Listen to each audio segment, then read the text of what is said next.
Okay, it looks like we're ready to go. I will hit play on the video, and yeah, that'll be our backing for this whole thing that we're doing.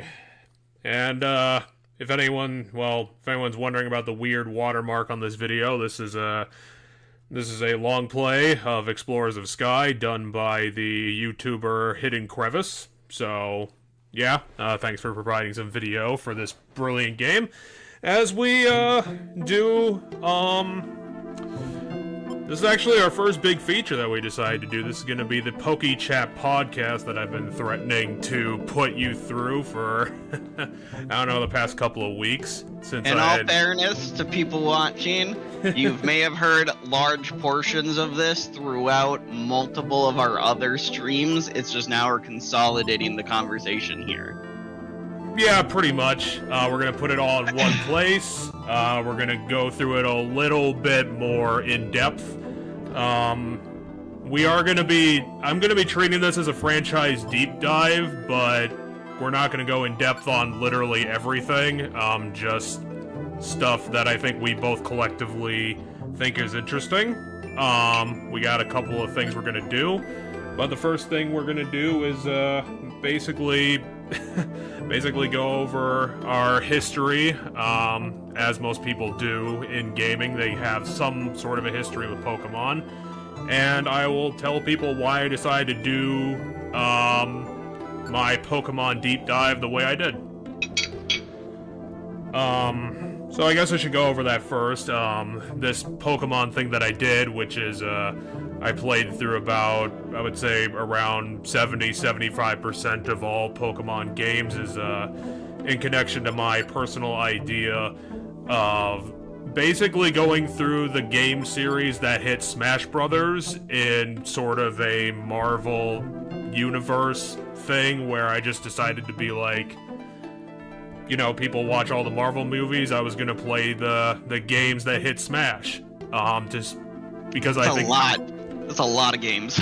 It is quite a project, and I don't, it's certainly gonna take a while, but, you know, Pokemon did take a while. I have no qualms about that. Where was I going with this? It was just something I decided to do this just as a good, like, direction for playing more games, because as a gamer, I wanted to play more games, but I kind of wanted to have some sort of a structure to it. And personally, I think going through a franchise is interesting, to see how it develops, evolves, goes in weird directions over the lifetime that it's been going through. So, before this, I had played, I think, up to Diamond and Explorers of Darkness, and then I pretty much just dropped the series entirely about, I'd say, like 13, 15 years ago? It seems like it's been a while. What was the last game you played in the series back in the day? The last game was Diamond and Explorers of Darkness, which I think was released around the same time. Explorer of Darkness came a little bit after. It was probably around the same time as Platinum. It was 2007. Was Explorers of Darkness. So it's been a good 15 years since Explorers of Darkness. So I thought it was going to be interesting going through the modern Pokemon games that I haven't gone through, and it certainly was, but even after I've done all this, I would still say I'm pretty much on the casual spectrum, even though I've dug deeper than I think most casuals would bother with. But I certainly have, like, no mechanical knowledge of, like, much of anything, so that's probably a good segue to you, Mr. I was gonna say, I was gonna cut you off and go, I, on the other hand, have playing Pokemon ever since I could talk, probably.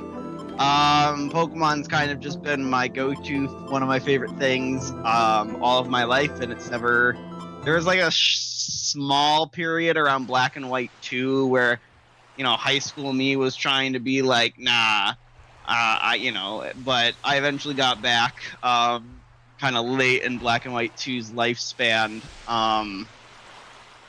So there was like a little period of like a year and a half where I if you asked me, I probably would have been like, nah, I grew out. But other than that, I've been super dedicated to Pokemon. I do probably something related to Pokemon every day at some point during the day.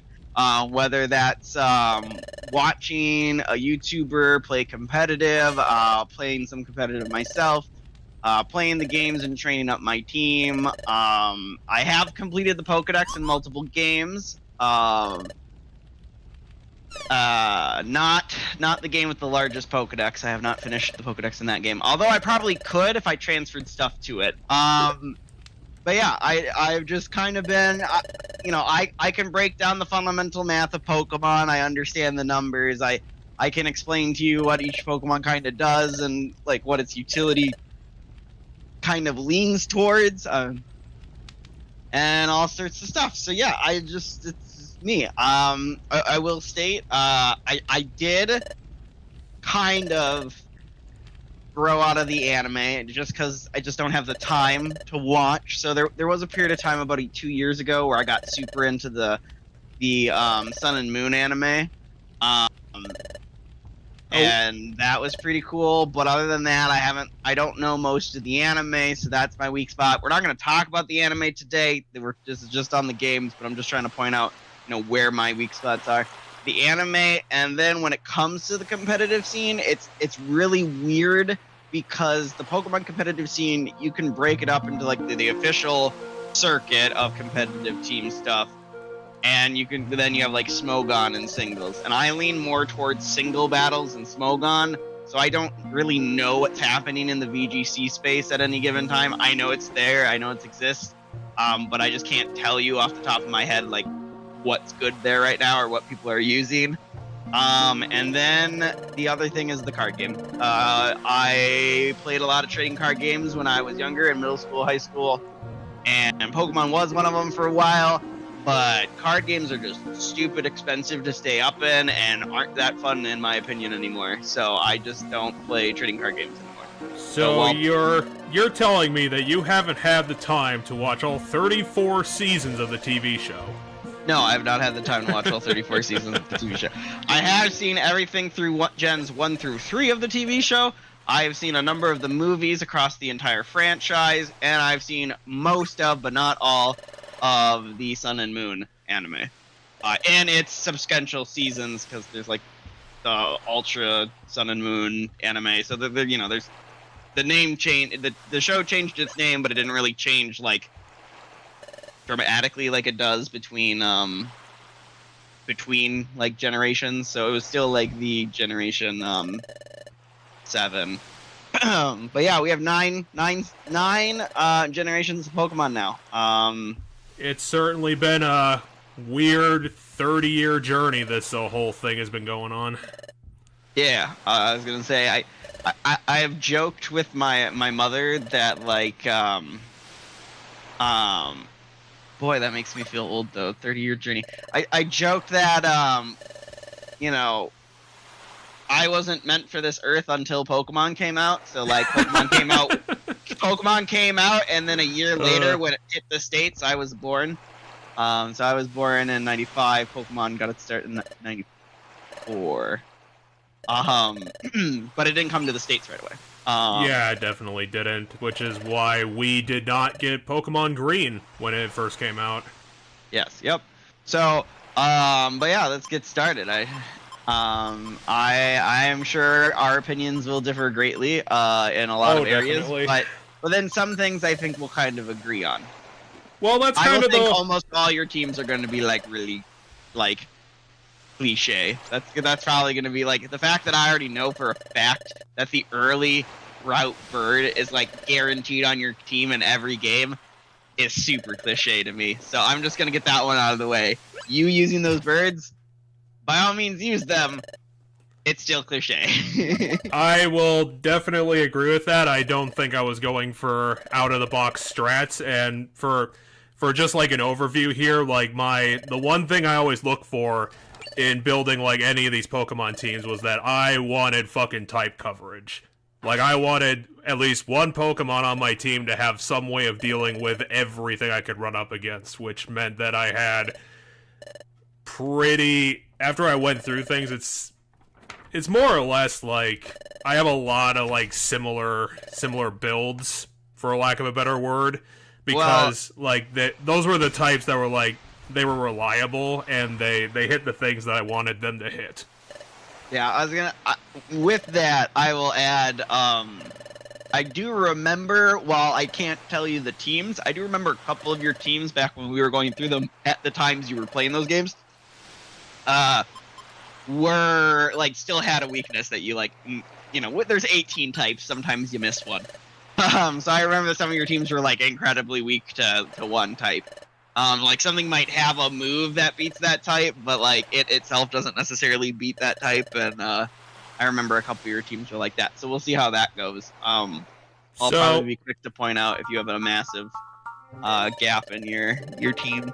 So what we're going to be doing is a revamped version of a game that we did back in the Killer 7 playthrough, if you saw that broadcast at the time, because unfortunately YouTube did not save it, so that was fun. Where we're going to play Pokemon guessing game of the teams based on the games that I played. I'll tell you which versions I did, because I'm pretty sure I remember all 10 of them. Yes, we are going to be doing 10 in succession in a row. And I did revamp the rules because as we both agreed, the first one I pulled completely out of my ass on the spot, and it was completely unfair. And while I will say that I tried to mitigate that, it is probably still incredibly unfair on your part, which is why I would say... Is it the nicknames one? The nicknames one, like, didn't help me at all. We are going to be doing the nicknames one, but like I said, I did fix things, and I will write down what I fixed. We could change this depending on what you think. But the first thing I fixed is that instead of 3 guesses, I was going to up it to 5. Okay. And the reason why I wanted to do that was because I wanted to give you the chance to at least have guessing ability of 25% of the types in the game, because I think that would have been decent enough to help you out. If you guess a Pokemon wrong, but the Pokemon that you guessed has a type that matches, I will reveal that, and I will also reveal if it is a multi-type, but I won't tell you what the other type is. I will tell you if it's a double type. Okay, I have a question about that rule. So Sure. Let's say I guess, for the sake of argument, let's go, I guess, Venusaur. Are you going to tell me, yes, I had a poison type, but not a great, like, or are you going to, like, I'm curious there, like, if I guess Venusaur, are you going to tell me, yes, there's a poison type, or are you just going to be like, one of those 2 types is correct? Like, are you going to not reveal which type of the 2 types are correct, or are you going to reveal which of the 2 types are correct? In that case, I probably would tell you I'll tell you one of the 4 things. If it's I will say either it's a grass type or it's a poison type, or I will tell you it's one of its types is grass or poison. I'll give you all the hints that I can. Okay. Yeah, at least in the type thing. But this is the variant that I wanted to give you. Like I said, I didn't know if this would make it too easy, but I wanted to put it out as an option, and I have prepped it. If you get one right, if you guess correctly, I will either give you the hard version, is the full type of the next one on the roster, or I will give you the, I don't know what you want to call it, I will give you the, like, they call Pikachu like either the mouse or the electric mouse Pokemon. I will give you that for the next Pokemon. Shit. So some of them are really wild. Like Blastoise is the shellfish Pokemon. So like some of them, like if I don't happen to just know that that's the one of the weird ones, could be really tricky. Otherwise, they could be really fucking easy. It all depends. But like for example, as I said, Blastoise, look it up, is the shellfish Pokemon. So like That I like that. I wanna do the Pokedex, like what the blank Pokemon, because I always think that's really fun. And like, we don't shine as a community a lot. We don't, unless we're doing random trivia stuff, we typically don't make mention or even pay that close attention to like what the blank Pokemon, like the Pokemon, I don't even know what to call it other than it's like a description. The Pokemon category. So oh yeah, that's a good way to mention it. I should have thought of that. So I went to Bulbapedia to find out what they call it on Bulbapedia. They call it the Pokedex category. And if you did not know, some of them do repeat. And when I say they repeat, I mean they repeat not across the same evolution line, but like just in general. So like sometimes you'll have a Pokemon that's like this Pokemon, and then like you will have another one from like a different generation or from the same generation that's also this Pokemon. For example, let's say you had Pikachu on your team. Pikachu is the mouse Pokemon. You know what else is the mouse Pokemon?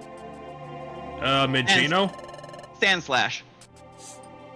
Yeah, that's weird considering you could have called it the ground mouse or the sand mouse. Yeah, so Pikachu, Raichu, Sandshrew, and Sandslash all in Gen 1. Yeah, let me look. The weird thing is that the stream didn't actually stop, so I don't know if it's actually connected or not. Oh yeah, I have no idea how that works. I have to sign into my YouTube. We'll just give that a check before we start, and if anyone can hear this, make this as another example of why you should fresh start your fucking computer before you do a big stream you plan, because yeah, I probably should have figured that out. This thing's probably been on for way too long. Yeah, we're good. Okay, so you can see things. Yeah, I can see things. I can hear us talking about stuff that is this phone, you know, this call, not the call that dropped, so. Okay, fantastic. We're going.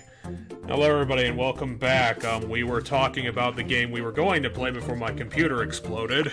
We're going to be doing 5 guesses per. We're going to be... I think you were leaning on picking revealing of category type rather than type matchup for your correct guesses. Yes, but a quick question for you to see if you... To prove some silliness of Pokemon categories. What Pokemon is the Hermit Crab Pokemon? I'll hint that it's in Gen 1. I do want to immediately say Kingler, but something's telling me that's wrong. Is it Pinsir? So, it's not Pinsir, it's not Kingler, it's Slowbro. Really? Slowbro is the Hermit Crab Pokemon. Yeah, when I was writing them down, and I do have them over here, you were right, like, there is no consistency, like, this is, their categories are bananas, this is ridiculous. I was gonna say, sometimes they're overly specific and you immediately know, sometimes they're super vague but still tie, and sometimes they make no sense. My examples right now are Slowbro as the Hermit Crab, Blastoise as the Shellfish Pokemon, those make no sense to me. Venonat is the insect Pokemon. That's super vague. There's so many insect Pokemon. What? Like, that doesn't help you figure out that it's Venonat. Meanwhile, on the other hand, Persian is the classy cat Pokemon, and Meowth is the scratch cat Pokemon. So those are like overly specific. Venomoth is the poison moth. Like, those will help you pretty quickly.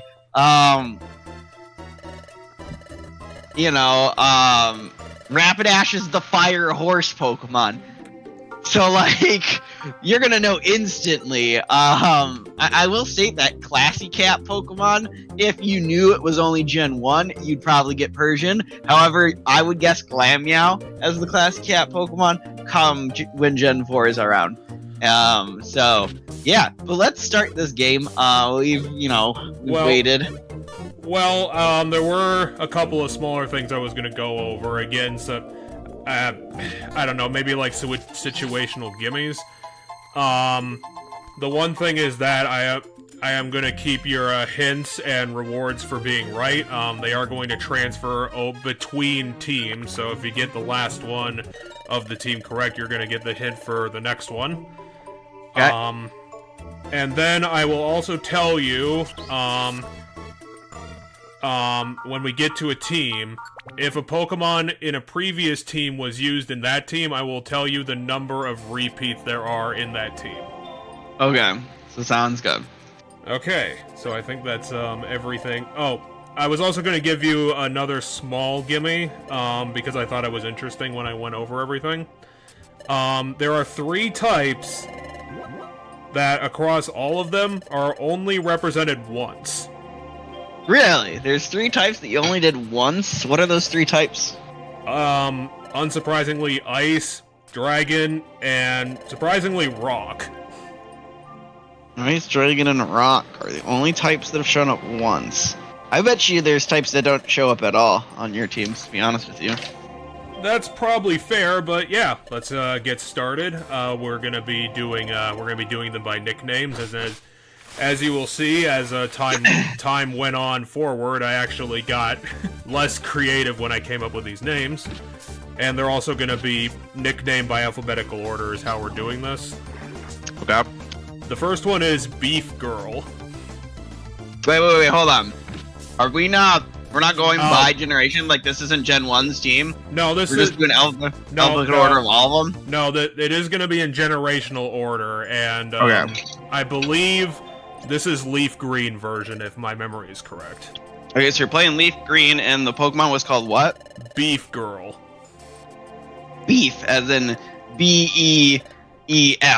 Beef, not beat, as in B-E-T. Yes, right? B-E-E-F. Okay, is it a Machoke? No, it was not Machoke. Okay. And as the first guess is going to be the Machoke. See, my brain says you wouldn't, because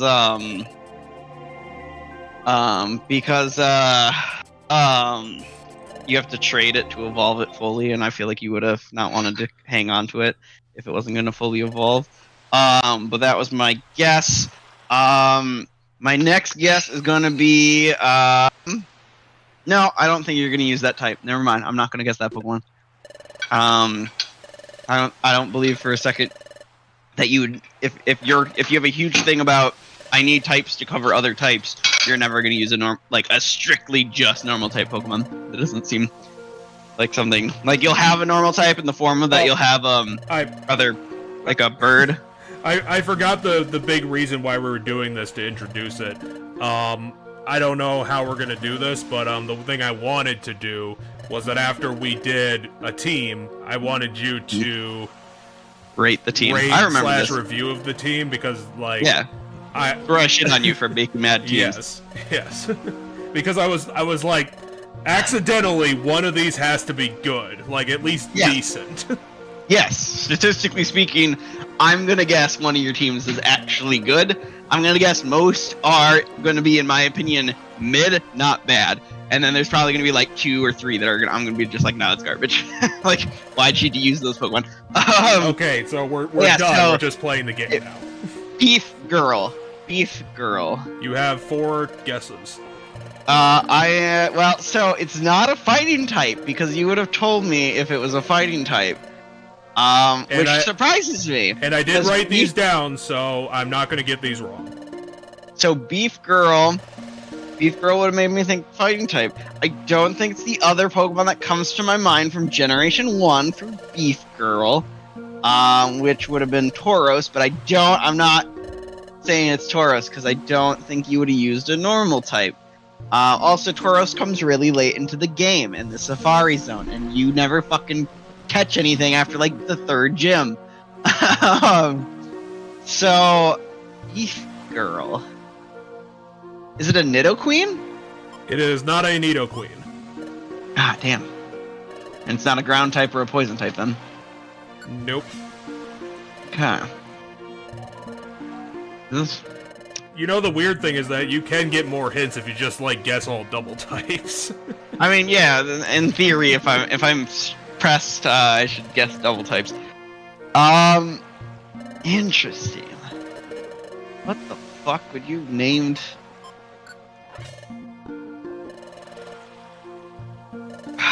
What Pokemon would you use on your team? But I'm trying to think of like, is there a Pokemon that looks like beef, like hamburger beef to you? Like, where is this name coming from? You do have the only Pokemon I can think of that looks like beef would have been like Graveler, but I already guessed a ground type. You would have told me if it was ground.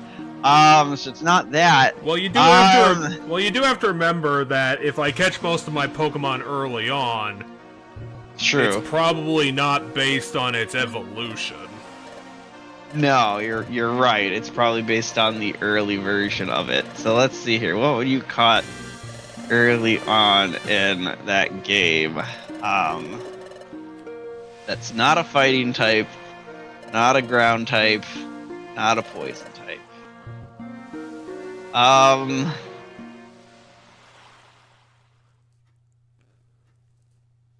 Jeez.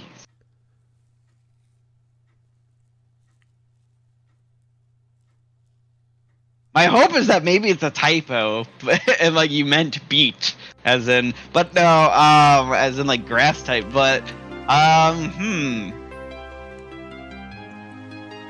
What would you have lugged with you the entire game that would have been early on enough that looked like this?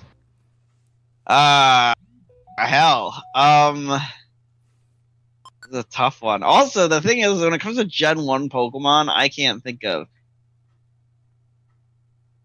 anything that I would be like, yeah, he's definitely going to use that early on, other than the Pidgeot. Like, I know you used a Pidgeot, I just don't think the Pidgeot's named Beef Girl.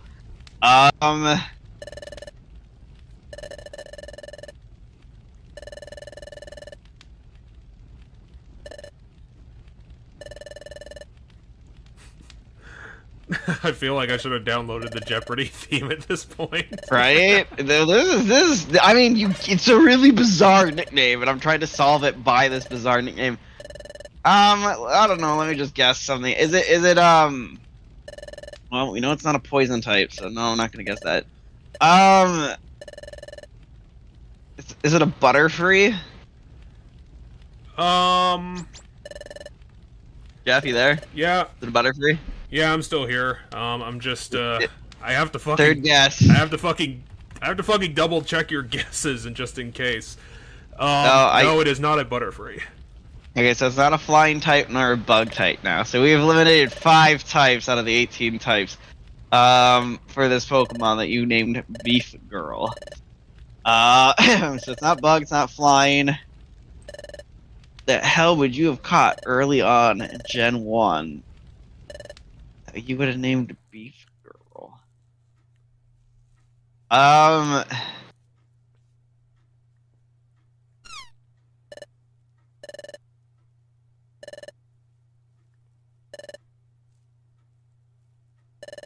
Is it an Onyx? It is not an Onyx. I screwed up. Onyx is ground. I would have known if it was good. It's not a rock. We only use rock once, so shit, what else is... I have one more guess, and I have 0 clues to go on. And, it's gotta be something early on, in my brain. But also it's Gen 1, so you're really limited. I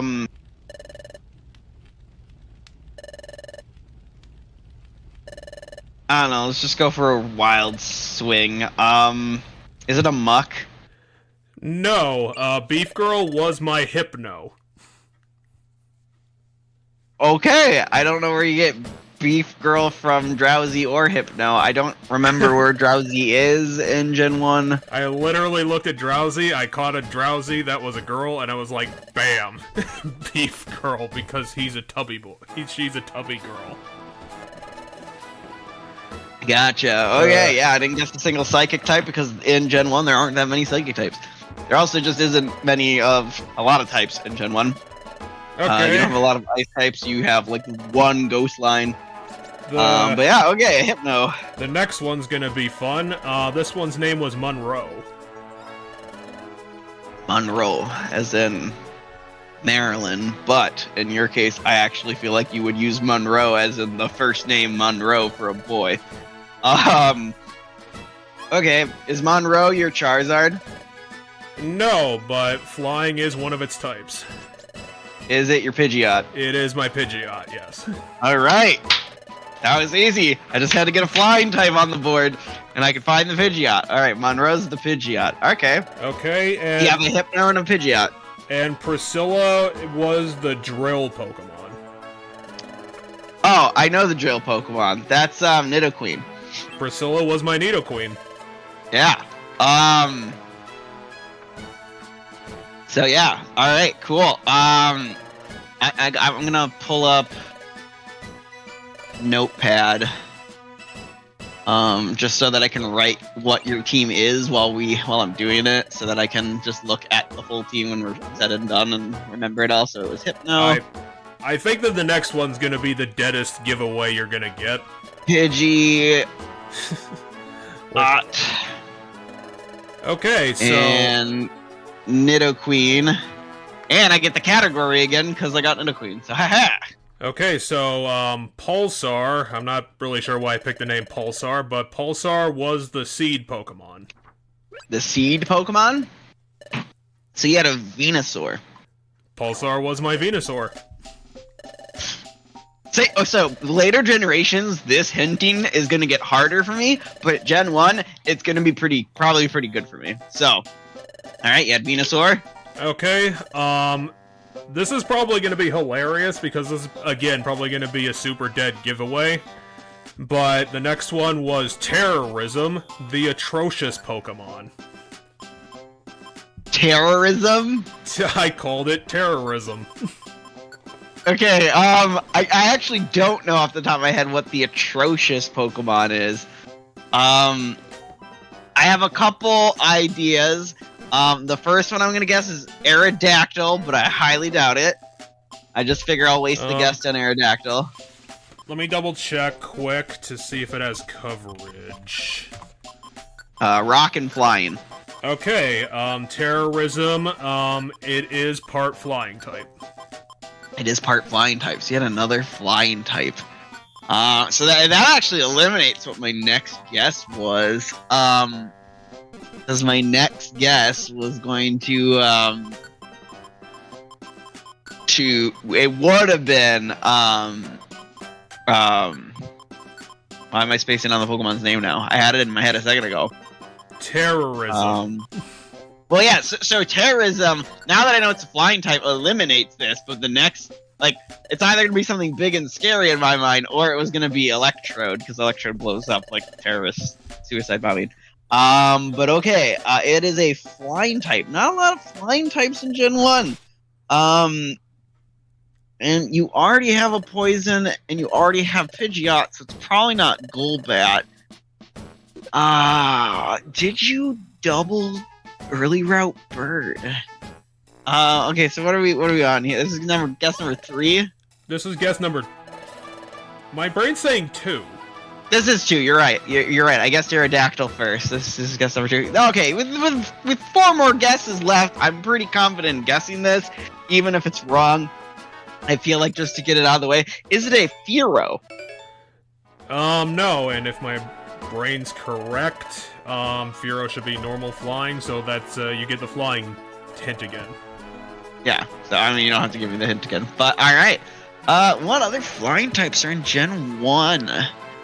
I don't think you already have 2 poison types on your team. And another flying type on your team, so I don't think it's a Golbat. So another flying type in Gen 1.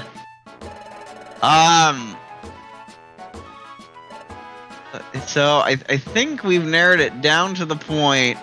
There's so few Pokemon of any kind that are flying type, and you didn't give me the normal type, so it's probably not a normal flying. I feel like you might have gave me the normal type once I guessed the flyer that was a normal flying type. So for the only flying type I can think of left in Gen 1 that isn't a normal flying type is Scyther. Is it Scyther? Nope, you get the flying hint again. Okay. So that means it is indeed a normal flying type. It has to be. You just didn't give me the normal type. Okay, so let's see here. Was that my third guess? Or that was my your third guess. Okay, then I think I'm guaranteed to get this by just guessing the remaining flying types off the top of my head. So I'm gonna guess Farfetch first, because I think you can get it earlier. And then I'm gonna guess the other bird. No. It is, not far-fetched. Okay. Is it Dodrio? No, it wasn't a Dodrio either. What flying type did you get in Gen 1? The Golbat? Terrorism was my Gyarados. Oh, Gyarados! Yeah, that's dumb. I should have thought of Gyarados. Alright. I was surprised you didn't, to be honest. Because my brain was like, it's not a normal flying type, but I just forgot Gyarados was a flying type for a second. Or at least he didn't come to my mind when I was thinking of flying types. Probably because he doesn't have wings and doesn't appear to be flying type right away, but... I think this was the joke where I picked up, like, the Super Rod, and I told you while I was playing, it was like, the first thing I caught on my Super Rod was a Gyarados, and I think you told me that was, like, super common, and I was like, oh. Yeah, statistically speaking, with the Great Rod, or the Super Rod, okay. Like, across most of the games, you're gonna get Gyarados. Okay, so final person on the team is named Tricky. Tricky.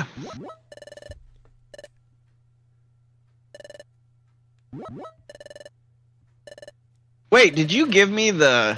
No, you don't get it. You surprisingly failed to get Gyarados. No, but I just realized I don't think you gave it to me for Gyarados. Because I got Venusaur. Yeah, I did. I called Terrorism the atrocious Pokemon. Oh, that's right, you did. Atrocious Pokemon. Yeah, you did. Okay, so what's the last one? It's called Tricky? This is Tricky. Tricky. Alright. Let's see here. You have a Psychic type, you have a Water type, you have a Grass type. So my brain says, knowing you, I'm gonna guess it's gonna be a Fire type or an Electric type. You don't have a fire type, you don't have an electric type. My brain says those are the types that you're going to gravitate towards. You're going to be so the super cliche thing, in my opinion, that a lot of people do is they do a fire, a grass, a water, electric, and a flying. It's like 5 of the members of their team. So luckily in this first game, you didn't hit the full cliche. So I just have to guess whether it's my brain says it's either going to be an electric type or it's going to be a fire type. You can't get a fire type as early on as I feel like you would normally have settled on most of your team. So I'm going to go with Raichu as my first guess. You instantly got it. It was my Raichu. Alright, Raichu. And you're going to have to give me the category of the next one when we start your Gen 2 team. But let me look at your team here. What moves did your Hypno know? Oh, I didn't write that down. From your best memory, what was your main move? Was it Psychic or was it like Zen Headbutt? I probably would have gone with Psychic or Side Beam. Okay, so see, there's your weakness. If you pull up the stats of Hypno has better physical attack than special attack. So that's my first judgment of your team, is that you likely misused members of your team. Because you went with what their type generally is versus what they are. So Hypno's stats, let me pull them up here just to have them. I do have the Pokedex open. I have a list by national dex number. It does not have the categories. I did have the categories page open for a while when we were like talking about just the categories in general before we started the game. But when we started the game, like officially, I closed it. But yeah, so Hypno's stats are... Well, okay, I am actually incorrect. I always feel like I remember Hypno as a physical attacker. It is actually equally split 73 and 73, so it's both of its attacks are the same. Its special defense is its best stat. I think it just maybe gets better physical moves overall than it gets psychic moves. Than it gets special moves, but... Okay, so... Not the worst Pokemon you could use.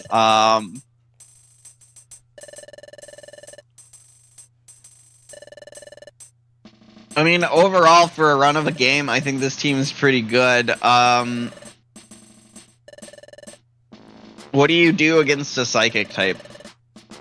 What would I do against a psychic type in this case? Like, what did you do to beat Sabrina? Something tells me I might have put a fighting move on Nidoqueen, because looking at this, like, that probably would have been the only thing I would have done, or I would have just had to grind through it. That doesn't help you at all, because fighting is weak to psychic and not good against it. So what is psychic? Oh, dark type moves. That's Bug and Dark. Bug and Dark.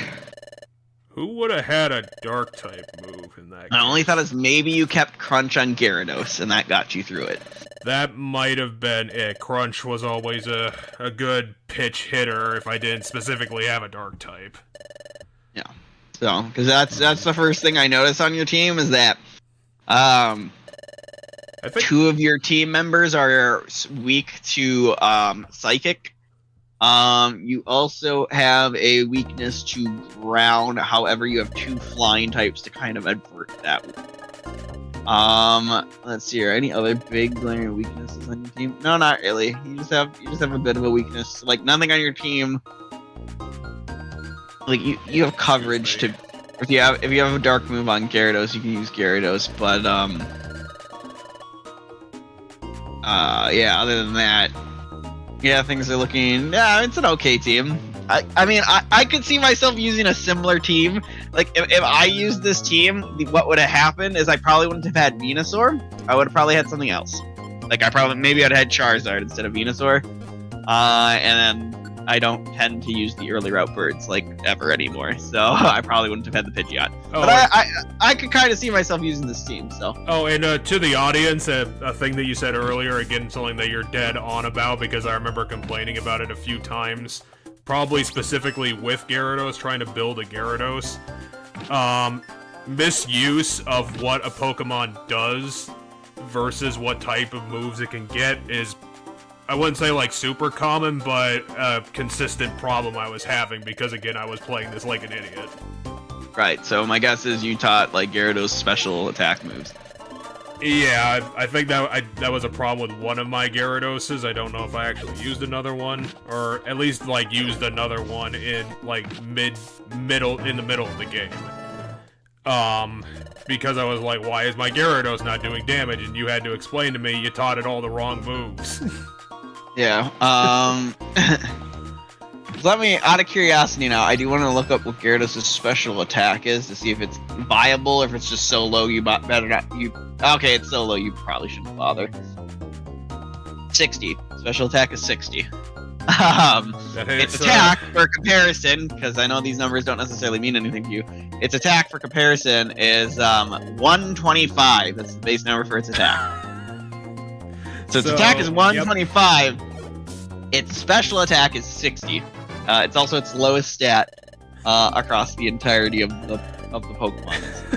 is its special attack at base 60. So I wouldn't recommend using a base 60 special attacker as a special attacker. But yeah, so should I go lower to 40? Would that help?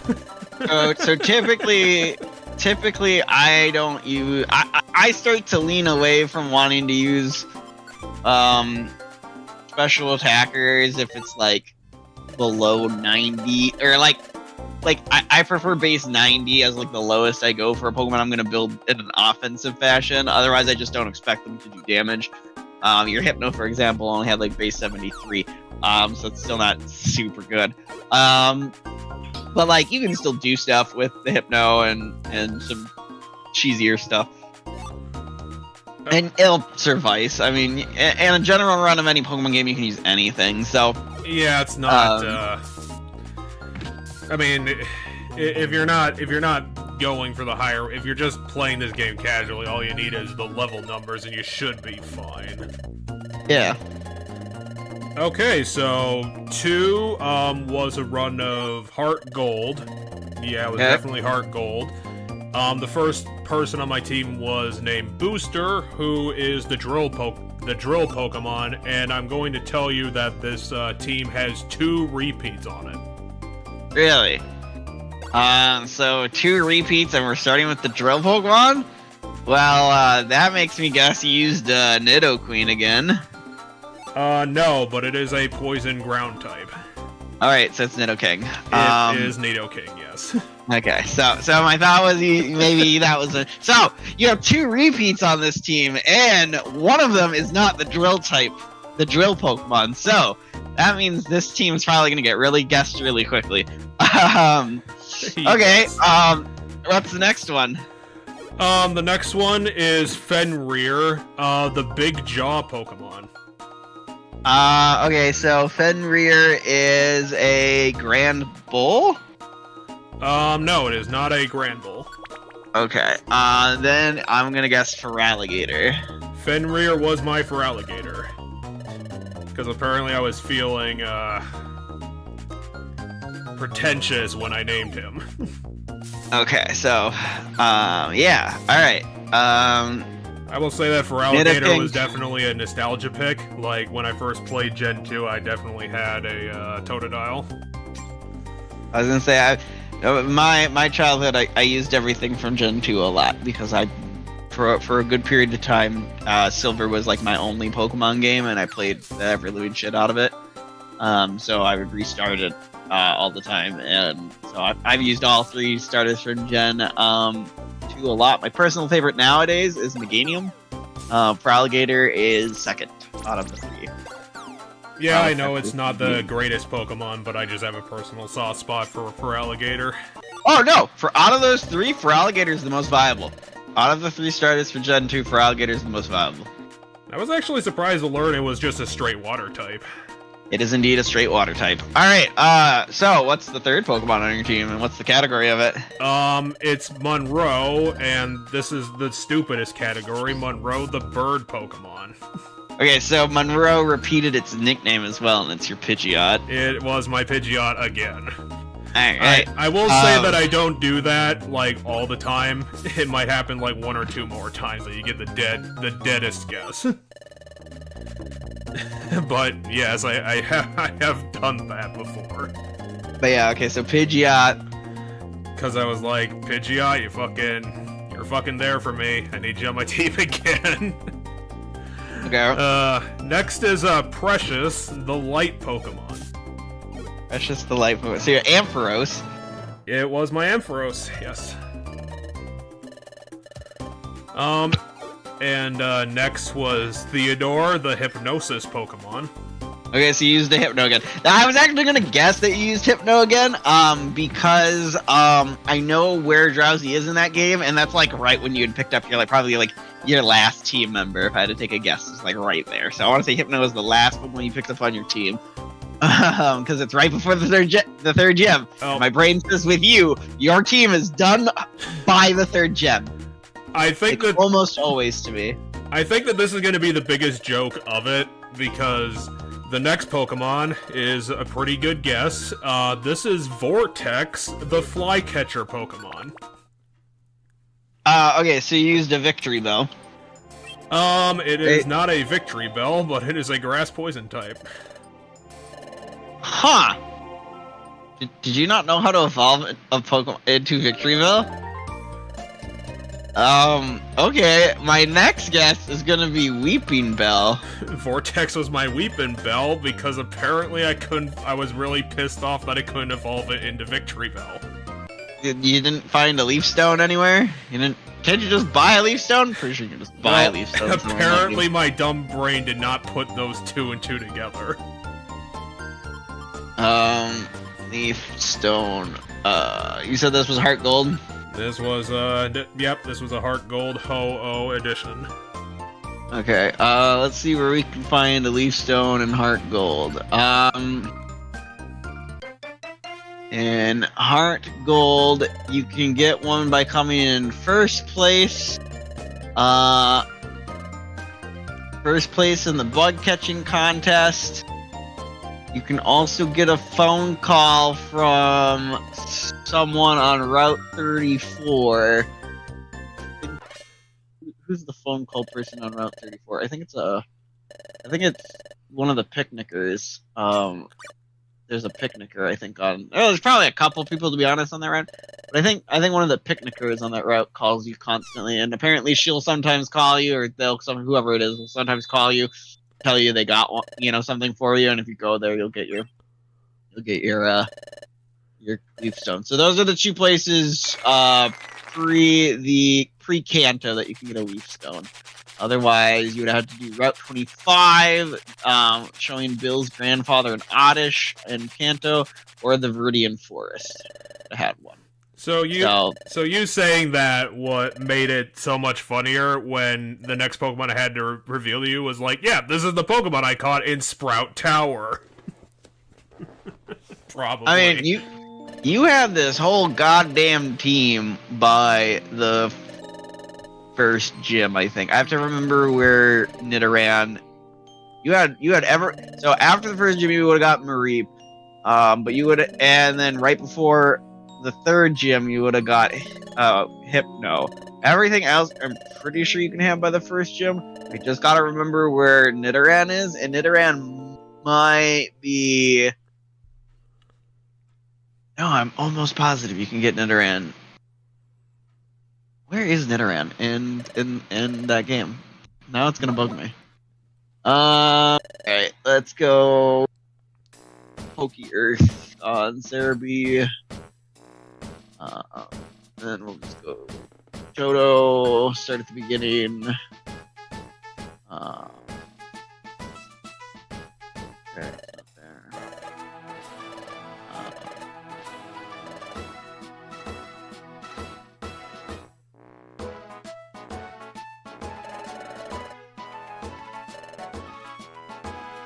Is it here, maybe? Nope, it's not there.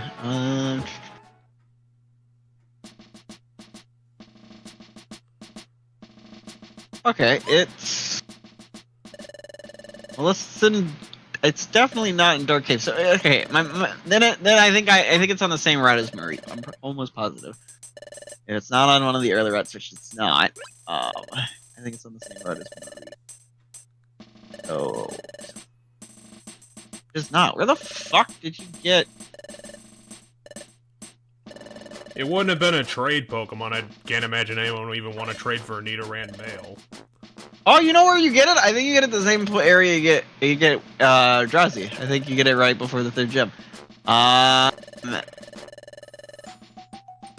I'll find out here in a second.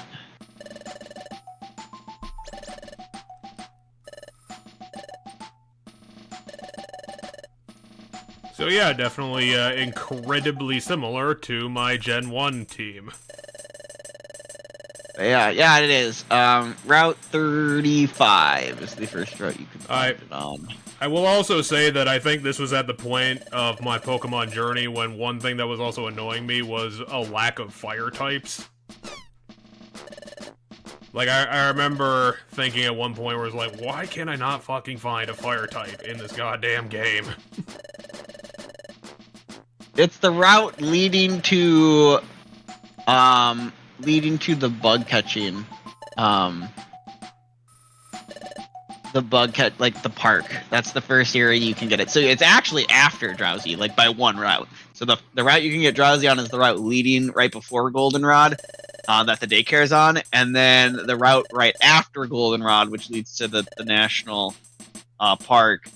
That route is the route where you can get a Nidoran male or female. So okay, let me judge your team now for this game. Not a bad team.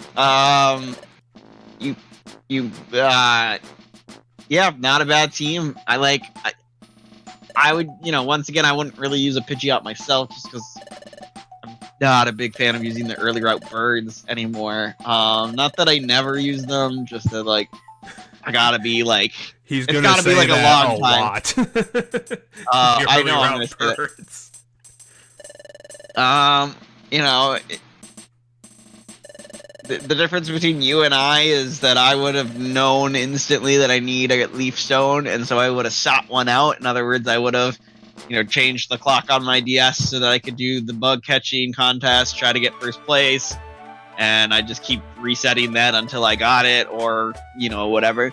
Because I know a lot of the evolution stones are in the bug catching contest. So yeah, I would have just done that over and over and over again until I got mine. Because it's not that hard to win the bug catching contest. You basically just go catch a Scyther or a Pinsir, and you pretty much always win. So yeah, not a bad team. I have used every single Pokemon except for Hypno. I don't know if I've ever used a Hypno, but I've used every single Pokemon in a game run of Pokemon on this team. Some of them multiple times. I have used Ampharos, I'm pretty sure multiple times, and I have used Victory Bell multiple times. Yeah, I think that, like, literally, like, it's all types with me, so if, like, I can find a Psychic type, I'm like, Psychic types are good, I'll take it. No matter what type of Psychic type it is. Yeah, which is interesting, because, like, I wouldn't necessarily personally state Psychic type on its own being good. You know, I think there's types that hit everything really well, to the point where, like, you know, they're the standard type. And you'll know them if you watch competitive. You'll see that a lot of Pokemon will carry these types of moves. They won't necessarily be this type, but they'll happen to have this move. And those are Ground. Ground tends to hit almost everything pretty good. Fire moves, Ice moves, and Fighting moves, I'd say, kind of hit everything pretty good. So yeah. All right, cool. Gen 3 now. And this was, again, the game choice was a nostalgic pick. This was a run of Alpha Ruby, because way back in the day when I was like 12, I had Ruby. And I loved it. Okay. Okay, so Alpha Ruby, any members repeat? I don't think they would. I can't think of any of these Pokemon that were on your previous teams being anywhere early enough in that game, with the ones that are, which I don't even think. You might be able to get a Mareep somewhere in the Safari Zone, maybe. I don't know. Unfortunately, no. There's not going to be any hints for this one, except for the first one, Andrew, the mouse Pokemon. Andrew, the mouse Pokemon. Okay. Well, knowing that this is Omega Ruby, I'm gonna guess this is cosplay. I'm gonna guess this is cosplay Pikachu. No, it is not a Pikachu. Not a Pikachu. Then I'm gonna guess you used the Sandslash. Andrew was my Sandslash. Okay. Which means that, this one's gonna be fun. This is Carson, the Blaze Pokemon. Carson, the Blaze Pokemon. Was Carson a Blaziken? Carson was my Blaziken, and I will not do a run of Ruby without my Blaziken. Fair enough. Next one's gonna be kind of fun. The next one is Murder, the Bite Pokemon. Okay. So, Murder, the Murder Pokemon? Boy, is it a Mighty Anna? Murder was my Mighty Ina, yes. And I was like, it's a dark dog, I'm gonna call it Murder. Okay, the next one is Striker, the Discharge Pokemon. Okay, that's your Electrike. Well, not Electrike. Wait, no, hold on. Which one's the small one, which one's the big one now? It's been so long since I've used any of these Pokemon. Pretty sure Electrike's the baby one, so what's the bigger one called here? Oh, he's gonna lose my brain fart. No, because as I said, I pulled up the Pokedex to help me remember, like, what is available. Manectric. It was your Manectric. Striker was my Manectric, because I needed an electric type. You don't need an electric type, I need my electric type! How will I cover for water types? Grass.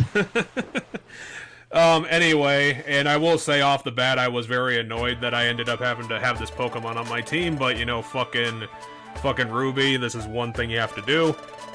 This one, and it's named appropriately. Next one is Surf Boy, the Jellyfish Pokemon. Okay, so... Hey now, this Pokemon's pretty dope. I personally think you should use Tentacruels more often. Tentacruel is a great Pokemon. I was very annoyed that I had to have him on my team, like, 2 or 3 gyms before the end of the game, but I fucking needed something to have Surf and Whirlpool and Dive on it. Wait, you don't need Whirlpool?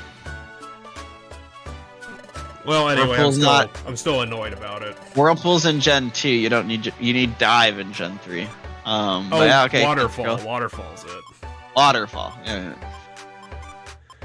Okie doke. Yeah, okay, so that's 5 out of the 6. Right, with no wrong guesses so far for this team.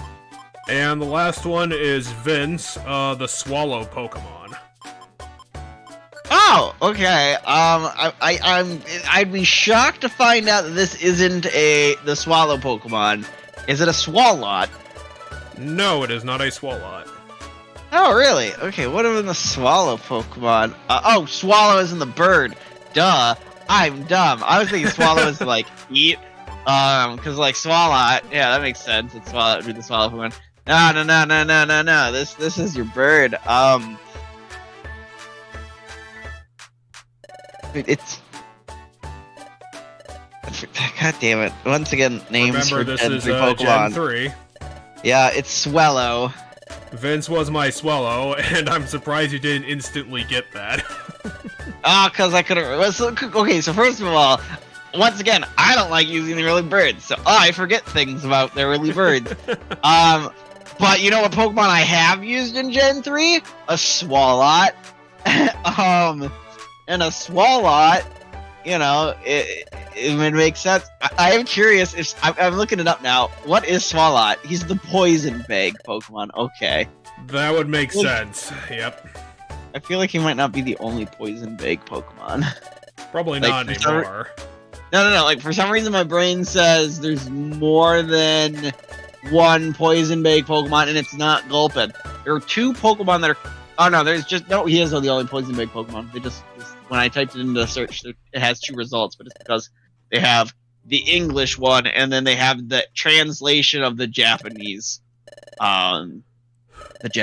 category, which for some Pokemon changes, but for a lot of Pokemon doesn't. So, for example, Carvana is the savage Pokemon, but in Japanese he's the ferocious Pokemon. But Sharpedo is the brutal Pokemon, and in Japanese is the brutal Pokemon. So, like, most stay the same across translation, but some of them change slightly. But yeah, okay, cool. Let me take a look at your team. So this is your first team that I am not huge on. You have a really bad weakness to ground. I like, think that was the case, yes. Nothing covers your ground except for, like, in a way, Tentacruel, but you probably, like, still can't really use Tentacruel because it's a poison type, so it's gonna lose to the ground type still. So even though you have a water move there, you can't take on the ground type. So your best bet is to use Swallow, but depending on the ground type you're going up against, and depending on like where in the game it is and stuff like that, it might have a rock move, in which case Swallow's gonna get beat by that. So like, you just have a hard time with ground. And essentially your game plan of how to break through is to either manage to take it out with Sand Slash by being just ground versus ground, which you might be able to do, but if you have to switch in Sand Slash, you end up a move behind if it hits you. Otherwise, I mean, maybe Manectric can learn Grass Knot is my thought. I don't know where Grass Knot is in that game, if it is available in that game.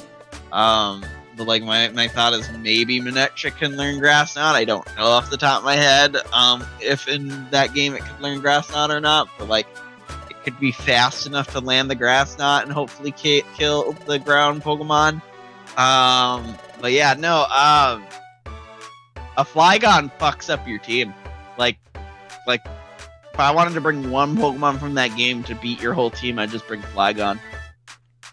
A Flygon could beat your whole team, basically. Like, you have nothing that can beat a Flygon. Like, your best bet is hopefully you had Ice Fang on Mightyena. Like, maybe that could have done it. Ice Fang on the Mightyena. Could have maybe helped you against ground types too. Otherwise, yeah, it's just beating it through sheer force, hitting it faster and harder right away in the hopes that it goes down, you know, which like Blaziken might be able to do, especially if you Mega Evolve the Blaziken, which is not the only thing on your team that can Mega Evolve. Manectric can also Mega Evolve. This game doesn't have Mega Evolution, so... Remind me if I'm wrong, but the Steven Stone was the champion of that game?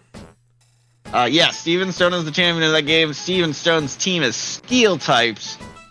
I remember because I had to redo the fight because I allowed its Mega Metagross, I think, to set up on me, and I couldn't beat it over with anything by that point. And I was really annoyed about that because it was the final fight and I fucked it up. Yeah, let me look at his team that he would have had in that game for the first time you fight him. So while I say his type is Steel type, and it is, don't get me wrong, that's what his type is supposed to be, his team is as follows. Skarmory, Steel type. Steel Flying type, so your Manectric easily probably take that out. It doesn't really have anything that hits your Manectric, other than it can Toxic your Manectric. It has Aerial Ace and Steel Wing, but that's not gonna really do anything to the Manectric, because Electric resists Steel, and Electric resists Flying, like I'm almost positive. And then his next Pokemon could give you trouble, but isn't necessarily... It's not a Pokemon that's designed to hit hard, it's more of a defensive mod, which is Claydol. And he can actually... I feel like his use of his Claydol that's dangerous against your team isn't it using Earth Power to screw up your shit. I think all it needs to do is set up like a Reflect and a Light Screen. In fact, Reflect... Here's another flaw of your team, in my opinion, and one I pay close attention to. Your team is very much physical attackers, with the exception of Manectric. So, like, you have a lot of physical attack on your team. So, if it gets up Reflect, all your moves are going to be, like, most of your moves are going to be doing half damage. And Manectric's not going to be really useful against most of the things in this fight, other than the Skarmory. So, the Claydol could get up Reflect, and that could make the rest of the battle really tough for you. And then his next Pokemon is Aggron. Aggron has Earthquake, so Earthquake, just as I said, scrambles your team. And it has Stone Edge, which scrambles your Swellow. Also, your Swellow doesn't probably have anything to hit Aggron. Like, everything your Swellow's going to throw at Aggron, it probably resists. If, like, a lot, like either 4 times resist or just 2 times resist, depending on the move. And then his next 2 Pokemon are both Rock types. Which still give your team trouble. Like Rock types, you still don't really have much for Rock types. You do have Sand Slash. You do have Sand Slash to help you with the Rock types, but the Cradily still has Giga Drain for your Sand Slash, so that can be a bit of a tough one. But yeah, he has the Rock types in the form of Cradily and Armaldo, and then finally his Metagross, which you say his Metagross set up on you. His Metagross doesn't have any moves to set up on you. Its moves are Bullet Punch, Meteor Mash, Zen Headbutt, Giga Impact. What likely happened is it landed a Meteor Mash that gave it an attack boost, because Meteor Mash can give it an attack boost. What this team does to set up against you is the Reflect and Light Screen from Cradily, and then it also can throw spikes onto the field so that you're taking extra damage when you come in on Skarmory. Skarmory has spikes, so you can get layers of spikes on the field, which, because your team has a weakness to ground type, you do take additional damage from those spikes whenever you switch to anything that's weak to ground on those spikes. And then the Reflect and the Light Screen are going to prevent you from doing enough damage to take down most of his Pokemon, which a lot of his Pokemon are pretty tanky naturally, albeit slow.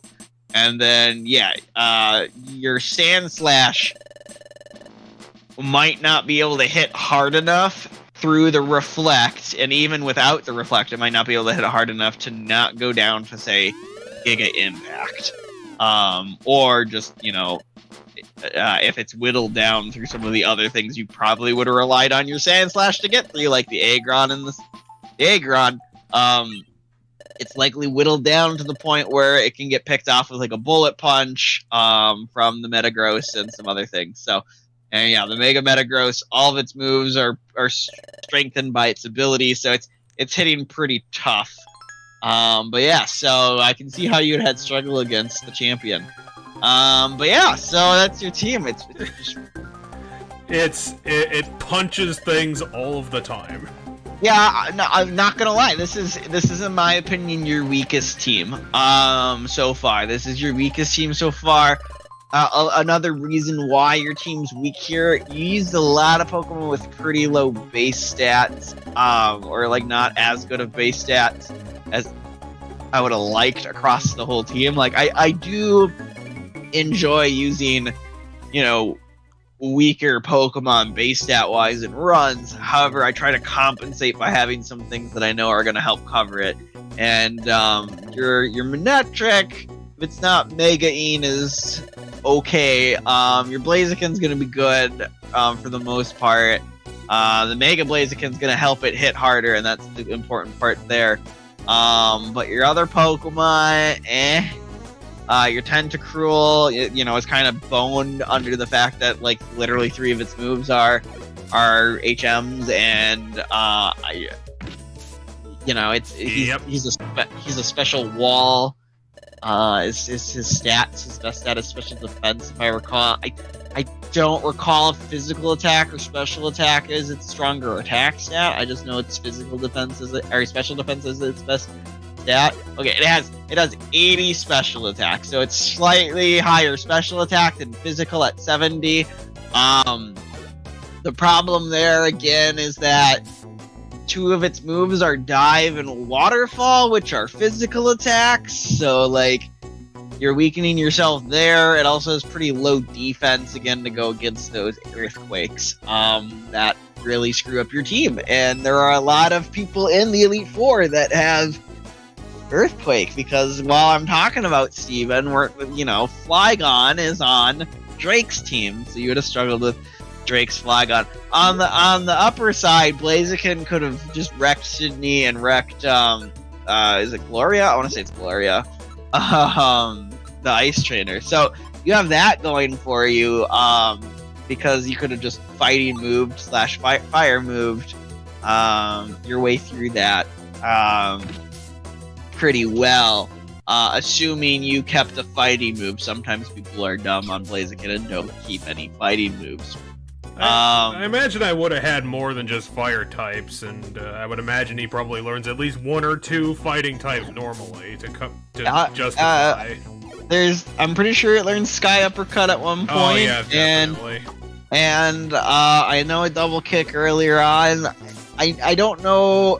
It's gotta learn high jump kick somewhere. I just can't remember where, because I know it does get access to high jump kick. I just don't know if it learns it through like level up or through like move road tutor or things like that. So I don't know if you would use things like those kind of elements in the game, because unlike me, where if I boot up a game and I know it has like a move tutor, I know where those tutors are. I know what I need to do. But you likely don't even know half the time that they're there until you stumble across them, and then you don't necessarily have the things they need. So there is that. I would guarantee that Blaziken had a Sky Uppercut on him, because I remember the first time I played Ruby that was a good move. Yeah, Sky Uppercut. Out of all of your available moves for the Blaziken, is probably your strongest one. I'm gonna run to the bathroom though, so you can start queuing in and spinning something, and I'll still hear you. Okay. For the Gen 4 team. Well, yep. I will look at your hints, and we'll get to it when you get back. I guess I'll just stare at Explorers of Sky for a little bit. Surprisingly, if you didn't know, the Pokemon Mystery Dungeon series, because I think there's actually other franchises that have Mystery Dungeon games. There are. I would need to double check that, because it's not a Pokemon thing, it's just a thing that Pokemon did. But there is a game called Chocobo Mystery Dungeon. But yeah, the surprising thing, if you didn't know, was that the Pokemon Mystery Dungeon series, and for the whole series, was made by Spike Chunsoft. Another favorite of the two of ours, obviously for Danganronpa 1 and 2 that we already did. And they're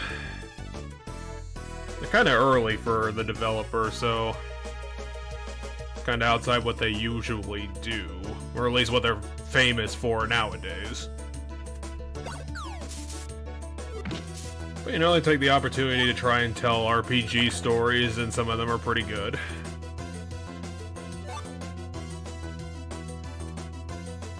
Yeah, at least Pokemon gave them the chance to try and tell a unique narrative. Well, as unique as you can get by Pokemon standards. Once again, thanks to... I forgot their name. This pink blob logoed YouTuber for putting the footage up that we are using today.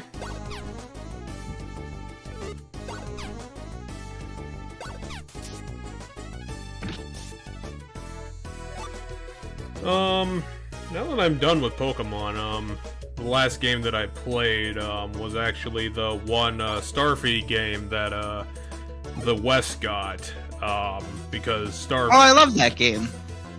I didn't. I looked at it and was like, yeah, this is kind of just a subpar Kirby, to be honest.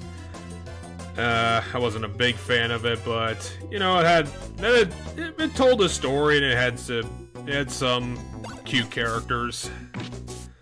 But it's just, it wasn't, yeah, like, the legendary Starfy. The legendary Starfy. The game's called the legendary Starfy. The weird thing about the game was that it was written, like, as the 5th game in the series, but it was the only one that the West got, so it was kind of confusing. I don't remember being confused by it. Because they were like, oh yeah, we used to go on adventures and we've seen this stuff before, and it's like, yeah, but we've never seen you guys before. I mean, you can have characters and things that know each other before the story started. That's a thing that happens all the time. But alright, let's get on to your Gen 4 team. Okay, Gen 4 was a brilliant diamond run, I'm pretty sure. I am currently playing Shining Pearl all the way through. Okay, so the first one is Beretta, the sea weasel Pokemon. The what? The sea weasel. The sea weasel? Okay, so that's Floatzel. Beretta was Beretta was my Floatzel because it's very fast. And obviously, it can outrun a gun. I'm actually curious if you're correct on that or not. Off the top of my head, I don't know Floatzel's base speed, but Aqua Jet is a priority move, meaning it goes first if it picks it. Okay, it has a base speed of 115. That's not terrible. You know, if I go to Cerebi and I pull up the Pokedex and I organize it by total speed, Floatzel is let's see, for Pokemon in that game, you're being outsped by Jolteon, and you're being outsped by Crobat. These Pokemon aren't in the game. You're just being outsped by Weavile.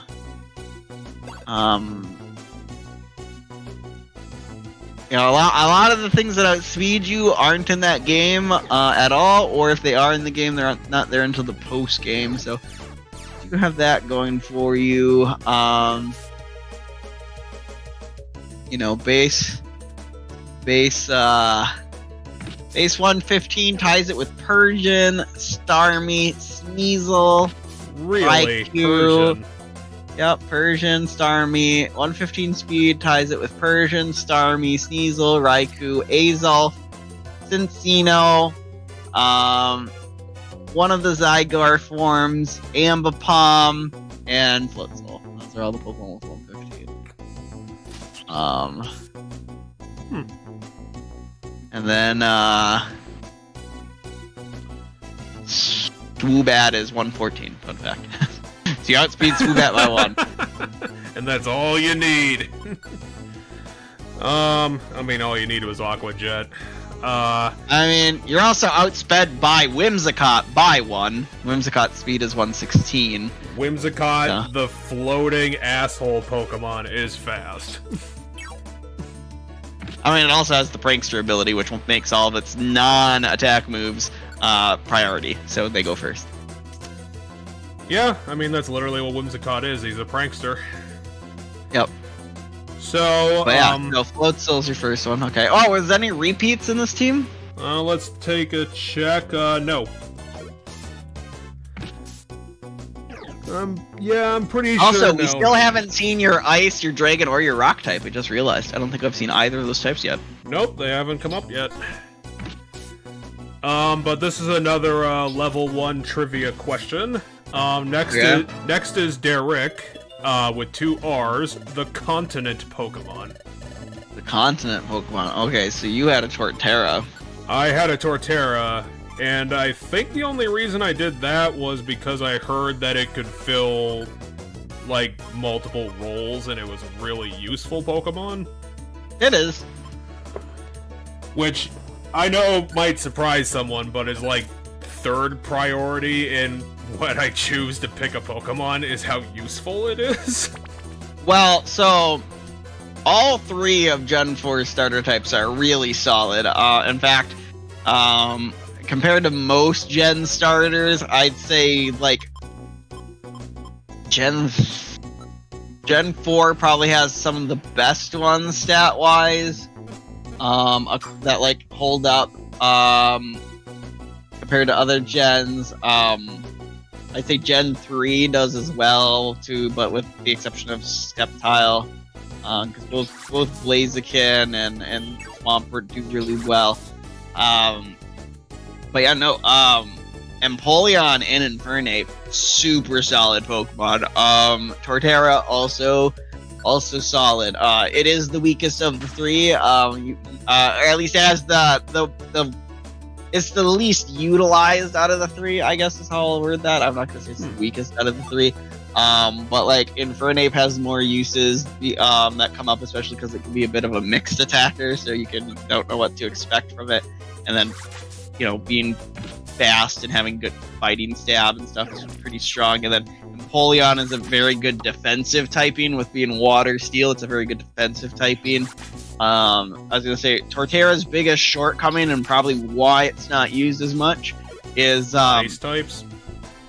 That it's slow and it's weak to ice. So the fact that you can typically like one-hit KO it with an ice move because you'll outspeed it, and its special defense is only 85 means Ice Beam kind of just kills it a lot of the time. But yeah, other than that, it's got good defense, good attack, good HP. It's a very good defensive wall. Its biggest weakness is its special defense. However, there is some fun to be had with it, and I've seen some people do some good work with it with terrestrialization in the most recent game where you can change the type of the Pokemon. So I've seen people turn it into some other types and utilize it that way. Just remembering it, I didn't have a super big soft spot for my Platinum run, which was Empoleon, which is also why Ice type gets to be a one-off, because Empoleon was not my other Ice type, clearly. Empoleon's not an Ice type. Empoleon's not an Ice type. It's Water Steel. I'm continuing that fucking joke from New Snap forever. Hey, was there something in New Snap where you thought Empoleon was an Ice type? I don't remember this.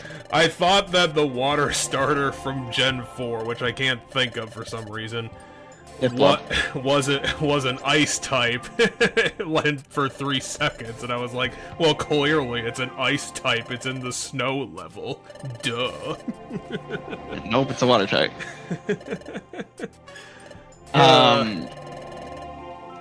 But yeah, so one of Empoleon's problems, in my opinion, is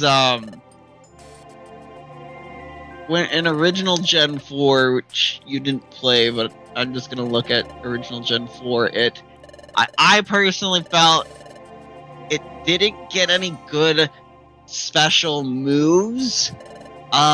So like you're relying on physical moves on it, with the exception of like Hydro Pump at level 59.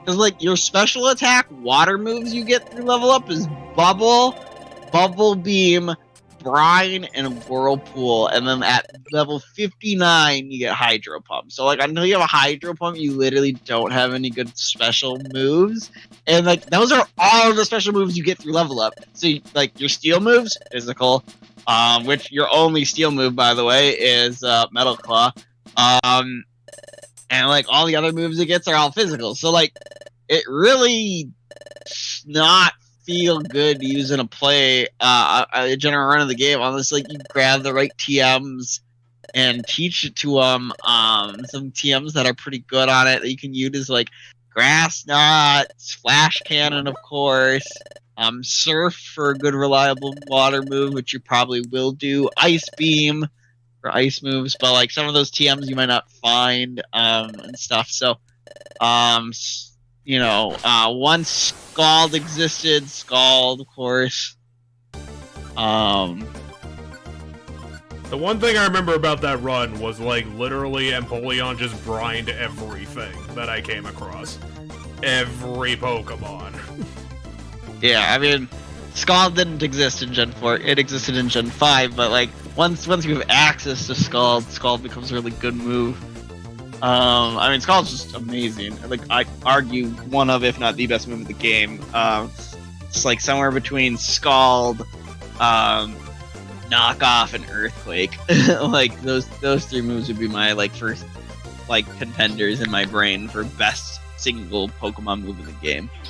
Knockoff's not going to be useful in, like, a general run of a game, of course, but, Scald is so good. So good. I do remember it being a pretty solid move.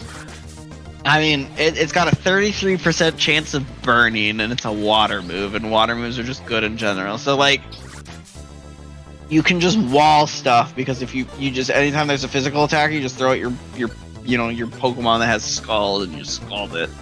And the physical attacker is done, because being burnt is really, just trashes your regular attack. Yeah, it halves your regular attack, and paralysis halves your speed. Your speed. And the move that is similar to Scald for paralysis is Discharge. Discharge has a 33% chance. Ooh, yeah, old reliable Discharge. But Discharge is an electric move, which means you can just throw in a ground type and block it. Meanwhile, like, you can Scald anything, and the only thing that can't be burnt are fire types. But it's Scald. It's a water move. So you're not gonna want to throw in. I mean, yeah, it's a water move. So like most things, water is just what I like. If you had to ask me what the best type in the game is, it's water or fairy. Like those are the best types in the game. And there's a reason why when you look at terrestrialization and what got added, in this most recent gen, like the gimmick thing where you can change the type of the Pokemon. Yep. There's a reason why in competitive, if you either terrestrialize into a type you have, or the other types you terrestrialize into are going to be like water, fairy. Like, those are two of the most popular ones, and it's because water is just a super good defensive type, and fairy's also a super good defensive type. So, like, just becoming those types just makes it easier to survive. And then the other type being, interestingly enough, you might not believe this, but electric is actually pretty good. However, because electric, everything's neutral against electric except for steel and flying. However, you are suddenly weak to ground, because that's the one thing electric is weak to. So electric can be a good type to terrestrialize into as well, with an asterisk on you have to be aware of ground types. But the two most popular terrestrialization types, they're probably that and then Ghost. Because Ghost, the reason you do Ghost is so that you can block like Rapid Spin and stuff. So you'll see defensive Pokemon, like stuff that you don't really like, having that extra stab damage doesn't help you, or doesn't like help that enough, you'll see those Pokemon that can't really rely on that extra stab damage being useful for them. You'll see them Terastallize into Water, Fairy, or Ghost, depending. Those are all very popular Terastallization types. But yeah, all right. Floatstone, Torterra. What's your next one? My next one was Geralt, the Predator Pokemon. Geralt, the Predator Pokemon. Huh. What is the Predator Pokemon? Not the easiest guess, but like I said, you have 5 of them. I mean, somewhere on this team you have a Luxray. So I guess I'll guess Luxray, even though I'm almost positive Luxray is not the Predator Pokemon. It is not a Luxray. Nope.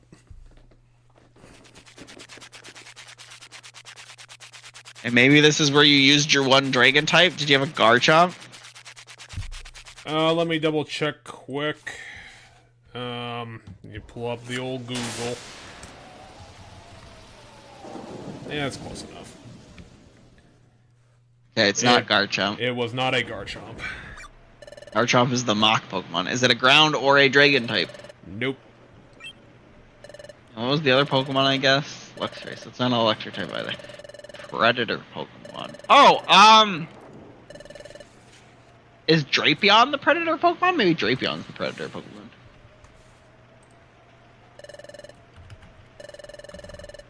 Dark Poison, if you need to know what type Drapion is. No, it is not a Drapion. Okay. 3 guesses. Weavile's Weavile the Predator Pokemon? I don't think it's the Predator Pokemon, but maybe it is. It is not. Okay. Huh. Then I don't think it's a Pokemon from Gen 4. Well, hold on now. Is he gonna pull it out of his ass at the last minute? Yeah, I am, because I'm dumb. I should have guessed this one a million times ago. It's Staraptor, isn't it? It is Staraptor. You got it. Yeah. I was like, hold on. Early routes. When in doubt, always go back to the early route. And I was like, wait, I haven't guessed your bird yet. Staraptor is a predator bird, so I could see Staraptor being the predator Pokemon. Dang, I thought I was gonna get you with that one. Well, you almost did. That was guess number 5. I got it on guess number 5. And I almost guessed Carlavine for a second, and then I was like, no, that's way too late in the game. And then you also had Torterra, but I almost said it before. I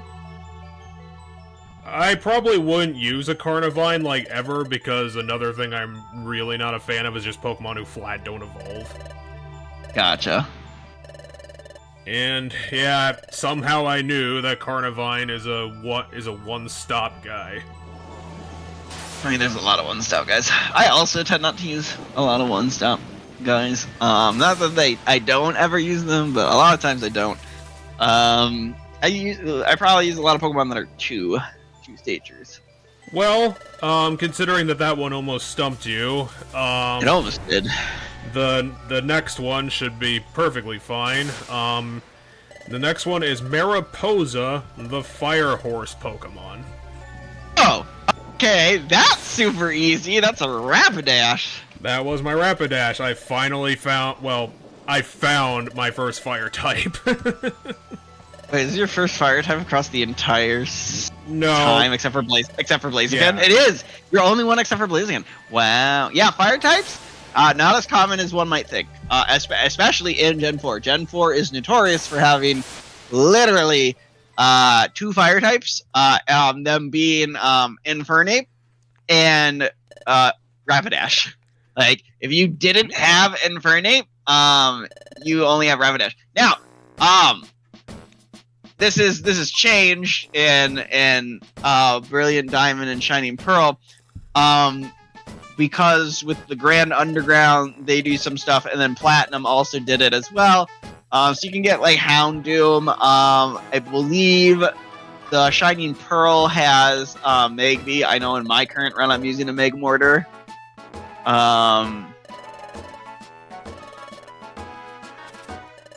But yeah, so yeah, okay, not a lot of fire types, but yeah, there you go, got a Rapidash, okay. Okay, I named this next one after my Explorers of Sky run because I really liked my partner character. This is Sally the Gleam Eyes Pokemon. Sally the Gleam Eyes.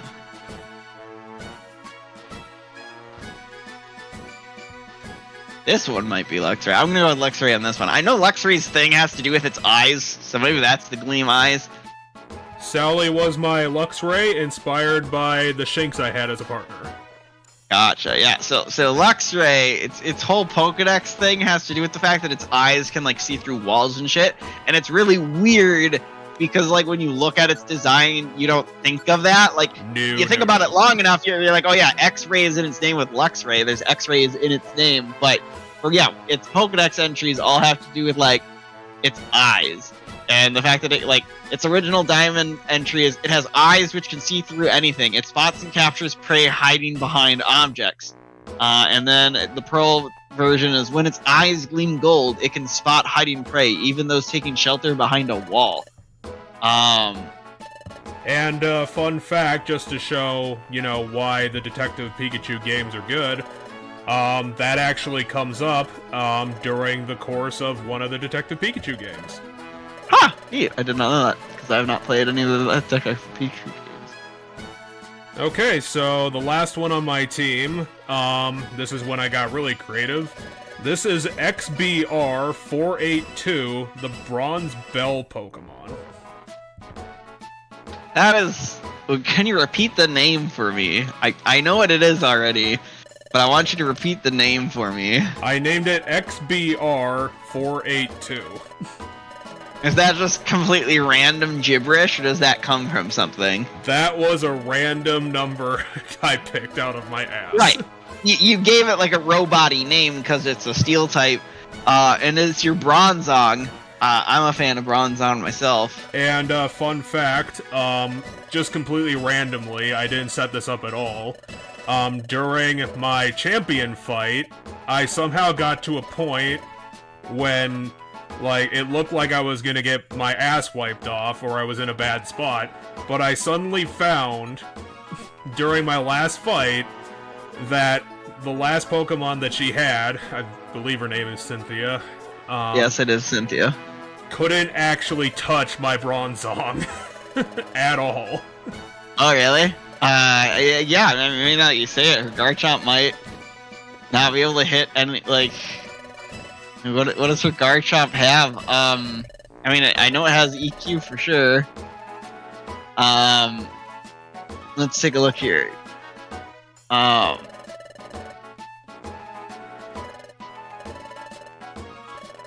Alright.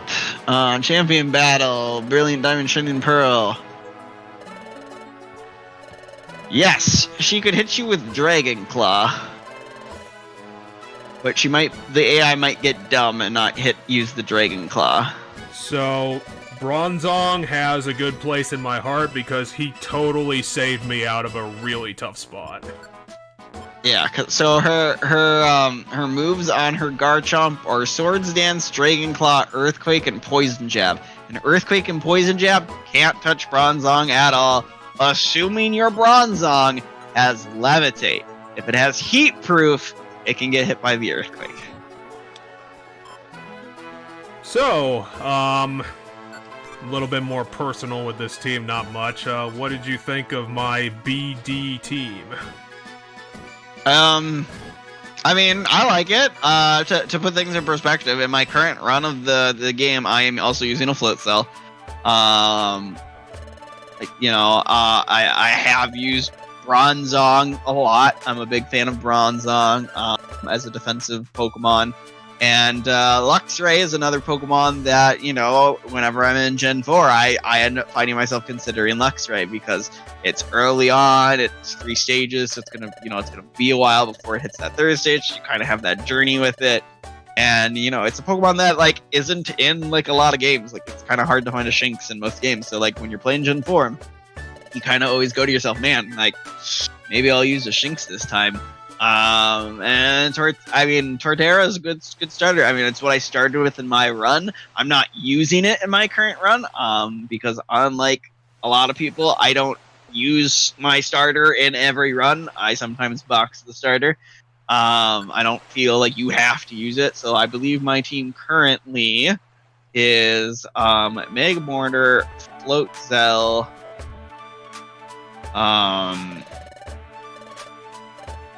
jeez, what is it? Meg Mortar, Float Cell, Medicham, Clefable.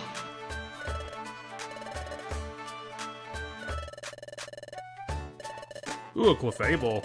I don't see that too often. Clefable is literally one of the best Pokemon in the game, hands down.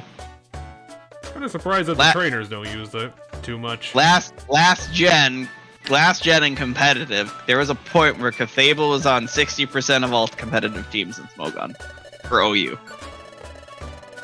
Yeah, that's a lot of representation. Jeez. It was on 60% of everybody's teams. It was that good of a Pokemon at that time.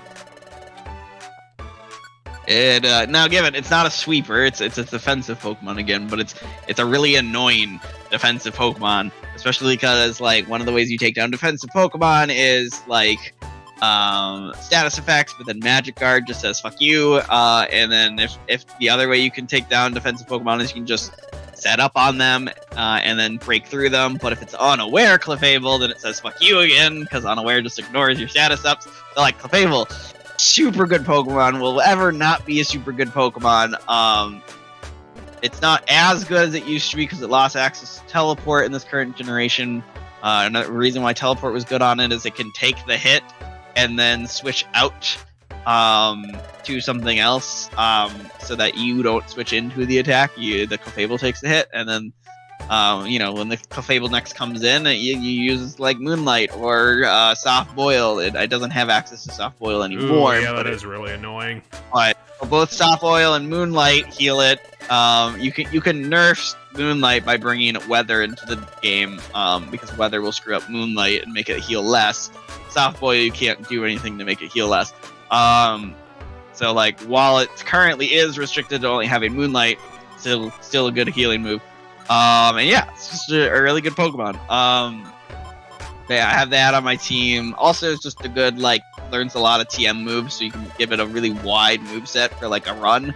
And then, in some games, you can find a Life Orb early, and if you have Magic Guard, you don't take damage from the Life Orb. So if the item Life Orb increases your attack damage, however, whenever you attack, you lose HP, but because that HP is, that's coming from an effect, not from a direct attack, Magic Guard ignores it, so Pokemon with Magic Guard can hold a Life Orb without taking damage, and still get the boost. So that's a fun thing to do on them as well. But yeah, Clefable is definitely one of my favorite Pokemon. I'm currently using it on my run of Shining Pearl, and then I can't remember the last couple of... Oh, I have a Drapion. Clefable, Medicham, Meg Mortar.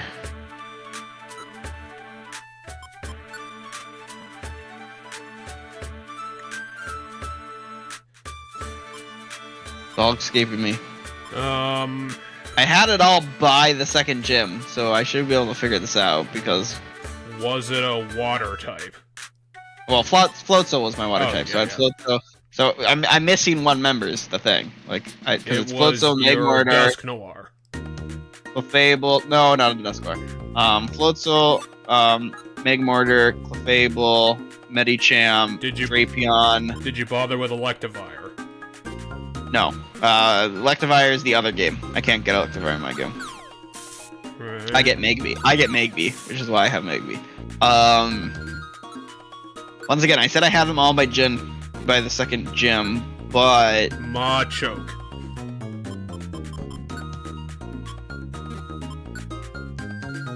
Nope.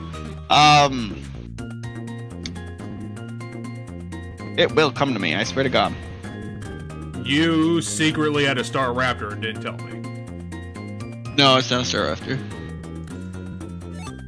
I want to say it's another physical attacker. I want to say I have 2 special attackers and 4 physical attackers. So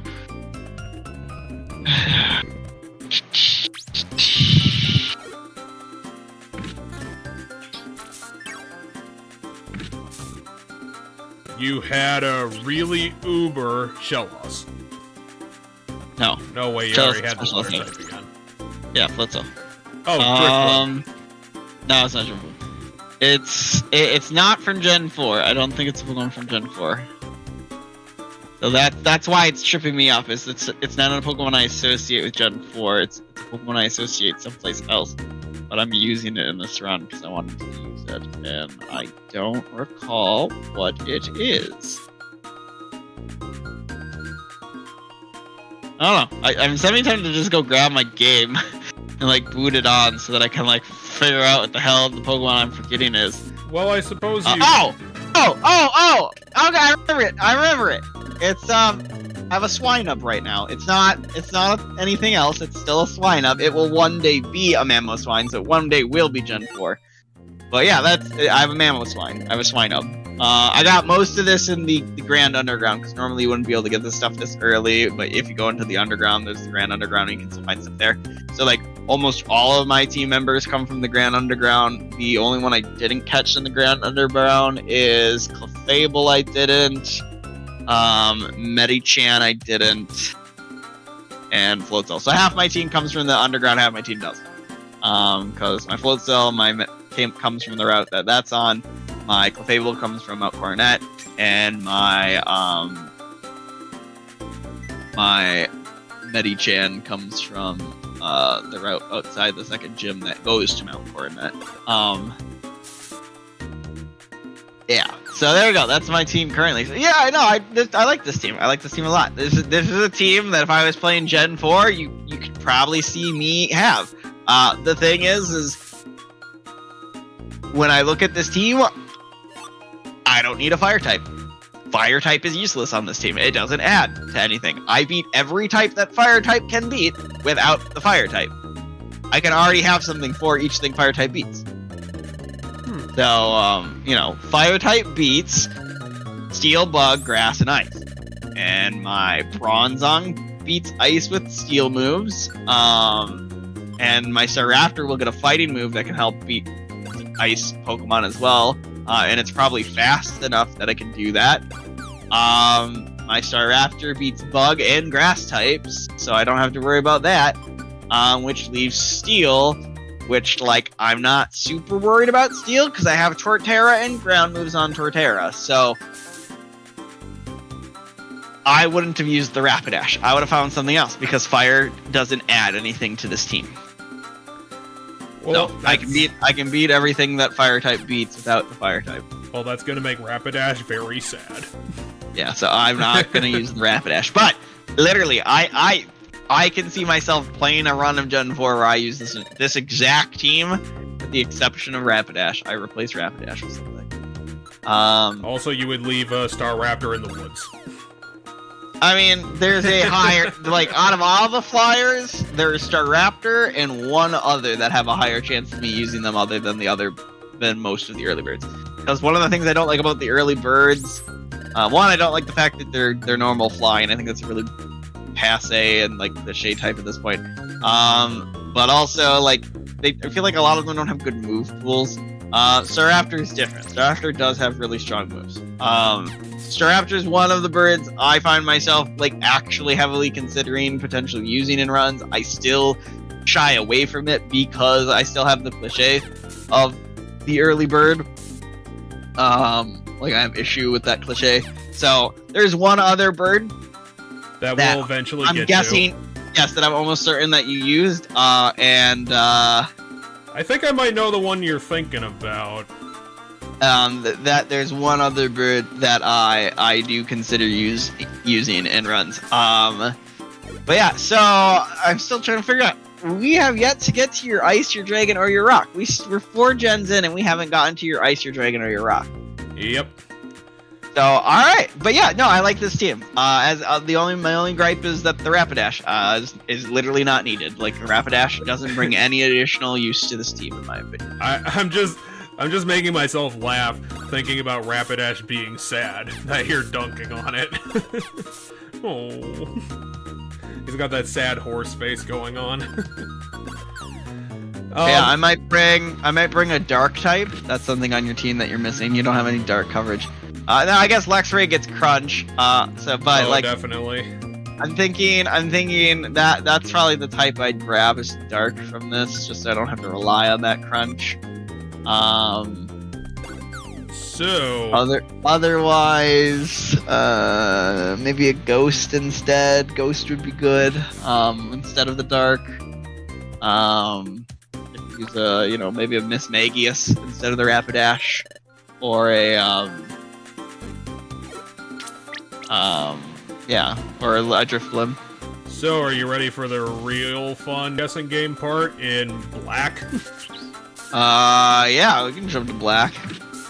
We're starting to get there to be a lot of Pokemon in the game. So, what game did you play out of the Black and White games? It was Black. It was definitely Black. Okay. So that makes it a lot easier for me because Black and White only have Generation 5 Pokemon prior to the post-game. Literally, you can't get anything that isn't Gen 5 in that game prior to the post-game. Black and White 2, on the other hand, which is a sequel to Black and White, so maybe you did play Black and White 2 as well, and we'll get to that, because that is a sequel to the story of Black and White. That one you can get Pokemon that are before Generation 5 in it during a normal run, but you can't in a run of Black and White. So, Black and White, what is the first Pokemon? Okay, since it is a question, I will tell you that the reason that we're doing 10 of them is because, yes, we're doing Gen 5 twice, because I do agree that the second Gen 5 games weren't really just a straight remake, so I played both of them. Okay, that begs a question that I have now. Are you mixing all 10 together? No, this is gonna be 2 different 6s. So okay, so we're starting with Black. All right. And the fact that you said there's 10 of them means that there's probably some repeats.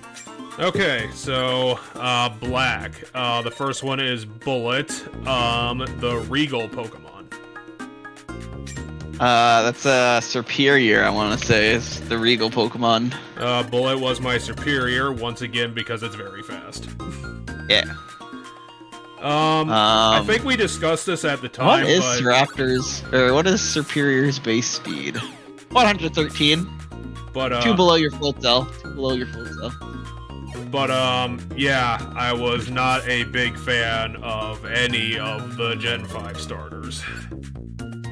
I also think it's the weakest set of starters in the entire franchise. Superior wasn't really a Pokemon. Well, Snivy really wasn't a Pokemon that I actually wanted. It was just the least bad of the 3, in my opinion. Out of the fully evolved ones, I do agree that I think Superior is the least bad. I've grown to appreciate Samurott a bit more, but that's more Hisuian Samurott than normal Samurott. I still just don't like normal Samurott. Yeah, you were savage on Samurott at the time. I mean, Samurott is out of the 3 of them, normal Samurott, like Water-type Samurott, is such a disappointment to me. I'm like, this Pokemon could have been so cool. Like, Oshawott and Duwat lead it to the super neat concept, and then it goes on to all 4s. Yet it still has its swords and it's sheathed into its arms, but like, it's so lame and dumb and like, you didn't like it to the point that you were highly criticizing its animations. Yeah, no, I really dislike Samurott. As I said, Hisuian Samurott has grown on me partially because the dark water typing makes it like more useful and better. Its signature move, it gets a signature move that's cooler than like what Samurott got. And so you get the move that like lays down spikes while doing damage, which is Ceaseless Edge. So Ceaseless Edge does damage and then also puts down a layer of spikes onto the field so that when they switch in, they're going to take damage. So that's super cool. With the addition of the new ability Sharpness, I get a little bit more appreciation for both of them. Because I believe normal Samurott also gets Sharpness. No, it doesn't. Never mind. Fuck normal Samurott even more. Throw it in the trash. Normal Samurott apparently gets shell armor still, according to this. That so dumb. Give them both Sharpness, for fuck's sake. Because like sharpness is an ability that I enjoy. I'm glad they made it. It feels like it should have already existed long ago. It ups cutting moves. There's like so many abilities that like up this kind, like Iron Fist ups punching moves, and like there's the Strong Jaw biting moves, right? It's like, why hasn't there been one for cutting moves? And they finally made it in Gen 9 for sharpness, and they retroactively put it onto Pokemon. So like there might be something new with sharpness, but the Pokemon that use sharpness, yes, there is a new Pokemon that uses sharpness. I went and looked it up. So sharpness is now only one Pokemon gets sharpness without it being a hidden ability. It is an old Pokemon. Which Pokemon do you think gets sharpness without it being a hidden ability? So its hidden ability isn't sharpness. It's normal. One of its normal abilities is sharpness. It has two normal abilities, one of which is sharpness. So it had a different ability. It got overwritten with sharpness in Gen 9. I want to guess either Scyther or Bisharp. It is Gallade. Oh, yeah, that makes sense. Oh, I should have picked that. So Gallade got sharpness. I used Gallade in my run of Gen 9 because I knew it got sharpness, and I wanted to have the fun of using sharpness. And then the other three Pokemon that get sharpness are Hisuian Samurott. Only Hisuian Samurott, apparently. I thought both Samurotts got it. Cleavor has it. And then Veluza has it. Veluza being a water psychic type from Gen 9. And then the thing that looks like Barraskewda. Yes, it brings recollection of Barraskewda in a way, because it's a thin, fast-looking fish. But yeah, it's... Because I always forgot what Veluza was, because I looked at it and I was like, that's a fucking Barraskewda. Oh yeah, and then Aqua Cutter is like the signature move of Vasula. It's like the Pokemon that's meant to advertise that because of the sharpness ability and because it's a fish, the Aqua Cutter. However, Oshawott can learn Aqua Cutter via an egg move, which makes me curious because, like, can you evolve? Huh. I'm curious if you can get a Hisuian Samurott that knows Aqua Cutter. I assume you can, but like it's an. Oh yeah, no, you can, because egg moves. They did a change with egg moves in Gen 9, so you can get egg moves onto Pokemon without them.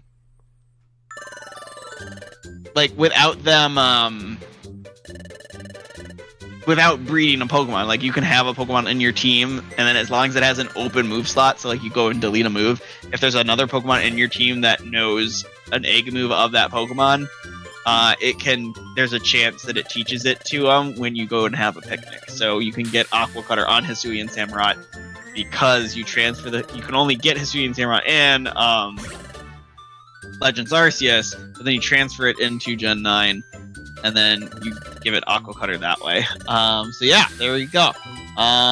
Cool. Hisuian Samurott's a cool Pokemon. That one's grown on me, even though I'm still annoyed by the fact that it's on all fours when they could have done some really cool samurai, like, not on all fours thing. Embor's design just has too much going on. I do like Pignite and Tepig again. Serperior's just out of all the final designs of that gen, Serperior's the best looking one that you're gonna have in Gen 5. But yeah, okay, after Serperior, what's next? This one is Harlequin, the Manipulate Pokemon. Harlequin, the Manipulate Pokemon. Is it a Liepard? No, it is not a Liepard. Okay, Manipulate Pokemon.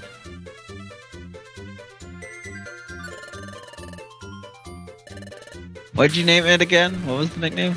Harlequin. Harlequin. The Manipulate Pokemon.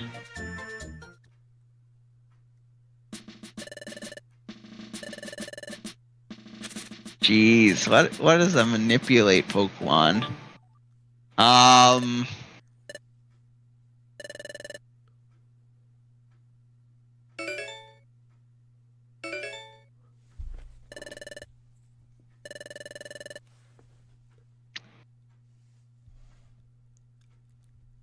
A manipulate God, I have no idea what the manipulate Pokemon would be.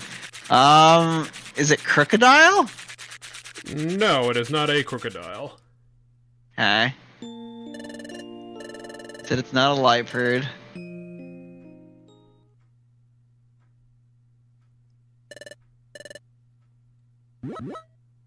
Is it on Pheasant? Nope, it's not on Pheasant. Manipulate Pokemon.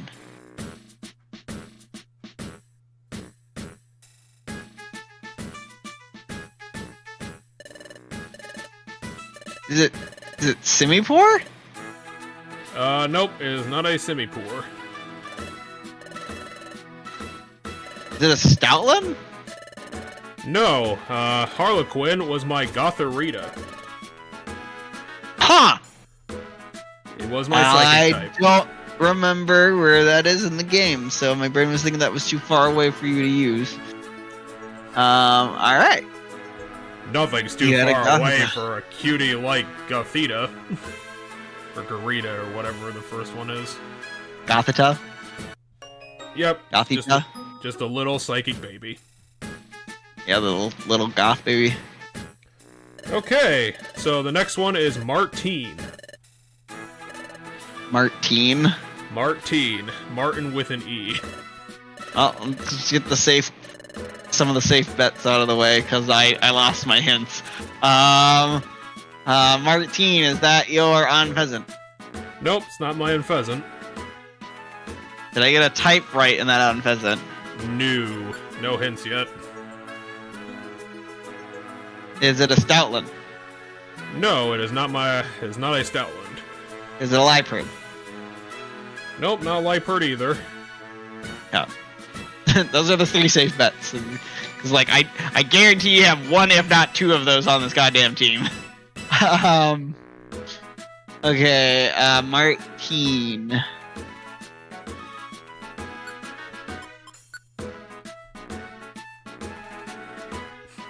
I will say most of the names are probably not gonna help you. Is it a Boldor? Boldor. Rock no, type. It's not a Boldor. Last guess, Seismitoad. No, but that probably would have helped you. Martine was my girder. How does Seismitoad help me? I think, isn't Seismitoad half fighting type? No, it's water ground. Okay, so, yeah, I misremembered.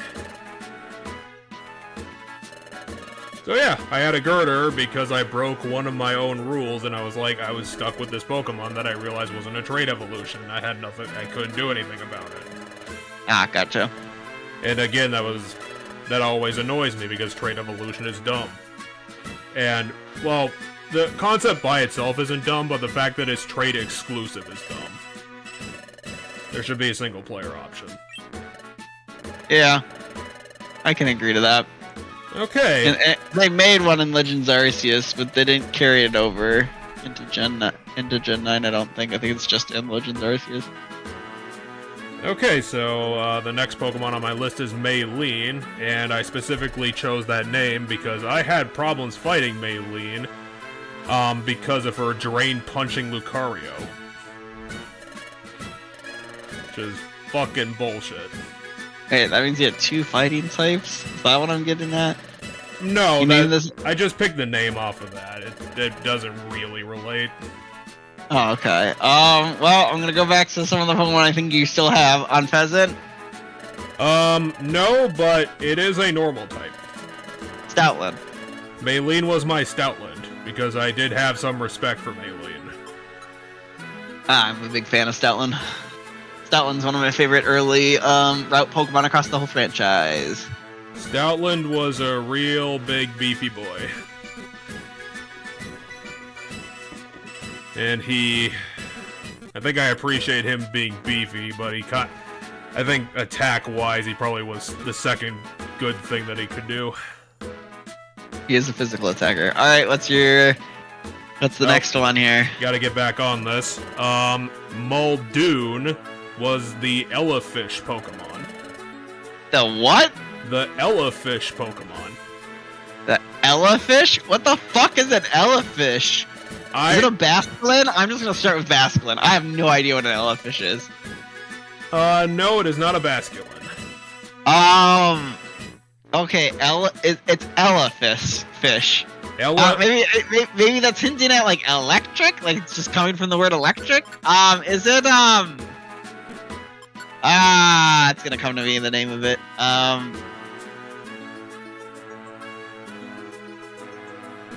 Is it is it Electros? Did you have an Electros? I'm gonna give it to you because I think we might be thinking of the different words. It's Electros. That's what I said. I think you said Electros, and I was confused.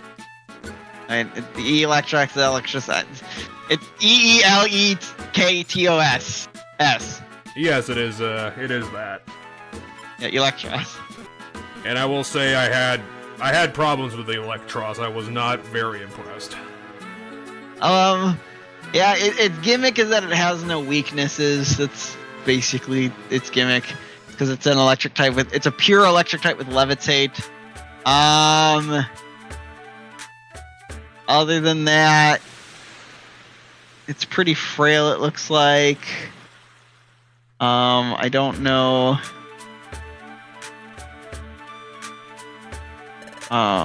Its moveset.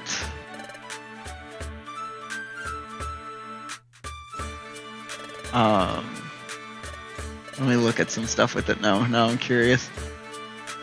Does it evolve with a Thunderstone? How does it evolve? So... I swear. Okay. I swear it was a level evolution. Okay, it's level 39 to get to Electric. And then a Thunderstone to get to Electros. So, from what I can tell, and maybe where you got boned, is it has the unfortunate evolution habit with stone evolutions of once it evolves, it learns nothing via level up. Yeah, I think this was at the point where I was learning that for whatever reason they designed this, where if it's on a stone evolution, its move pool just dies. Yeah. And it looks like this is one of them. Because yes, in Generation 5 specifically, it's the only moves Electros learns is Crush Claw, Head Claw, Acid, Discharge, and Crunch, and it learns them all at one. I mean, you have to go to a move reminder to get those back, and if you wanted other good moves it learns through level up, such as Thunderbolt, you don't get those until unless you sat on Electric for a while. Because Electric learns Thunderbolt, Acid Spray, Coil, Rash, Zap Cannon, but like that's all in the late 40s, mid to late 40s to all the way to 74. Cool. So if you evolved it before level 40, your best move is Discharge. If you evolved it before that, you know, you're super boned probably, if I had to take a guess. Yeah, it evolves at level 39, so you probably have Discharge already, because you probably get it on Dynamo. I'm assuming Dynamo gets... Oh no, Dynamo does it. So, yeah, okay, that's where you get boned. Dynamo literally only knows 4 moves, so you start with having a super limited move pool. Dynamo only knows Tackle, Thunder Wave, Spark, and Charge Beam. You evolve at level 39 into Electric. And Electric has a good move pool, but if you at level 39, all your moves are gonna be you're gonna have Mist, Acid, Discharge. You're gonna get Crunch. No, you're not necessarily gonna get Crunch. Yeah, you're gonna get Crunch right when you evolve, and then if you wait a while, you can get Thunderbolt. If you wait slightly longer, you can get Acid Spray, which isn't even that good. And You can get Coil if you wait even longer, but like if you essentially upon it immediately evolving, if you throw the Thunderstone on it within the same like level, you miss out on basically everything. And if you wait like 3 levels, you still miss out on everything. You have to wait 5 levels before it learns Thunderbolt. And even then, it's not going to learn anything good after that. So it all depends on, you know, moves you can give it via TM. So you can give it like Volt Switch, Flash Cannon. Boy, this thing is a terrible moveset. Yeah, it was It's a very limited move pool. It's a very unfortunate Pokemon, and I'm sorry I had it on my team. I was gonna say, I never used it. Okay, you do get more stuff, at least in the current gen. I'm looking at like its move pool. Okay, so once it evolves into Electros via TMs, you can get it like Dragon Claw, I guess, but it's a special attacker. I can get it Flamethrower via TM. Couldn't get that before it becomes an Electros, so its TM move pool opens up a little bit once it becomes Electros. But yeah, it's a lot of its, weirdly enough, a lot of its move pool, like it learns a wider variety of physical moves than it learns special moves. It only learns like 3 different types of special moves, but it is a special attacker, so yeah. Yep. But that leaves Patricia, the proud Pokemon. The proud Pokemon? It's so proud.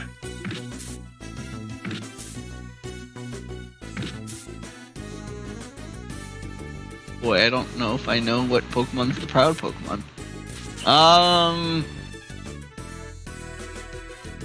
Who has Pokemon Pride?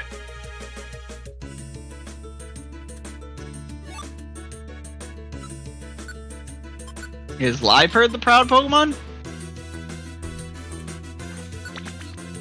Yes, no, maybe. I gotta pull it up again. Dark. Nope, it's not a Liepard.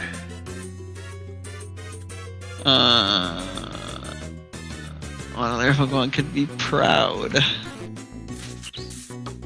Gen 5. That you don't already have.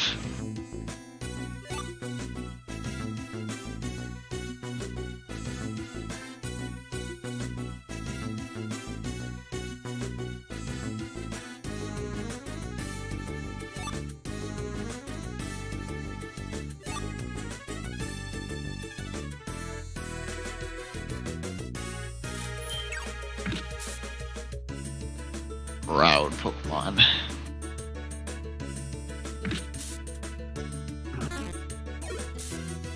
I don't know, I'm starting to maybe think I should just take really random pot shots at things. Because you've already shown that this is the game you're willing to go the farthest into in order to use a Pokemon.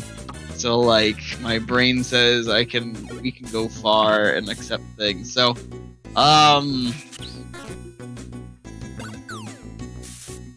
Haxorus? Is Haxorus the proud Pokemon? I have no idea what the proud Pokemon is. Nope, it's not Haxorus either. Okay.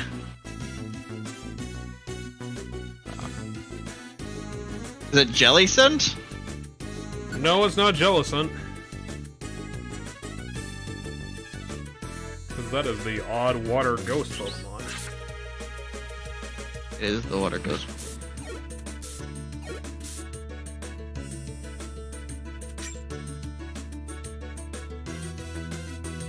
Is it a Basculin? No, it's not a Basculin either.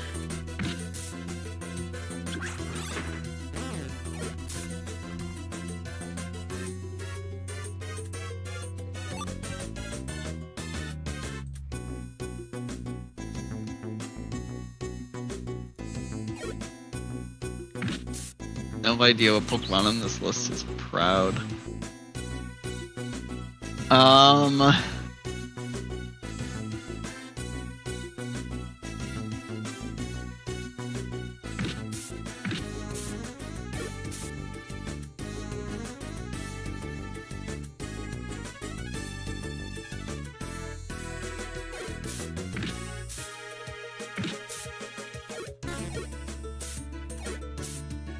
Huh.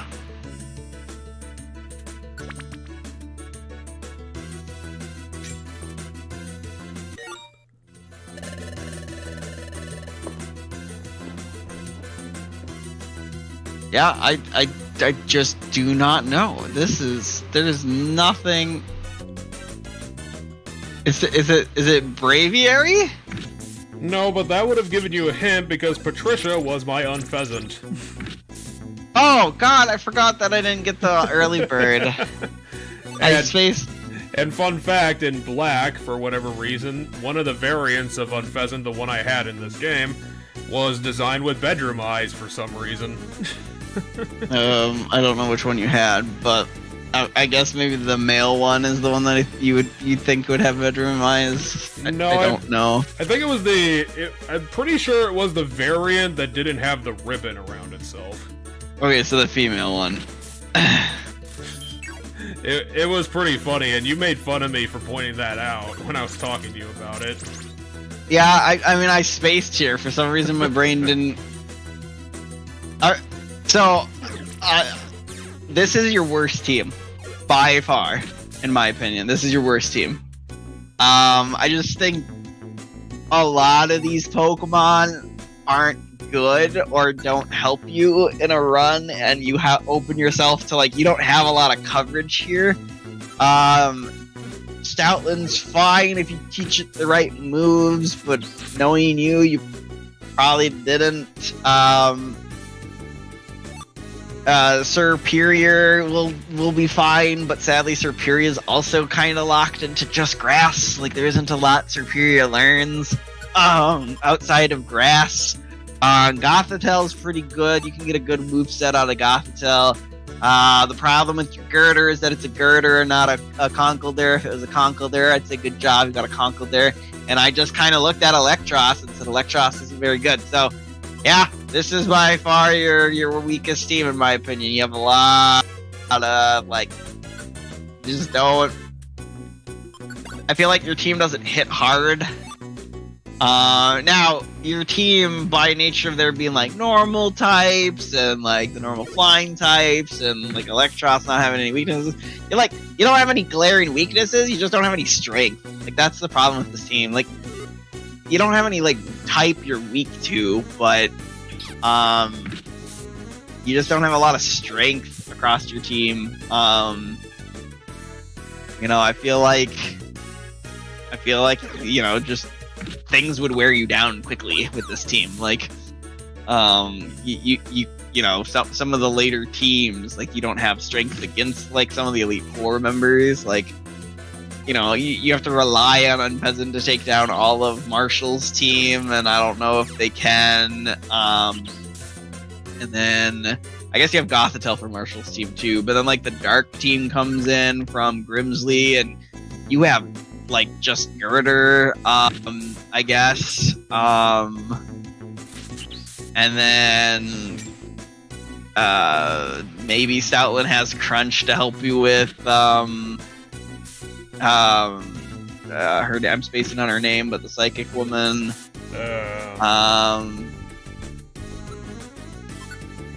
It'll come to me, Catherine. And then I guess once again, Crunch on Stoutland helps you against Chantel for the ghost types.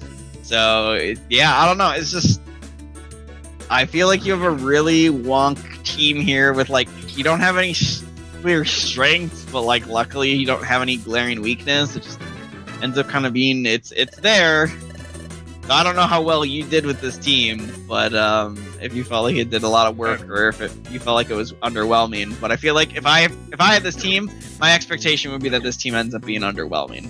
I think you're probably right. It probably was, like, at best average.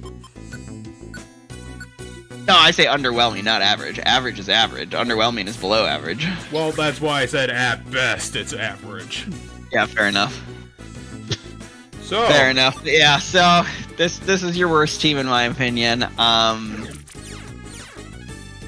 I also wasn't a fan of your Gen 3 team, but at least your Gen 3 had, like, variety, like, more variety to it. This doesn't feel like it has a lot of variety. I'm actually surprised how many single types were on this list, too. Yeah, you had Feel like grass, psychic, fighting, electric, normal, and then you had one dual type on Pheasant with normal flying. which only barely counts anyway. Yeah. Okay, so we're jumping into Black 2 because I'm apparently a secret edgelord. Now, also, to tell you something fun about flying type, there are only 3 pure flying Pokemon. Really? Yes. Well, yes, there's only 3 pure flying type Pokemon. And I will give you $1 if you can name any one of them. I don't think it'd be One Braviary. Nope, it's not Braviary. One of them is a legendary. Will be a hint for one of them. One of them is legendary. One of them is legendary. One of the pure flying types out of the 3 pure flying types is legendary. 2 of them are not. The 2 that aren't legendary are the same evolution line. So there you go. There's your hints for the pure flying types. I'm just not coming up with like anything like really boring as a legendary. Maybe it's like one of the tiny legendaries that no one remembers. No. So tiny. They're also, like, if you're saying tiny legendary, my brain immediately assumes they're not actually a legendary Pokemon. You're thinking of a mythical Pokemon. Is it... Pokemon you can only get through events are mythical. Is so, it... it's not one of those. Is it Lugia? What? Is it Lugia? What the fuck is Lugia? The Soul Silver Pokemon. Lugia? Yes. Lugia. There's an I in there. Lugia. Yeah, which is why it goes Lugia.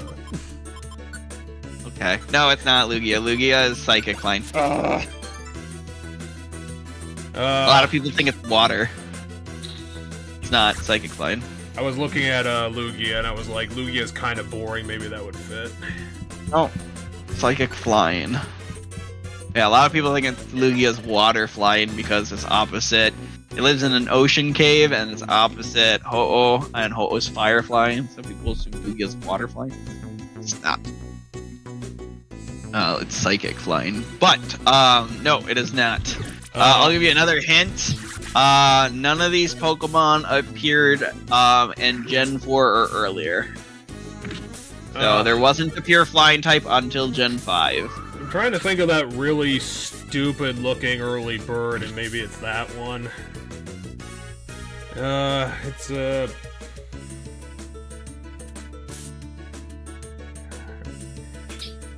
I'm trying to remember his name, but it's so fucking dumb that I can't remember it. Give me a description of what it looks like. It just looks like a pigeon. It's just a pigeon. Pidove? That's it. It's Pidove. It's not Pidove. Pidove is normal flying type. Well, those are my 3 guesses. Well, you have 5 guesses because of your own rules, so... Okay, I can think for a little more. So Pidove is somehow not that boring. Yes. Well, actually, it's more boring to be normal flying than it is to be pure flying. As I stated, there are only 3 pure flying Pokemon in the game, which makes it rather exciting. There are a lot of normal flying types across the game, including almost every early bird of the game is normal flying. It wouldn't be Minccino because that's a normal type and it can't fly. Yes, it's not a Pokemon that can't fly. Of course, it's gonna be something that can fly. It's just those later gens just like blur in my mind. You very likely used this Pokemon, to be honest. Like, I'm expecting it to be on your team when we get to it. At least the one that's not the legendary. You didn't use the legendary one, of course. Is it actually Fletchling? No, it's not Fletchling. I think that's all 5 now. Is that all 5? Or is that 4? Yeah, we can just call it. Alright, so the legendary's Tornadus. One of the 3 genies. So, but those genies are so dumb. Tornadus is pure flying, and then the other 2 is Rookidee and Corvisquire. Really? Yeah, so Tornadus is the only pure flying Pokemon from Gen 5 all the way to Gen 8. And before that, there just wasn't a pure flying type.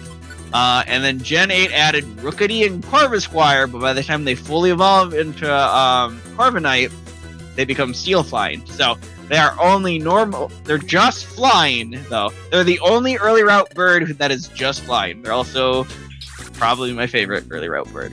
But yeah, all right. On to your Black and White 2 team then. I did not get on Pheasant, so you just start with me as a nickname. And again, just to remind you, this was a Black 2 run. Yes. And the first one was Cafe. Cafe. Caffei. A very weird spelling. Caff what? EI. EI. Oh, weird. Well, so I feel like I remember some Pokemon you used that you didn't bring up in... Oh, I forgot to give you your other hint. There are 3 repeats on this team. Oh, there are 3 repeats on this team. Okay. Because I was like, I didn't get on Pheasant. I spaced on it. Well, so I'm guessing Cafe. I'm gonna guess Cafe is your Mincino. No, it's not my Mincino. Is it a normal type though? No, and I'm pretty sure Minccino is just a normal type, so... It is indeed just a normal type. Cafe. Well, so here's the thing. As we've been going, I've been deleting your team, so I actually don't remember a lot of the things you had earlier already. I can, like, vaguely try to remember it. Cafe's likely a normal, or is Cafe's probably something that didn't repeat, I'm pretty sure. You probably shouldn't delete them because the repeat rule is like, it's repeats from anything. No, I know that, but like I can kind of remember a lot of stuff, and I just have to remember like what's in the game, and then like if I come across it, I'll be like, oh yeah, that was on a previous team. So there's 3 repeats.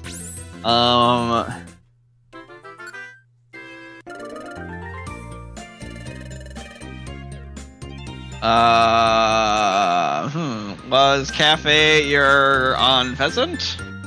No, it was not my Unpheasant.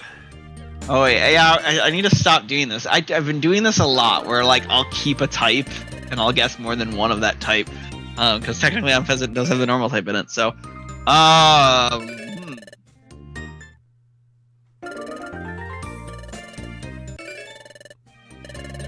I'm curious if you changed up starter for this one, but maybe you didn't.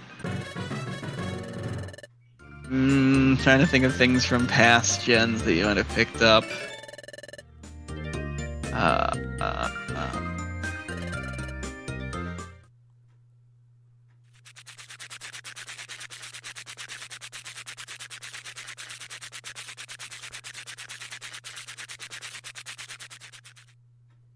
Is it your Crustle? No, it wasn't a Crustle. Was it Rock and or Bug? It was not. Yeah. I did remember that Crustle is a very weird looking bug.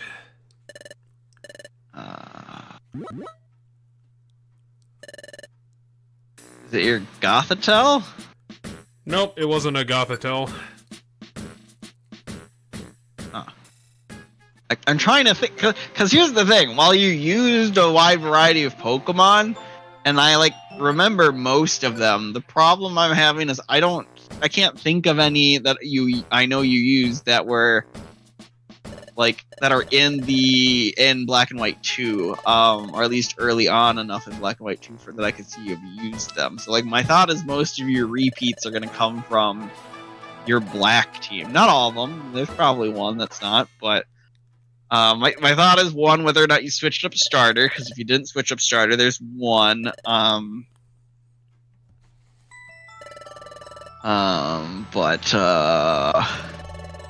Did you switch up the name on the starter is the thing.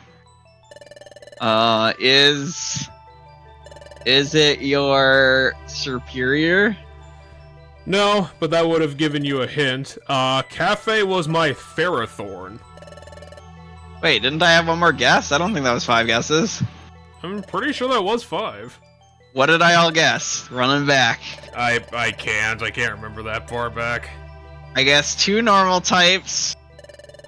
So I guess 2 normal types. I guess Crusted. No, that was my 4th guess, Jeff. Okay, well, Whatever. I'm just but, wondering okay, if I should give you the hint or not for that. I mean, I don't think I would have got Ferrothorn, so I'll state that I don't think I would have got Ferrothorn. Although I would have got Grass, but I think I would have guessed Sawsbuck before I guessed Ferrothorn. So we can just go with no. Anyway, what's the next one? The next one is How. H-A-O.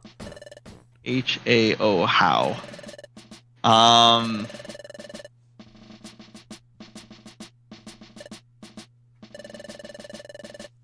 Is that your own pheasant?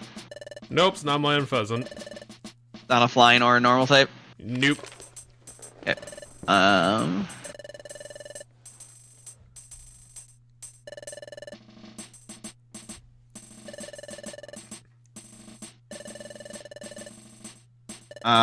So the fact that you're using a Ferrothorn makes me think you likely started with a different starter, so maybe I guess a different starter. Is How your Samurott? How was my Samurott and your worst enemy? Because it's gonna come cut you in half for calling it dumb. Yeah, it can't cut me in half. It doesn't have sharpness. It doesn't have sharpness, as I just found out. Normal Samurott didn't get sharpness, which is really dumb. He's gonna donk you on the head real bad. But yeah, okay. So I got that one. So now I have some aid here that'll help me. Yeah, but not to sound like a dick, but I think we kind of expected that the later gens were gonna trip you up pretty bad. It's true, because I have a much wider variety of Pokemon to pick from. Albeit, there's still not a whole lot of picking in a run of Gen 2. There are more in Black and White 2, but not... But yeah, the categories are going to get tougher for me, definitely, the farther we go. And sometimes I'll be able to still get it, but yeah. So what's the third Pokemon? The third one is Langdon, the Spitfire Pokemon. The Spitfire Pokemon. The Spitfire Pokemon. Interesting. I don't know if I... Spitfire Pokemon. What would have been the Spitfire Pokemon?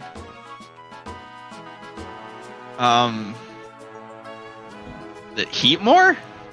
Nope, but it is a fire type, pretty obviously. Okay. Okay.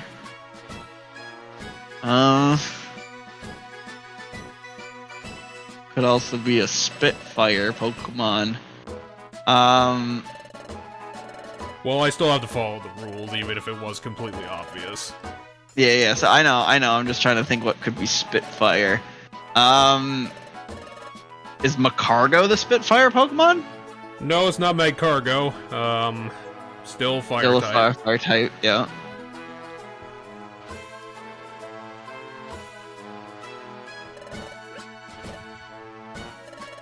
Huh. Okay.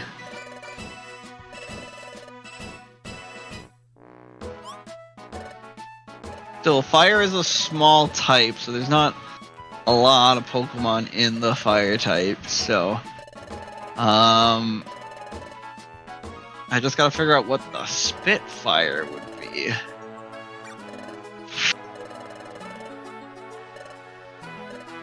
It's got some fire, and it's got some spit. And it puts it together. Yeah, I mean, apparently.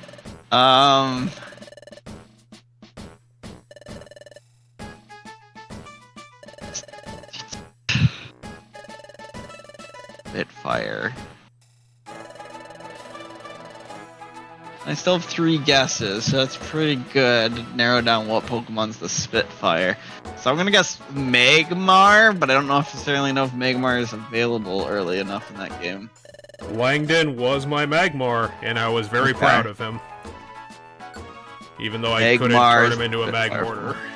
Yeah, because my guess was gonna be Magmar, because I was trying to think of like what Pokemon by design would be the Spitfire, and like as I dwindled down some of the later gen Pokemon off my list that I felt could fit it, like Heatmore's got his whole flaming tongue thing, and and stuff, and you know, there's like it's just made out of lava for Macargo. And I was like, well, maybe it's Magmar, because I could see using a Magmar. I'm like, maybe Magby's early in that game. I actually do not know. Magby might be early in that game. I know some of the baby Pokemon are just like randomly on some of the early reds, so maybe Magby's one of them. All right, yeah, Magmar's a good Pokemon. I'm currently using a Magmortar in my current run of the game that I'm playing. Yeah. Kind of sucks that it doesn't evolve until 31 from Magby, but that's just the way it is. I will say that for whatever reason, catching that Magby was a right bitch. I think I threw 12 Pokeballs at it. Yeah, so this is something I found out while catching my Magby. Magby shares the same catch rate with Palkia and Dialga. Okay. The same catch rate. Now, given I'm bad at... I don't memorize catch rates because it's hardly ever important to memorize. But yeah, the catch rate for Magby is 45, which is the same as Palkia and Dialga. Now, Palkia and Dialga have a higher catch rate than other legendaries because they are the box ones. They're the legend. They're the legendary ones. Or they're the box legendary. So, yeah, I don't remember like how wide the numbers are, but like I know it goes into the hundreds, and like the lower it is, the harder it is to catch. So the fact that it goes, so I looked it up. The maximum catch rate is 255. So a catch rate of 45 like starts you pretty fucking low. Yeah, so, it was not fun, but I was like, I fucking want that Magby on my goddamn team. I will throw every great ball I have at you. Yeah, so, yeah, Magby has a catch rate of 45, which is really low, and I don't know why that is, other than I think some of the babies from, like, Gen 2 era and stuff, where, like, the only way you could get them was through eggs, so, like, maybe because the only way you could get them through eggs at times, they made the catch rates really low, because it didn't matter. And yeah, so that's a thing. That is why that Magby was a pain in the ass to catch. I also had a lot of trouble catching my Magby for my run of Brilliant or Shining Pearl that I'm currently doing. So yeah, okay, Magmar. What's the next one? Well, this should be a good easy slowdown for you. The next one is Lenny, the light Pokemon. Lenny, the light Pokemon. So you used an Ampharos again. Yep, I put an Ampharos back on my team because if there's anything I could pull out of Gen 2, my Ampharos was pretty good. Ampharos is a solid Pokemon. I also can agree, having used Ampharos a few times across runs. So, that leads you down to Maylene, the big-hearted Pokemon. Big-hearted. So here's the weird kicker. You said 3 repeats, correct? Yep. So this is a repeat. The big-hearted Pokemon's a repeat. Yep. But whatever it was, I never got the fact that it was the big-hearted Pokemon before, so that doesn't help me. The best I can do is to just start by guessing some things that I knew you used in your last run and hope that one of them is the big-hearted Pokemon. Because I can't think of anything you use that feels like big-hearted Pokemon. So,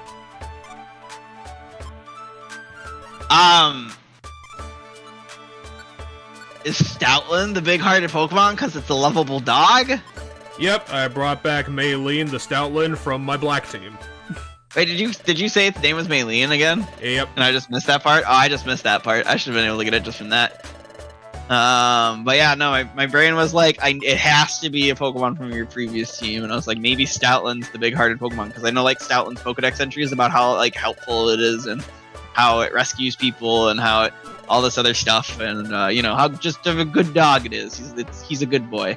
But yeah, okay. So that's your Stoutland, and your final repeat is? Rhonda, the proud Pokemon. We're on to the proud Pokemon. And I got this hint last time and I wasted it. The proud Pokemon was on Pheasant, correct? Yes, and this time I did get the other variant, and unfortunately it did not have bedroom eyes, so it wasn't funny. You got the masked one. But yeah. Yeah, I mean, you said my black team was garbage, and Stoutland and Unpheasant were, like, the two bright spots on it, so I was like, yep, bring him back. Yeah, I mean, I'm a big fan of Stoutland. I think it gets a nice wide move pool, especially with the elemental fangs. You can kind of put those on it to help it. Otherwise, you can always teach it like Earthquake or Bulldoze and things like that to give it more moves. On Pheasant, still on Pheasant, but Ampharos, Magmar, Samurott, and Ferrothorn gets you a way better team than the previous one. In fact, despite the fact that, like, in an average run of a game, Pokemon like Ferrothorn that are like slow and really defensive and don't have much attack, or special attack for that matter, like it's all the defenses. It's a really annoying Pokemon. Normally, I'd say they're not that strong in a run, but Ferrothorn's kind of an exception to the rule because Iron Spike ability can help it do damage, and so you can like Leech Seed, have Iron Spikes, and then it's Gen 5. Gen 5 is one of the games that I'm pretty sure off the top of your head you can get a Rocky Helmet during your run, so you slap the Rocky Helmet on it, and then things are just breaking themselves on it versus doing damage to it. You get Leech Seed, you can get Giga Drain maybe eventually, even though it doesn't have that good of special attack. I believe its better attack stat is its physical attack. You can also teach it Gyro Ball. Gyro Ball probably does good damage on it in a run, and it learns that through level up, so you do have that going for it. Alright. What else does it learn through level up that you could probably use? I mean, it learns Gyro Ball is probably your best move. Oh, it's got better attack than I give it credit for. It's got 94 attack. 94 attack's not bad. So you can just Power Whip. Oh, it learns Power Whip when it evolves, so that's really strong. I was gonna say Power. I didn't realize it learned Power Whip when it evolved. I thought Power Whip was like a move reminder only move, so I wasn't thinking you had Power Whip. But yeah, Power Whip is good on it. Iron Head can do good, seeing that it has a 90 some attack. And then you can just Leech Seed maybe, and that kind of stuff. That's a good move pool for it right there. Just Leech Seed, Power Whip, Gyro Ball over Iron Head, just because it's so slow that the Gyro Ball is going to probably do more damage. So I would go with Power Whip, Gyro Ball, Leech Seed, and I don't know, T-Wave, Thunder Wave, so I could slow some shit down, I guess.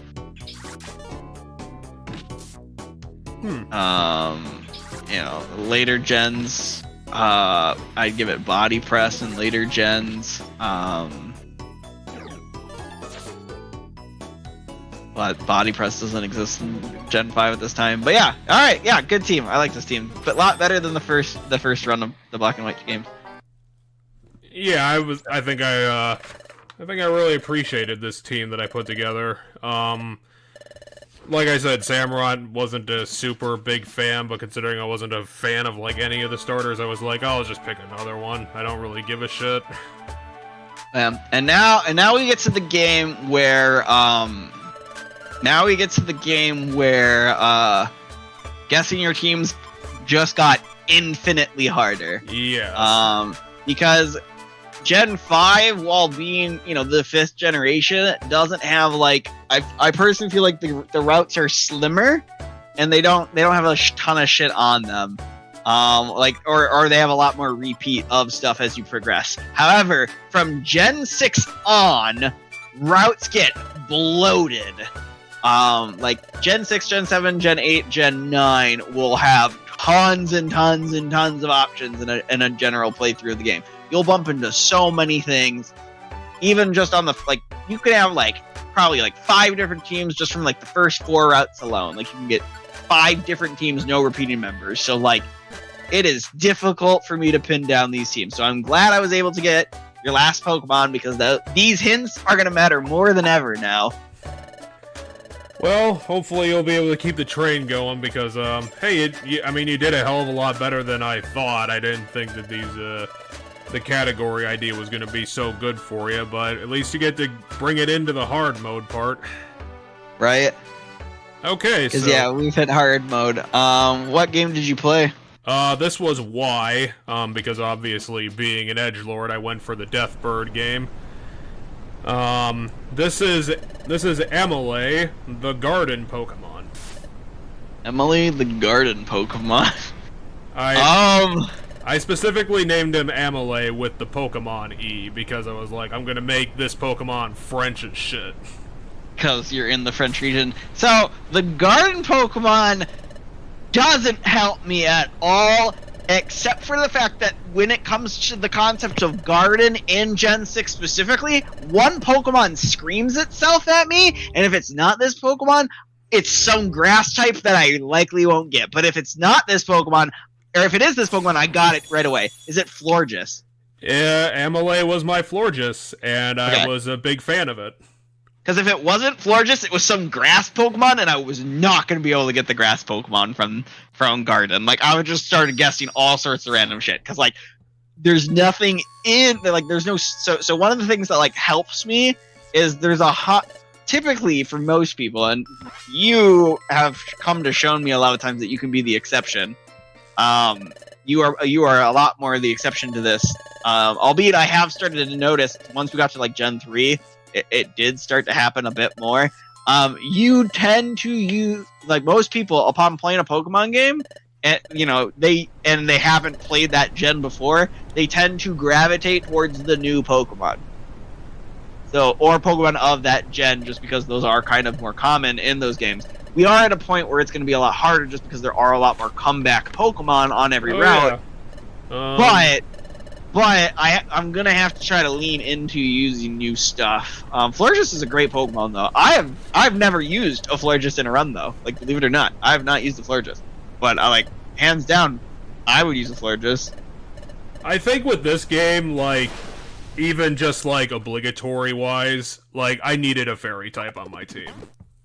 Yeah, I mean this is the first game with Fairy. Florges is there as one of like baby's first fairies. I mean it is, I want to say, kind of, I want to say it's the first fairy you can come across on a route. However, there's a Pokemon that comes before it that isn't fairy at that... No, it is fairy at that time, because I'm pretty sure you can come across Azurill, and Azurill is fairy type now, because it used to be normal type, and then weirdly enough, fun fact, Azurill isn't water type. You did not know that Meryl's baby, Azurill, is not water type. Yeah, is not a water type.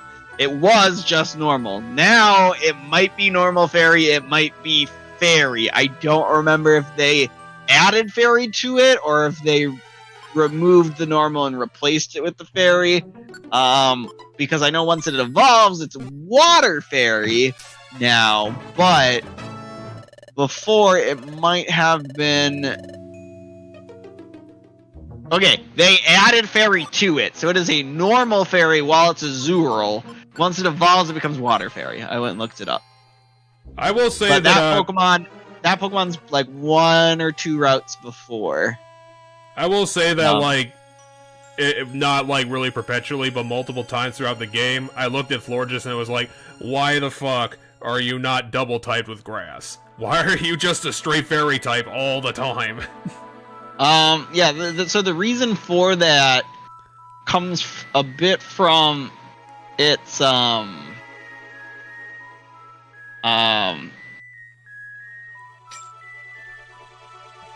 Florges is the hardest one to explain, but what it's based off of is like the fairy sprites of the forest that like help plants grow. So it's helping plants grow, but it itself isn't a plant. Is like your argument. But like once it comes to Florges, it like starts to be like the plant elements are now in its design instead of like carrying it.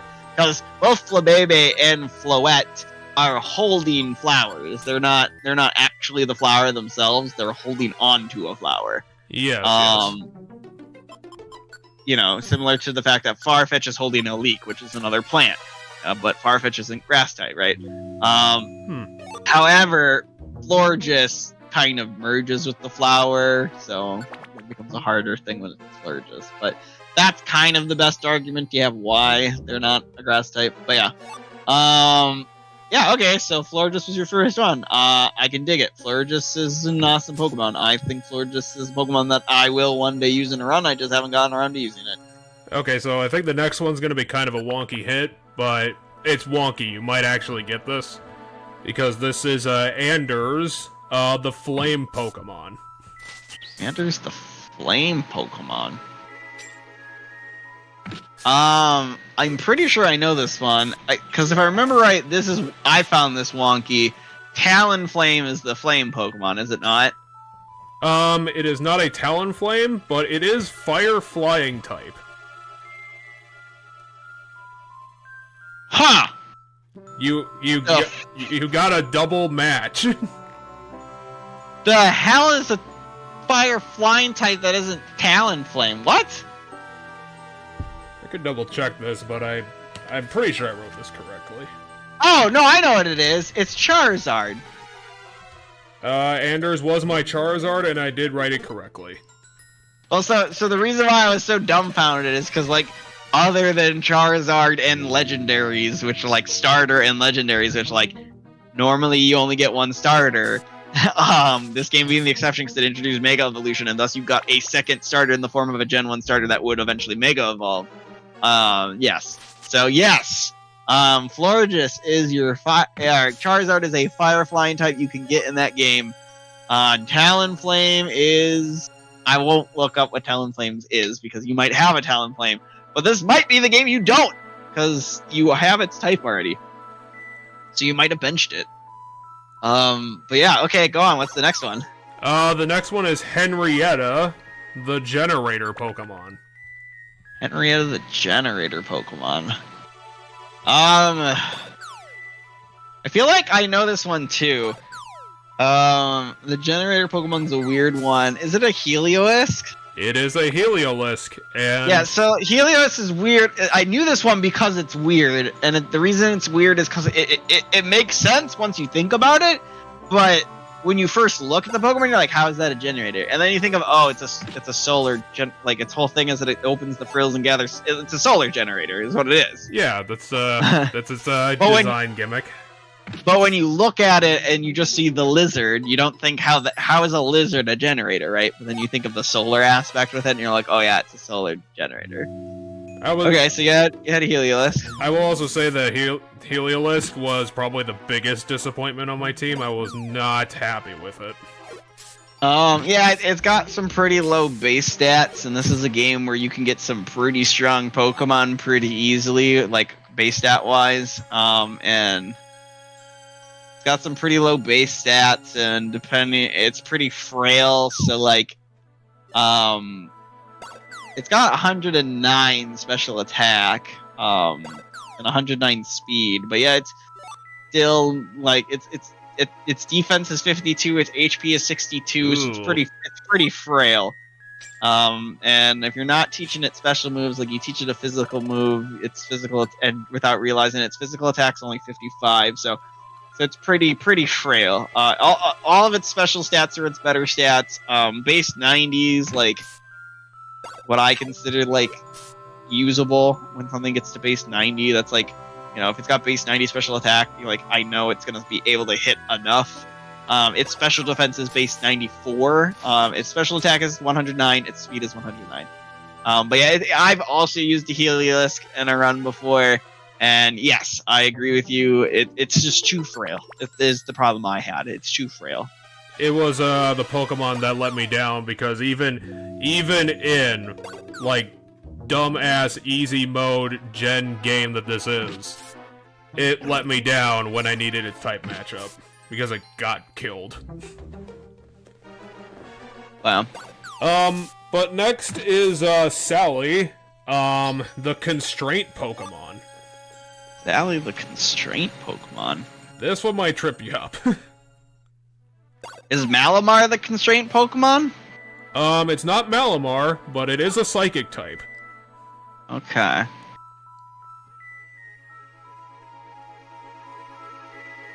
Psychic type. Known as the constraint.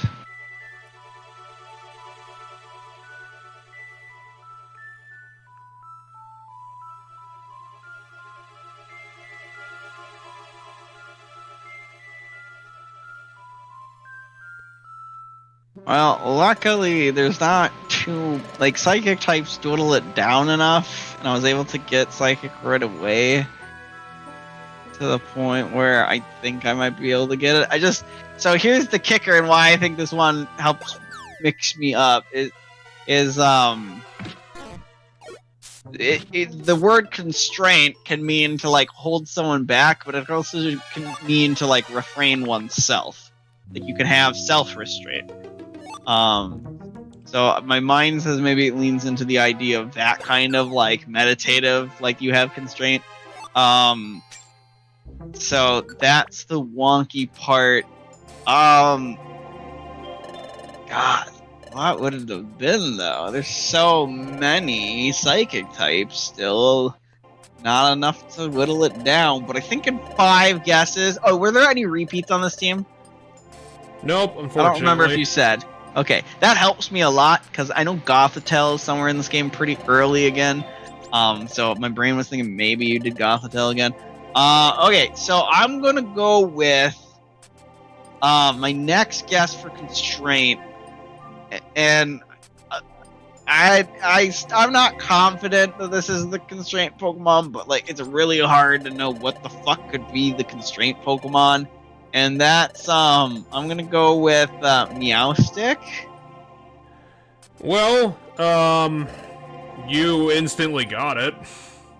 Okay, so because I was like, I know it's not a repeat. There's not a lot of psychic types, and you use stuff that's earlier on in the game. So I had to like run through my brain of like where psychic types are in the game, and I think Esper and Meowstic are pretty early on, and like I'm surprised it's the constraint Pokemon for Meowstic.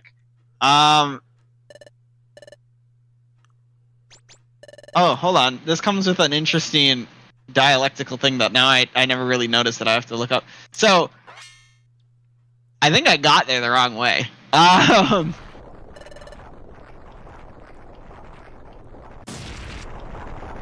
So what's the difference between restraint and constraint? Now I gotta figure that out. I think restraint is probably what you were talking about with like self-constraint, and constraint's just constraint. Yeah, so I'm not sure how it's the constraint Pokemon, but Esper's the restraint Pokemon. Believe it or not, I just looked this up. And so Esper is where I was going with where that fits in, and it works because I was right for Esper. I just assumed it carried over from Esper, but it switches from restraint to constraint. So. I had a white Meowstic, and I was a pretty big fan of it. Yeah, the girl one is the better attacker. The girl one's the better attacker. In my first run of X and Y, I also had a girl Meowstic, and it did perfectly fine. But yeah, because they have different move pools. I think they're the same stats but different move pools. Yeah. So the female one gets more attacks. The male one gets more like status moves. So they have the same stats though.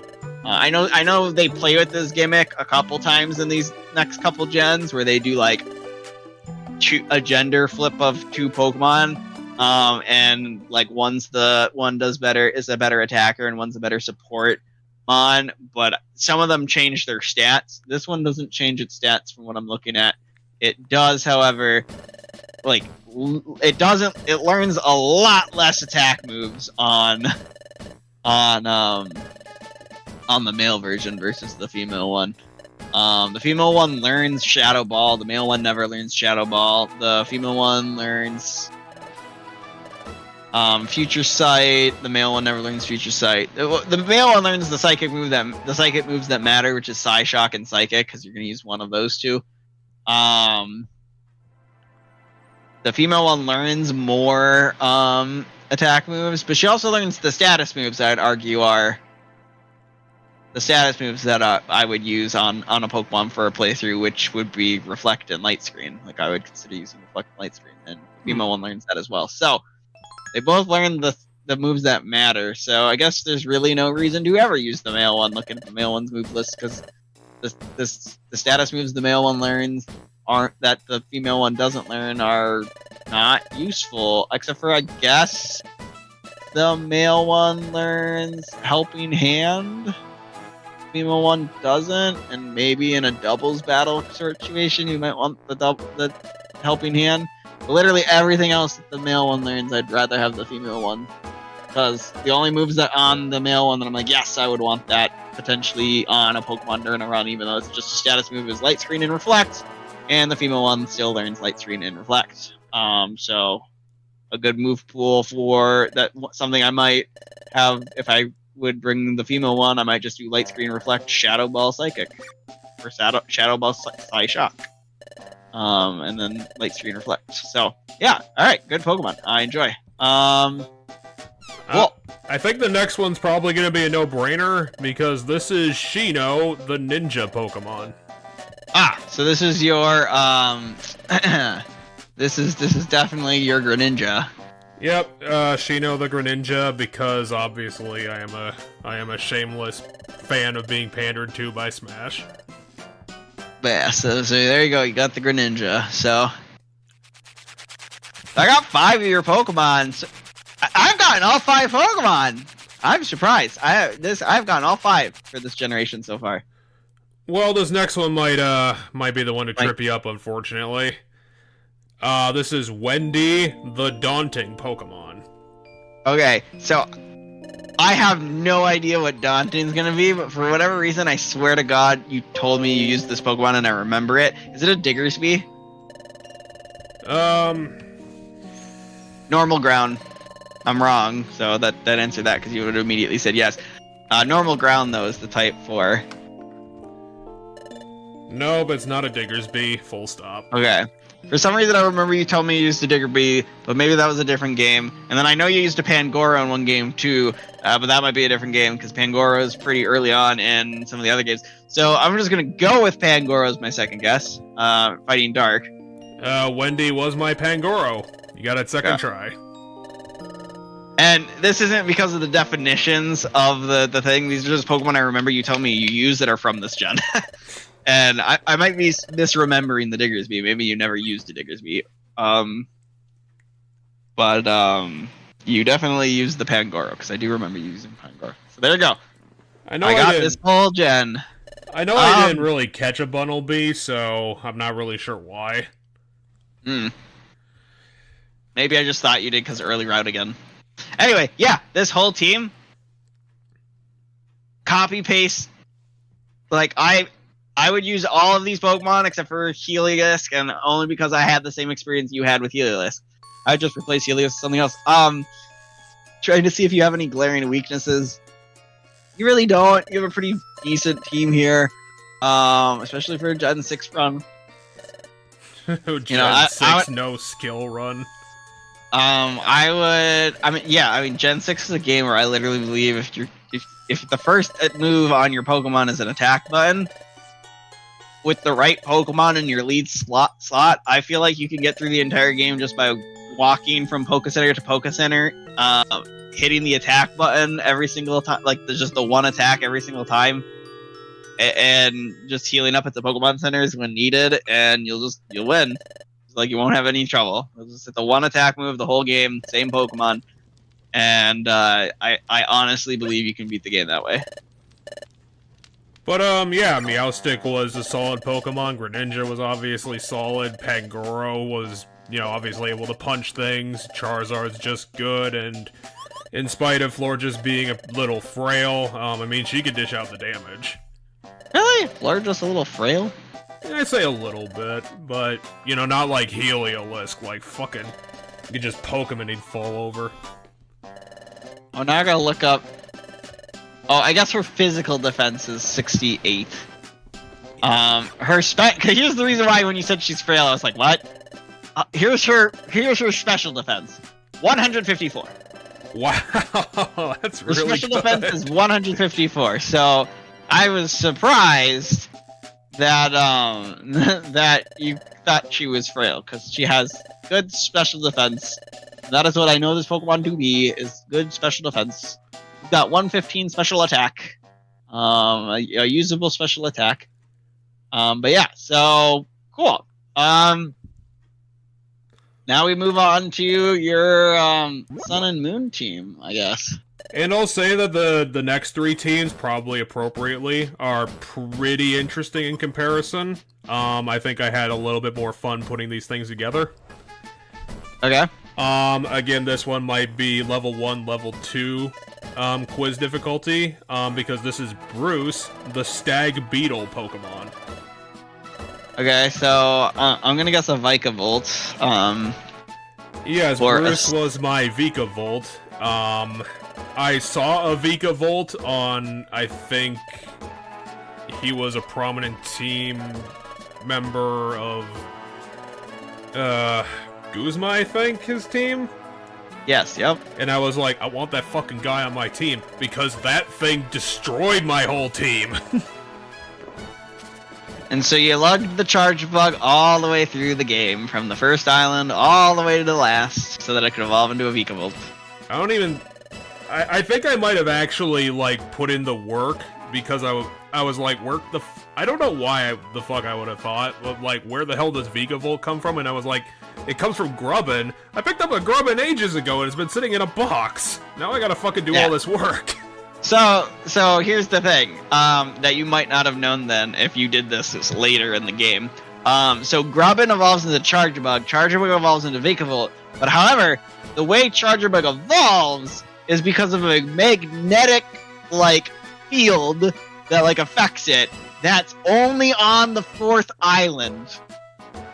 Yeah, by the time that I started working, like, I didn't get the annoyance because I started working at Grubbin so late that, basically when it was the time for it to evolve was when I got access to where it evolved.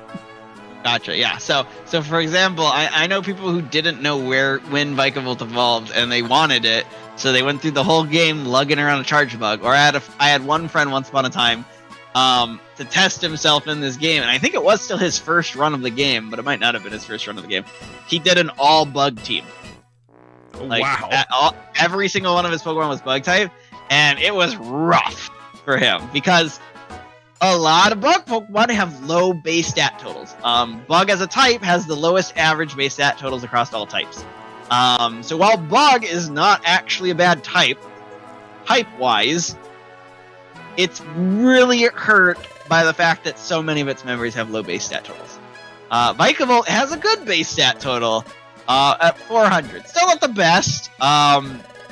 It doesn't have any stats over 100, but like it's oh no, I'm looking at Charge Bug right now, ain't I? I'm on Charge Bug. Oh, so there we go. I'm looking at the wrong stat. I was like, that seems really. I'm surprised. Okay, yes, 500 base stat total. You're much better because I was like, there's no way its special attack is that low. With special attack of 145. Ooh, yeah, wow. Because it's a railgun. It's a railgun. That's what it's designed to be. It's designed to look like a railgun. Yep, it's half a railgun. It's slow as hell. It's 43 speed, which is crazy because its Pokedex entries mention it being like super fast. We're just like, what? Yeah. It zips around on sharp lookout for an opening. It concentrates electrical energy in its large jaws and uses it to zap energies. I will say that, like, for how hyped up that I made Vikavolt, when I actually got it and started using it, I was slightly underwhelmed with it because I think I might have built it wrong. Because I was like, this thing's gonna fuck up everything. That's what it did to me. And then it's just kind of struggling to OHKO much of anything. Well, some of that depends on what moves you had it know. Because you're gonna want special attacks over physical attacks. But then also, just because you picked it up late in the game, there is an issue that can come from that, which is as your Pokemon KO other Pokemon, they get EVs. and as the game goes on, you max out on EVs at a certain point. But like that's all helping boost just your stats, and because you're not EV training like competitive trainers do, you just kind of with like a general boost to all of your stats and not any specific stat. But I've noticed in some games, like if you pick up Pokemon really late, like fourth island in this case, late, they don't get the EVs that everything else got, and thus they end up struggling that way. And so they can feel underwhelming at that point because you didn't get the EVs for them. There's also the difficulty of the fact that just Vikavolt's slow. So it has to survive hits in order to get its hits off. But yeah. For the future, I forgot to mention this. This is an Ultra Moon run. Okay, Ultra Moon. And was there any repeats? No. Yeah. So I just want to point out, you mentioned there are 3 types that only showed up once, and I haven't seen any of those types yet, I don't think. Ice, Dragon, and Rock. Yep. That is still true. Alright. That's why it was so rare. Yeah. I mean, I'm surprised it took us this long to get to Ice, Dragon, and Rock. I think this one's gonna probably be the funniest pick. Okay. That it made it to my Hall of Fame team. But next is Cordelia, the woolly crab Pokemon. Well, this is easy, and I mean, you stuck with the crab. You stuck with 2 Pokemon that you can get early on that don't evolve until super late. Because Vikavolt's 1, but even later than Vikavolt is Crabominable, which is your Ice type. Finally, we got to your Ice type. And you couldn't have picked a worse Ice type, in my opinion. Crabominable is like arguably one of, if not the worst Pokemon ever. Its design is offensive to look at. I just hate Crabominable's design. Like, Crabrawler is such a cool Pokemon, and then you're like, yeah, I love this Pokemon, it's so cool, and you want to drag it with you the whole game, and then if you do, your reward is that it becomes Crabominable, and you're like, now it looks horrible. Its typing is horrible because it's a slow Ice type. It looks horrendous. Like, my boy Crabrawler was so better and not. And the funny, like, the true joke in all of this is that as objective as I want to look at it, like, the reason why I was super jazzed about Crabominable is, like, fighting Ice type, that's the coolest type matchup I've ever looked at. This is gonna be fucking awesome. And then it was garbage. And, like, the ultimate joke is that, like, I actually have a little soft spot for Crabominable. Because, like, its design is so goofy looking that I kind of like it. Like, I actually kind of like Crabominable as a Pokemon. Alright, with that, the stream is over, everybody. See you later. Don't tune in next time. I will not be here. No, I'm kidding. Like, although it is being surprisingly late. I just can't, I can't bring myself to hate it, even though it's really bad. Crabominable is such a letdown. It's the biggest disappointment in all of Pokemon, which is, like, arguably why, like, some of the other Pokemon I think are the worst Pokemon ever made are, like, bad because they're super fucking forgettable. It's to the point where, or, like, I just don't like their design and they're really forgettable. But, like, Crabominable gets extra points because it's a disappointment. So, like, other Pokemon I think are the worst Pokemon is I really do not like Swanna.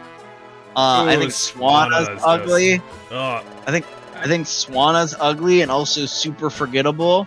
However, like, there's a difference between being ugly and super forgettable and being ugly and a disappointment to something cool. Because, like, I like Crabrawler. I actively like Crabrawler. I'm neutral on Ducklet, so I don't care that Swanna looks bad. It's a forgettable Pokemon because I'm neutral on Ducklet, and I think Swanna's just forgettable and ugly. However, Crabrawler's cool. Like, seeing Crabrawler, I want to use it, and then finding out it becomes Crabominable super late, and just, like, ugly looking, and just a really bad type combination for its speed. Like, Ice Fighting, if it's fast, would be awesome. that shit would be good as hell if it was fast. Because you'd be glass cannon. You'd be a glass cannon. And a lot of Pokemon are glass cannons, and it's fine that Pokemon are glass cannons. But if you're a glass cannon, you have to be fast. And ice types, that's what hurts them. Is by nature of being an ice type, you automatically become frailer than a lot of other Pokemon. However, you hit really good because ice is a really strong offensive type. So you want to be a fast ice type, you don't want to be a slow ice type. If you're a slow ice type, you suffer. If you're a fast ice type, it doesn't matter that you're an ice type. But, a couple of things I will say is that, one, like, obviously he did not perform very well, which is why I'm still disappointed. Obviously, Kerbrawler is not even a contest, it's the better design. I just have, like, some slight appreciation just because, like, Crabominable is so fucking over-detailed and goofy-looking. That's like, I don't know what the fuck you were doing or what you were thinking, but god damn, you went balls deep on that option, and it's a really stupid one. Alright, let's see what else you picked. The next one is David, the water bubble Pokemon. Oh, okay. Well, that's super easy thanks to the category. There's a very obvious water bubble Pokemon. And it's Dewpider and Araquanid, so I'm gonna go with Araquanid. It is Araquanid, and surprisingly, I don't even think I actually got a Dewpider. I think I just caught it as an Araquanid. Oh, that means you caught it later. Third island. You would have caught it on the third island as an Araquanid. But I was like, I looked at it and I was like, fucking get on my team. That is one of the most awesome looking Pokemon. Also, yeah, there's some cool bugs in Gen 3. There's a lot of cool bugs, or in not Gen 3, Gen 7. A lot of cool bugs in Gen 7. This one being one of them. Like, here's one of the things with Araquanid. It's got really good defenses. 92 defense is passable, 132 special defense is good. Only 70 attack. However, it makes up for its low physical attack due to the water bubble ability, which gives it increased damage on its water moves. So it doubles the power of water type moves used by this Pokemon. So that's why it didn't completely suck. So even though it has low attack, the base power of its moves are doubled. So, Liquidation, base 85, is base 190? 170? Yeah, 170. So, like, it's hitting hard. It's hitting really hard, like, right off the bat. Like, Hydro Pump, for comparison, is 110. Wow. So Liquidation is hitting,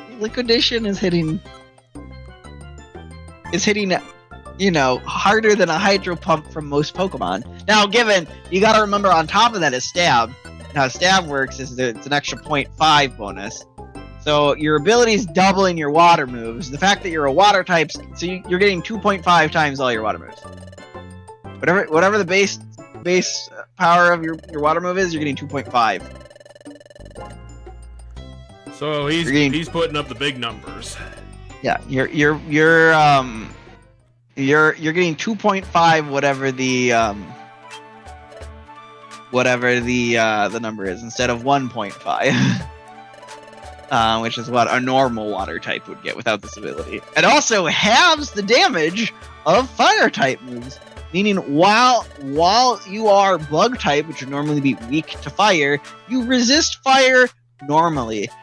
You're also immune to being burned, which halves your attack if you are a physical attacker, which for Araquanid you wouldn't want to happen because it's a physical attacker. So there you go. Araquanid is really strong at hitting one attack, and that attack is Liquidation, and it's just good. and then it okayly hits because base 70 is not the worst. I mean, your Hypno was base 73 for both of its attack sets. So it can hit fine with other attacks. And so your bug attacks hit fine, but your water moves hit like a truck. So, yeah, Araquanid's a good Pokemon. All right, what's your next one? Again, this one might be a no-brainer, as long as you don't have a brain fart. Denise, the Arrow Quill Pokemon. Okay, so you're Decidueye. Yep, Denise the Decidueye. Yes. Which, again, real great starter Pokemon. I was, not like my favorite thing ever, but pretty damn solid. Yes. It's a good one. Especially for being, I think, the first ghost type I really had on my teams. Yeah, it might have been. I don't remember all your teams to know for sure. But yeah. Yeah, Decidueye is a great Pokemon.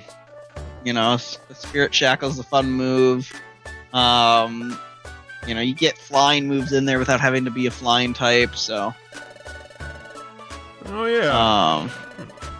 But yeah, also, I'm going to applaud you, because now that I think about it, you didn't use the first route bird in the last game, and you might not be using the first route bird in this game, so good job! You didn't use the first route bird in 2 games. It only took there's still 7 games. There's still a chance. No, 6 games. The last game you didn't have Talonflame, so there's 2. Gen 6 was your first game that you didn't have the bird. But yeah. So all right, cool. After Decidueye, what's your next one? It's getting late, and I'm sure you have to work tomorrow. So. Well, yeah, but I'm working from home tomorrow, so I can actually spread out a little bit more time. Okay. I just want to make sure that we get through at least the game, and then if we have to do like a part 2 to the PokéChat, we can. But as long as we get through the game, or the guessing game. So, all right, what's the next one? So the next one is Douglas, the overturning Pokemon. Oh, what is what? The overturning Pokemon. Oh, fuck me, I guess. What could be the overturning Pokemon?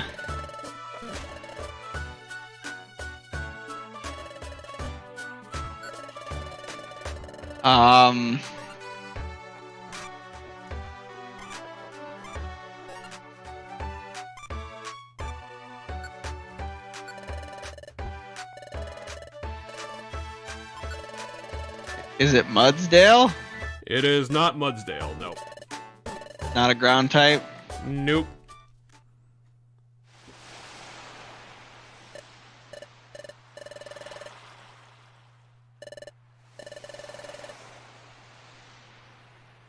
Please don't tell me it's Canyon.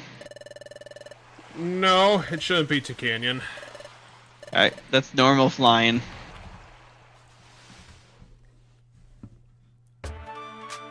Yep. The overturning Pokemon. Boy. This is tough. I don't know what an overturning Pokemon would be. And I'm starting to fear that it's not Gen 7, and that it's something pre-Gen 7, which will make it infinitely harder to guess.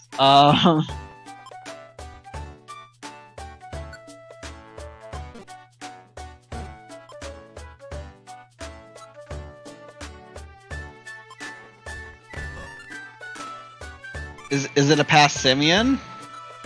No, it's not a Passimian. Did I guess a fighting type? No, I didn't guess a fighting type already. Is it a fighting type, though? Nope. Ah, darn.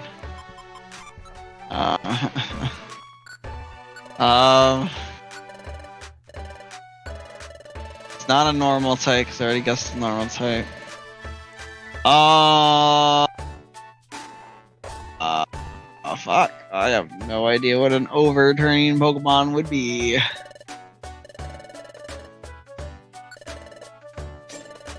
I have 2 guesses left. Well, shit. Now I gotta start thinking early route, Sun and Moon, or Ultra Sun and Ultra Moon, and find out what might be there. Because that's gonna be my best guess to try to figure out what the overturning Pokemon is.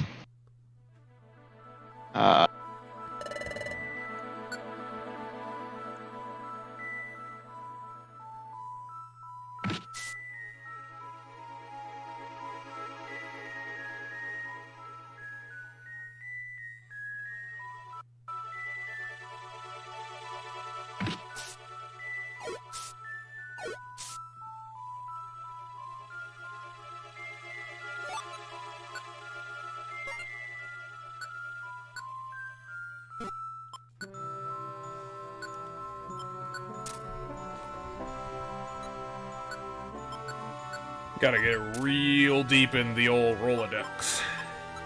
Apparently,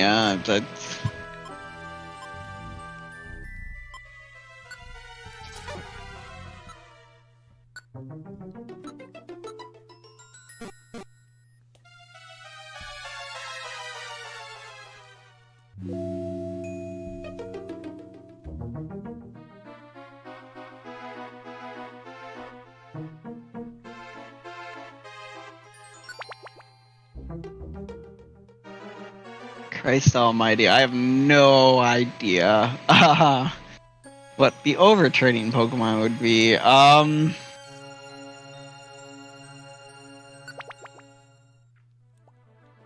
Noivern? Noivern's early in that game. Dragon flying, or flying dragon. Nope, it's not a Noivern. Nope. Oh, one more guess to go before I get it wrong.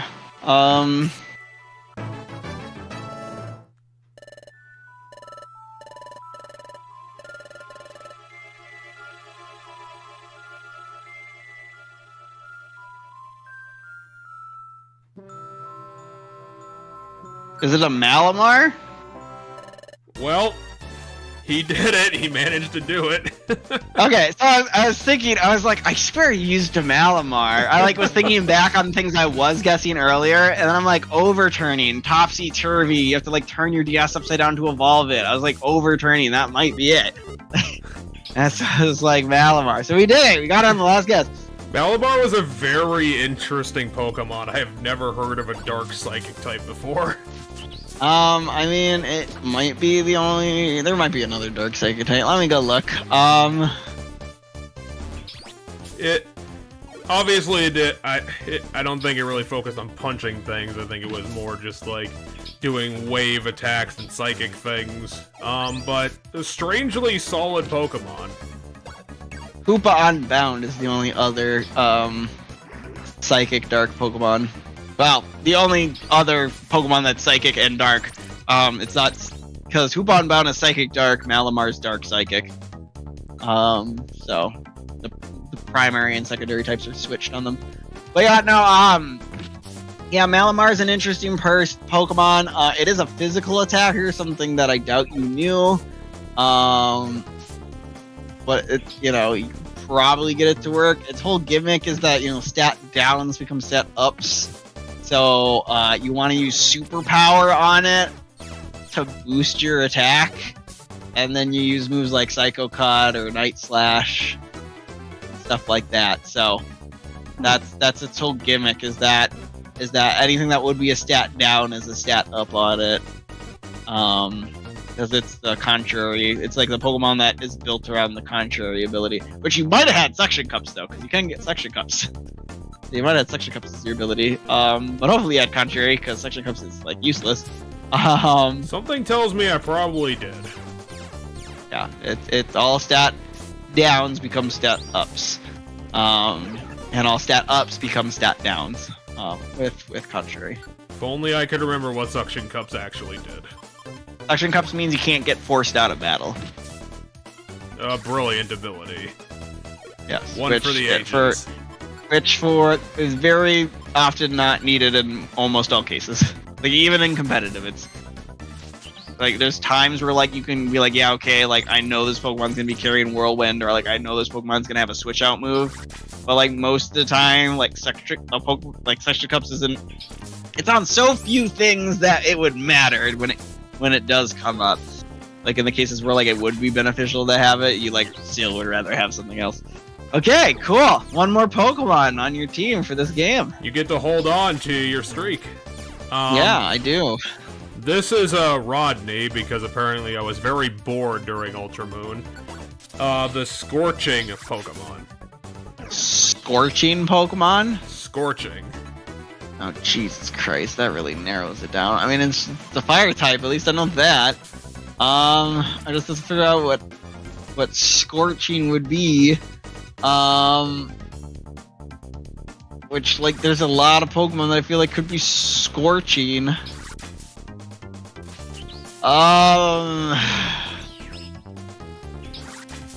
No, might as well just start guessing shit. Is the Scorching Pokemon...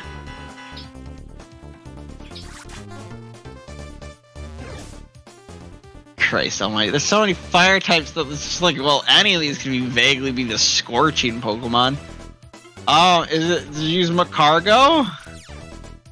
It's not Magcargo, but as you obviously guess, it is part fire type. Okay, might as well guess some fire types that are native to that region. Yeah, the Pokemon comes way too late and is kind of it's not in a route you need to go to, so maybe you likely didn't do that one, so I'll save guessing that one for now. Scorching. Like...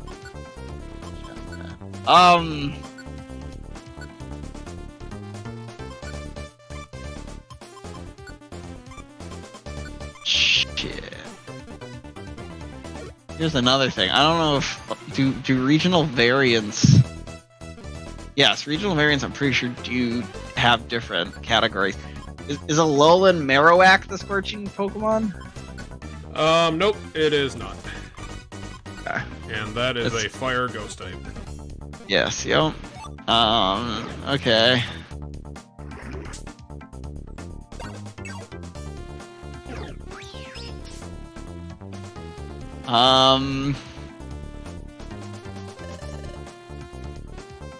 I think Fletchlinger is on the early route of that game somewhere, so is Talonflame the Scorching Pokemon?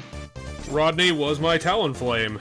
Yeah, okay, you were an early goddamn route birds. I'm glad I guessed that because I was like, well, early route birds, he still might have used Talonflame. It's on the early routes, and it's still an early route bird. I will tell you that I was kind of annoyed that I completely whiffed Fletchling, so I caught a Fletchling in this game instead. Fair enough. I mean, Tacanyon's kind of a really lame bird for all the early route birds. Talonflame's at least semi-cool. Okay, cool, I got it. Got all the team. Looking at your team. Negative 500 points for Karominable. I mean, yeah, but also your team's very slow. Oh, yeah, like, it kind of is.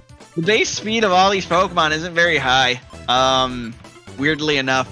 But yeah, so your team's just kind of slow. Other than that, it's mostly fine. I think Malamar is a wonky Pokemon to use because I feel like it has a very limited moveset and becomes really...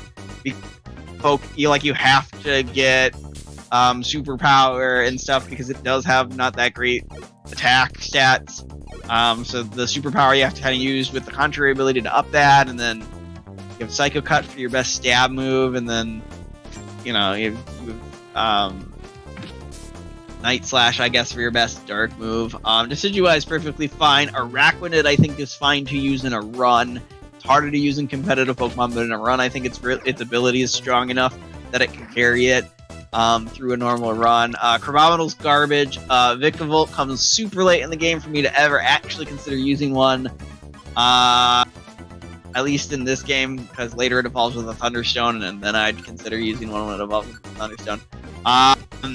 But it's also really slow again. And Talonflame is a Pokemon that when it first came out, I really liked, but then the competitive scene, I hated Talonflame in the competitive scene to the point that I just couldn't stand Talonflame in the competitive scene. And then it got nerfed to the point where it's not really in the competitive scene anymore because its ability, it's hidden ability, so you're never going to have this in a run normally. It's Gale Wings, and Gale Wings used to give priority to all flying moves. So you always went first when using a flying move. However, it got nerfed in Gen 7 so that only when your HP is full do you have priority with flying moves. And so it used to not. It used to be priority Brave Bird, priority Brave Bird, priority Brave Bird. That's like all it would do is priority Brave Bird. And like now it can only do that once because Brave Bird has recoil. So upon using Brave Bird once, you no longer have full HP and you no longer have Gale Wings. But you used to just be able to priority Gale Bird your whole health. And that was just something that super annoyed me. And like even though it wasn't even like the best Pokemon necessarily, during Gen 6, but it was still competitively used a lot. I just grew to despise Talonflame. So it went from being a one of the early route birds that I appreciated to being the one I hated. So yeah. It definitely does seem very boring if that's all it was doing. I mean, I hated it because all it did was a hard-hitting move that would always go first. Always. And I'm like, cool, this doesn't feel like... And at the time, Gen 6 was when I started really getting into the competitive scene, so I wasn't necessarily as good at the competitive scene as I am now. So, like, counterplaying Talonflame was really difficult for me, and it was just like, cool, no matter what I do, Talonflame just wrecks me. Like, there's nothing that gets around Talonflame. At least that's how it felt at the time, which caused me to really just despise Talonflame in the long run. But yeah, now we're on to Sword and Shield. And this is a Swarch run. And yes, I am still calling it Swarch. Because I think it's funny.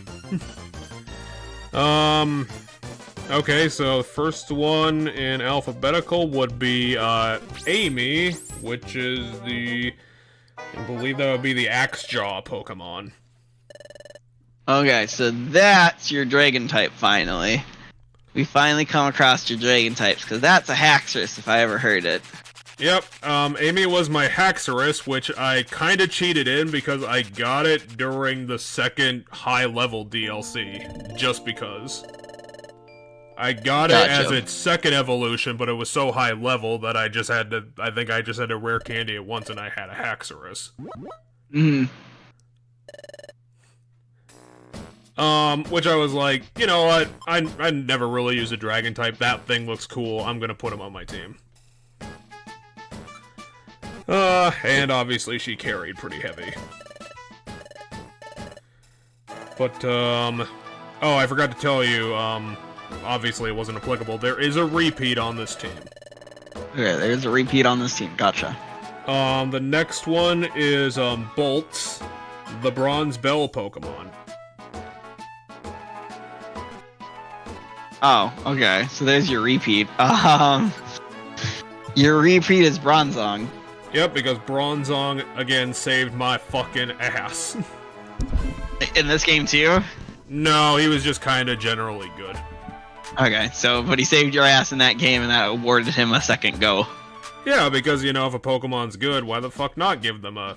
As long as you're not, like, using him, like, 4 times in a row, I don't see a problem. Fair enough. Okay, the next one would be Carrie, who is the Raven Pokemon. So that's Corviknight. Yep, Corviknight, super solid Pokemon, like I told you before. It had pressure, which was very weird for a Pokemon I got very early. Yeah, so Corviknight is, by the way, the starter bird that I would consider, using. Like, just in general, like Corviknight's by and far at this point my favorite, early route bird. Rickety being a pure flyer and Corvisquire being pure flyer, I think is awesome. Corviknight being steel flying or flying steel is just super good. Body press is just a good move to teach it. Like, Corviknight's solid. Like, there's a reason it's, you know, if I go to Smogon's, you know, usage for this month, which actually is changing tomorrow, but if I go to Smogon on Twitter, let me pull it up on my phone, because they always pin it. If you want to know, like, the usage stats from the previous month, they always pin it at the top of the Twitter, so you don't have to go far to find it. I believe... Oh, they always pin the tier changes, not the usage information, so I do have to scroll for the usage. I believe Corviknight is always somewhere up close to the top 10. It's not, I don't know if it's in the top 10 anymore. I'm pretty sure last gen it was always in the top 10, along with Clefable. It and Clefable were always just up there. I mean, Clefable is number 1, like, consistently. I actually don't know what's number 1 right now. It might still be Great Tusk. Yes, it is still Great Tusk. Great Tusk is still number 1. So Great Tusk has been the new Pokemon that's dominating the number 1 spot, but it's not dominating it by nearly as much. Like Great Tusk is, as of last month, was 29.93% of all teams had it. Number 2, which was King Gambit, was on 28.02% of all teams. But Corviknight is, yeah, I mean, he's falling quite a bit. So is Clefable, but both of them are still in OU, which means they're on at least 4.52% of all teams. I don't have the exact percentages of them because the only ones they give the percentage for, at least on the little graphic they put out every month, is the top 10. Corviknight's number 33 out of 44 Pokemon currently in OU. Clefable's number 26. But like, Corviknight's a Pokemon I don't expect to drop from OU like anytime soon. Same with Clefable. Part of the reason Corviknight is so low is I know Skarmory's really good right now, so Skarmory's kind of just sharing the same role. But yeah, so no, Corviknight, great Pokemon. I will always use, I will always consider using Corviknight. Yep, definitely kind of the Stoutland of that team. Just generally solid in most cases. Yep. Okay, so that leaves 3. The next is Harold, the Draft Horse Pokemon. The Giraffe Horse Pokemon? The Draft Horse. The Draft Horse. Okay, that's important that I heard draft and not giraffe. Because Giraffe Horse, there is a Pokemon that is a Giraffe Horse. So the Draft Horse, becomes is Draft Horse is that Mudsdale? That is my Mudsdale. Again, super solid Pokemon. I was actually surprised how good a single ground type Pokemon was. Because I don't think I ever used I guess Sand Slash, but by that point I totally forgot that gen I played. That was in Gen 3 that you had the Sand Slash. Yep. Okay, cool. And you don't need to give me hints for your next 2 Pokemon because they're Cinderace and Boltund. I actually remember these from last time we were talking about this game. Yep. When I booted up Swartz and got through all the intro shit, I looked at that bunny and I was like, "You're my fucking starter. Don't need to consider the other 2. Throw them in the trash." Yeah, so, and then I remember you had Boltund was your last one, so. Yep, Toto the Boltund, which, kind of like Florges, it was pretty good at hitting things, just slightly frail, pretty speedy. Yeah, Boltund is fast and is frail, so that checks out. What was the Cinderace's nickname you didn't say? Rebecca. Rebecca. I'm pretty sure it was a female Cinderace. But yeah, okay. Yeah, I mean, it's a good team. Now you're starting to build teams closer to what I would build them, right? You have like a wider variety of types. You're not lugging around a fire, a grass, and a water in every game. So I'm pleased to see that you're not lugging around like the most common, like the types that everybody thinks they need because there's the starters, and for whatever reason, everybody thinks they need one of each of the starter types. So yeah, I'm glad to see, like, this is a team I could see myself using in a game because it's got steel types on it, like things that typically aren't there right away. It's got steel types on it, psychic types, dragon. You put a dragon on there because you could, a ground type, electric type. So like, yeah, this is probably my favorite team of yours yet. I will give this one the best team out of all the ones I like. It would have been cooler if you had used the Axew from the beginning. Well, unfortunately, didn't find it. Because I'm a fan of catching things at their lowest form and then evolving them up. So I don't not cute. A lot of times I don't catch something that's already evolved. I always try to evolve it up from the start. Yeah, Haxorus was just a special case, just, an opportunity that fell into my lap. Yeah, and you haven't used your rock type yet, I don't think I've seen. So, unless I've missed something or forgot something, right? Or has the rock type been said? Nope, the rock type hasn't been said to my knowledge. Yeah, because the ice type was Crabominable, the dragon type was Haxorus.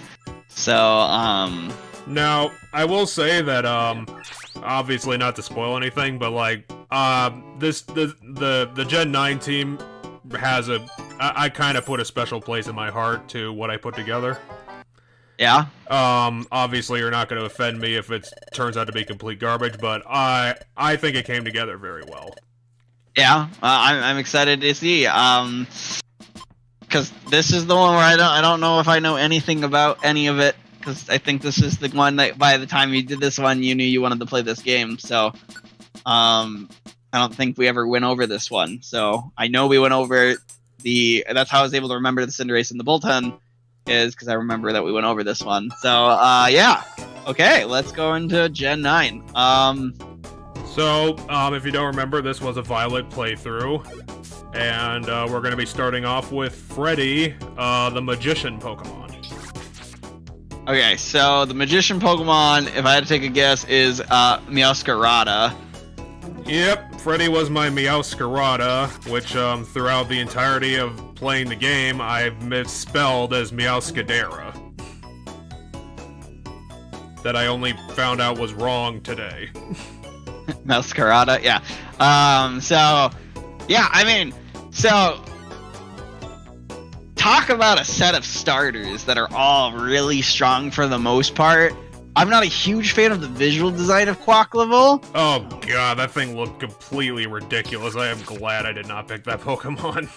However, like, competitively, these are probably, like, 3 of the best starters in all of competitive history of the starters. At least in my opinion. I mean, Cinderace and Rillaboom are probably up there too. But like, so, you know, Protean, the ability Protean, which is Greninja's hidden ability, which you change your type, your type to the move you use. And that fucking like signature move. What a ridiculous thing to give them. It's like, here's the signature move. It always crits. That's the gimmick. Yep. Yeah, no, all of their signature moves from these starters are really good. So, Flower Trick is base 70, never misses, always crits. What a complete bullshit move, but hey, so, I got it. It bypasses accuracy checks, always hits, and it will always be a critical hit unless the Pokemon has, battle armor or shell armor, which, is the ability that says I can't be critically hit. Base 70, so it's always base 140, because it's critting. Or no, crits are not double. They are... Shit, what is crit? I always forget. My brain always defaults to double, because, double is a lot of stuff with critical hits are double, but in Pokemon... I think it was double at one point in time, but it's not anymore. Yeah, from generations 2 to 5, critical hits did 2 times. After that, it was 1.5. So crits got nerfed in Gen 6. So you're doing, 1.5. But also stab is, because it's the same type, you're getting 1.5 boost from stab. So you're kind of doubling it. I don't know the exact order those numbers go through. So you're either doubling it or you're one times in it by 1.5 and then another 1.5 after that. But yeah, no, so back to what I was saying though. So Greninja introduced the ability Protean, which the ability Protean eventually got nerfed and it's still stupid good. So Protean was when you use an attack, when you use a move, you change to the type of that move. So your type of your Pokemon, whatever it is normally, changes to that type, which means you always have stab bonus on any of your attacks. Cinderace had Protean by a different name. Cinderace's hidden ability is not called Protean, but it does the same thing Protean does. Meowscarada now finishes the cycle of there being a grass starter with Protean. They did, however, nerf Protean, so it only is the first attack move you used after leaving the Pokeball. But that's fine, because in competitive, you switch a ton. So, you change once, and then you have to go back to the Pokeball, and then when you come out again, you're Grass Dark, and then you use a move, and then you change again. Fine. But yeah, Masquerada is one of it's really strong Pokemon right now. I don't know if it's the most used out of the 3 starters in competitive right now. I know they all fell to UU at one point, but then some of them rose back up. But Masquerada might be the only one that did rise back up. Yeah, Masquerada is number 24 out of all and OU. Right behind Cinderace at 23. So Masquerada is really good. I will say that the one thing that disappoints me about Masquerada is it's kind of the inverse of the Crabominable thing, where when it evolved into its final form, it went from a Pokemon that I liked looking at. I don't really like looking at Meowscarada. I was kind of disappointed. I think that the mask that they put on the Pokemon just looks completely ridiculous. Oh, really? I'm not a fan. The mask is too big and it looks too silly. I was gonna say the difficulty I thought you were gonna have was that the furry bait aspect of the Pokemon, because this Pokemon is one of those Pokemon that is kind of a furry Pokemon. Like, this is the one the furry fans like. I can kind of see it, but I mean, it's not. I don't think it's like so explicit. Like, Meowscarada just kind of looks goofy to me. I mean, so I mean, it's just to clarify and make it easier. Any anthropomorphic animal creature, especially if it's like dog, cat, wolf, fox, just innately is what anybody would see as furry bait. So, like, other Pokemon that fall in this category: Zeraora, Lucario, Cinderace, like, just any, when they're very, anthropomorphized Pokemon that are also still like some sort of like, as I said, most likely dog, wolf, cat, or dog, wolf, cat, or fox. But then you also can just add rabbit in there for Cinderace. But yeah, that's my issue with Masquerada, is that it's just a little too much furry bait. But like, it's probably like, at the start, it wasn't my favorite of the 3 starters, but like, I don't know. It very well could be my favorite of the 3 starters from this gen. At first it was Skeledirge, and I think design-wise, I still love Skeledirge, and I think Skeledirge is way, way, way cooler looking. And I love Skeledirge's like song theme where it sings and like the little bird on its nose pops off of its nose and becomes a microphone stand, like forms a microphone stand when it does its signature move, which is Torch Song. And talk about another move that's dummy good. Base special, base 80 special fire move that every single time you use it, your special attack goes up. Oh, so, yeah, I remember seeing this thing. That was probably just the starter I didn't bother with. Imagine if Flamethrower gave you a boost to your attack, or your special attack, every time you used it. That's Torch Song. I mean, it's slightly weaker, because Flamethrower is base 90, so 10 less power than Flamethrower. But every single time you use it, your special attack goes up, meaning your next one hits harder, and then the next one hits harder. It's not a % chance that your special attack goes up. It's always going to happen. And then it's a sound-based move, which is something a lot of people don't even know about Pokemon. I bet you don't even know this. Sound-based moves go around Substitute. Oh, yeah, I wouldn't know that, because I can't remember the last time I've seen a Substitute. But yeah, all sound-based moves can go around Substitutes. If your opponent uses Substitute, you can just hit them. Despite, no matter, despite the fact that they're behind a Substitute. So all that life they drained to get behind that Substitute, doesn't matter. You just hit them through it. So, yeah, and I mean, sound-based moves, I mean, there's not a whole lot of them that are super good nowadays, but like Hyper Voice has always been good. Bug Buzz, is good when Pokemon have it. Not a lot of Pokemon get it though. Boom Burst is the one that a lot of Pokemon don't get either. And then Prima Marina's signature move, which is Sparkling Aria. Is super good that it goes around that. Clanging Scales from Phalanx? Komao. No, Komao, the Okay, dragon okay. from Gen 7.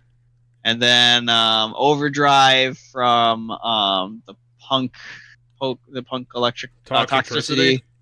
Toxicity. And then Eerie Spell from that's one of the ones that you would never guess is a sound one. In fact, I just learned that's a sound one. I didn't know Eerie Spell is a sound one. Eerie Spell, which is the signature move of Galarian Slow King. And then they just introduced 2 new ones that are both pretty good, and that's Psychic Noise and Alluring Voice. Yeah.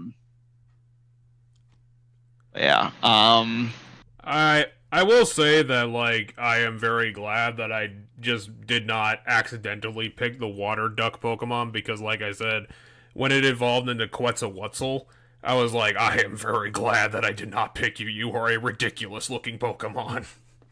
It's actually Quackleval. You're correct in that its name is coming from words like Quetzalcoatl. However, there's the quack from duck in there. So it's Quackleval.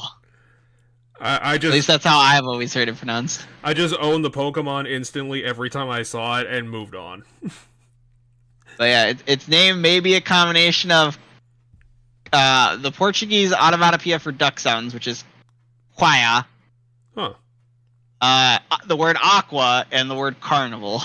It's got a little bit going on there. Which, I mean, carnival, not carnival, carnival, as in, the celebration that it designed for, in dance style makes you think of. And it's a dancer. Its signature move also really good. Aqua Step, base 880 power water move that always boosts your speed. So, Torch Song always boosts your special attack. Aqua Step always boosts your speed. One of the reasons Quackleval is super strong is its hidden ability is Moxie. So when it KOs things, it gets an attack boost.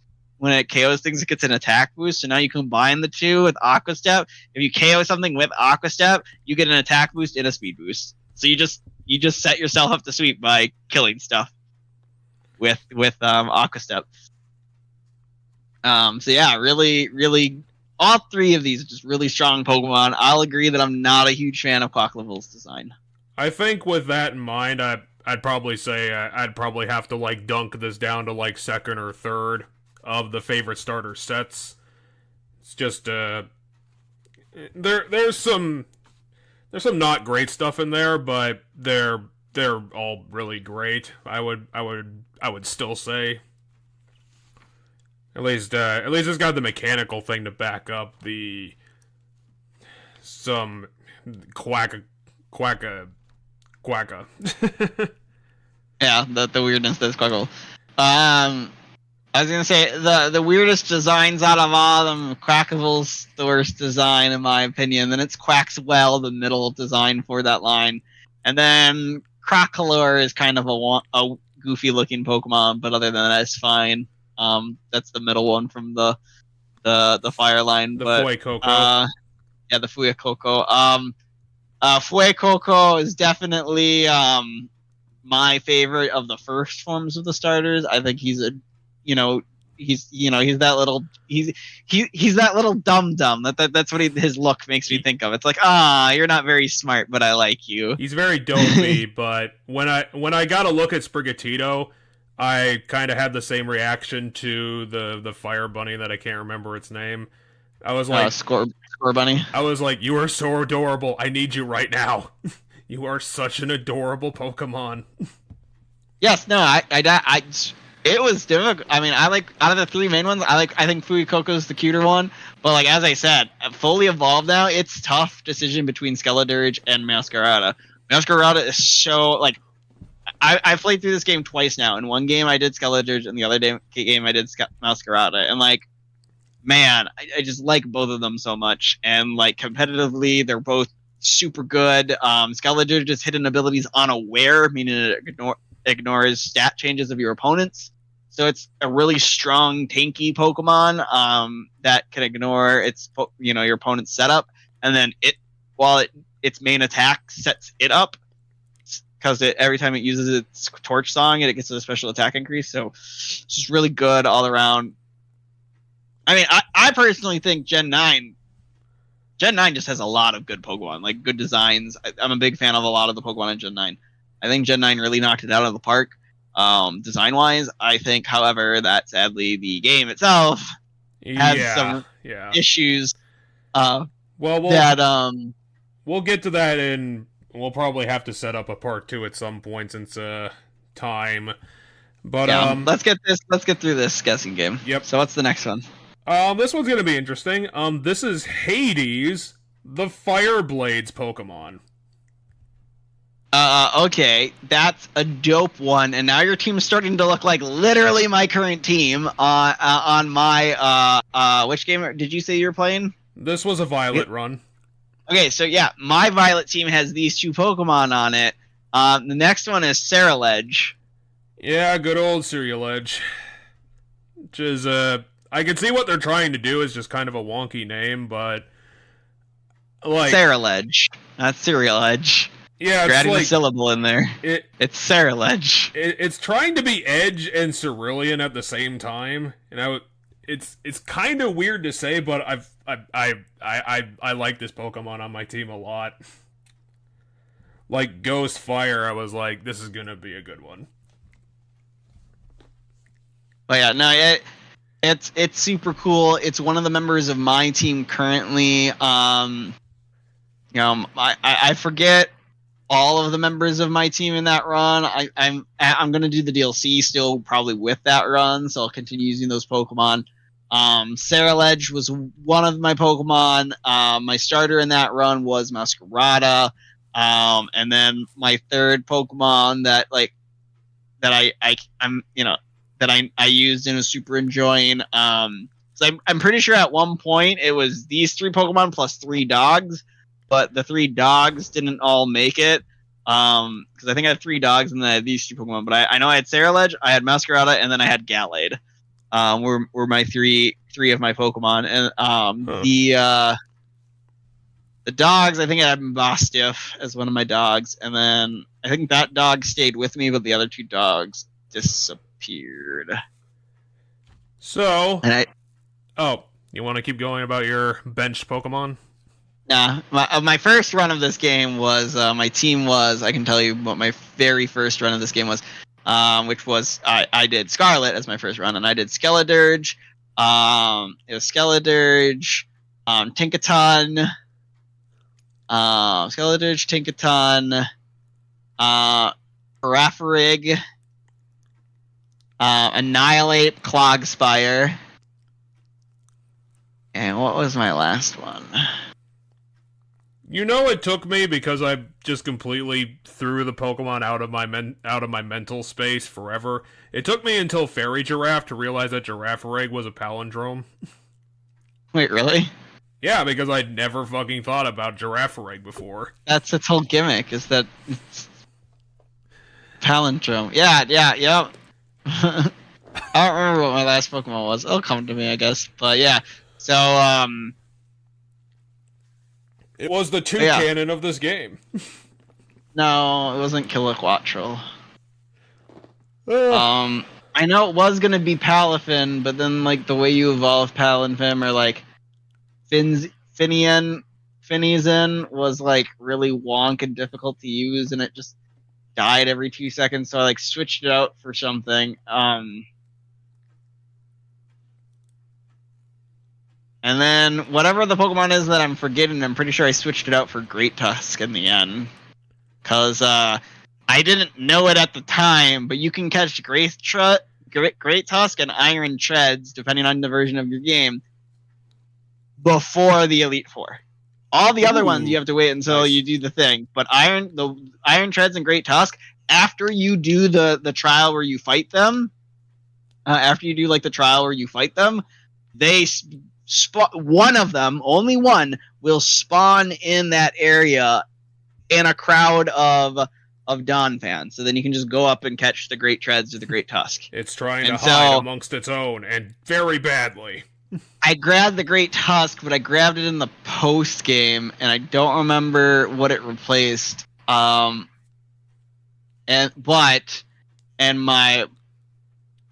the Pokemon that I think one of my Pokemon that ended up replacing one of the dogs is I do have Iron Treads as one of my Pokemon in my Scarlet team. Iron Treads is one of my Pokemon.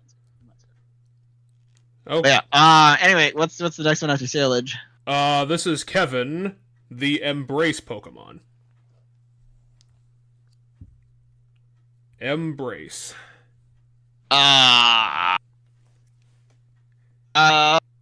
This rings a bell, so it's something I should know.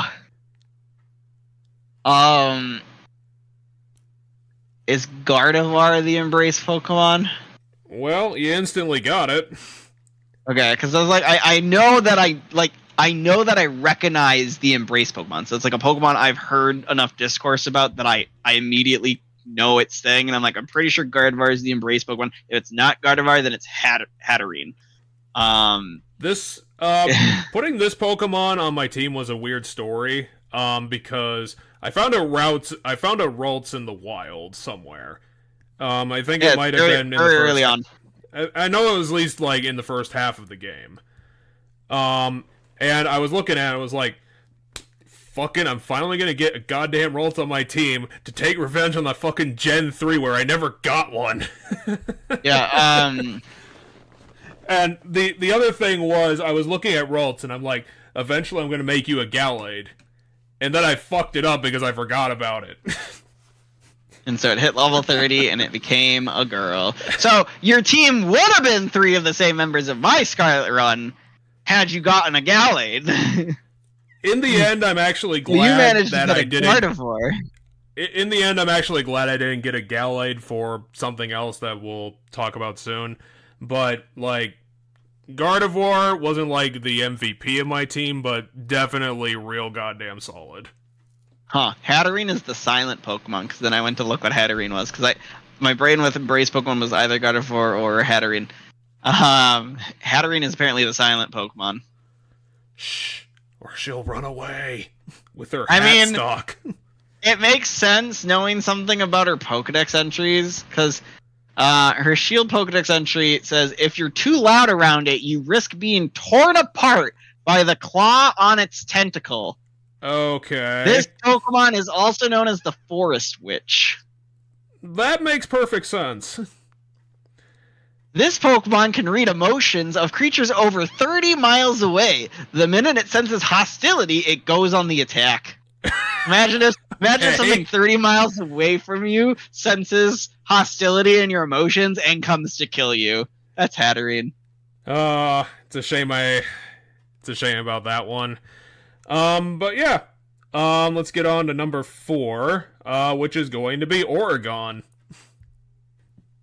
Oh yeah. Violence is also really dark. Beware of the forest that show no signs of living creatures within. You may have wandered into Hatterene's territory. Here's a Pokedex entry that's just stay the fuck away. But yes, this is Oregon, the hands-on Pokemon. Oregon, the hands-on Pokemon. It's an interesting category. Yeah, it is the interesting category. I have to think of Pokemon that throw hands to be hands-on Pokemon. So my first guess for a hands-on Pokemon is Hariyama. It's not Hariyama, but it is part fighting type. Okay.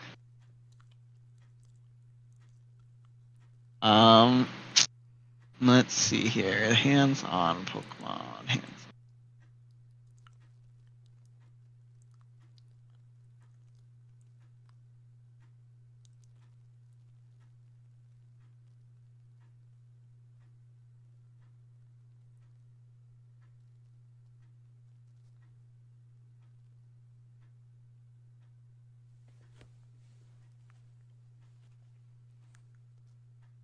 Is it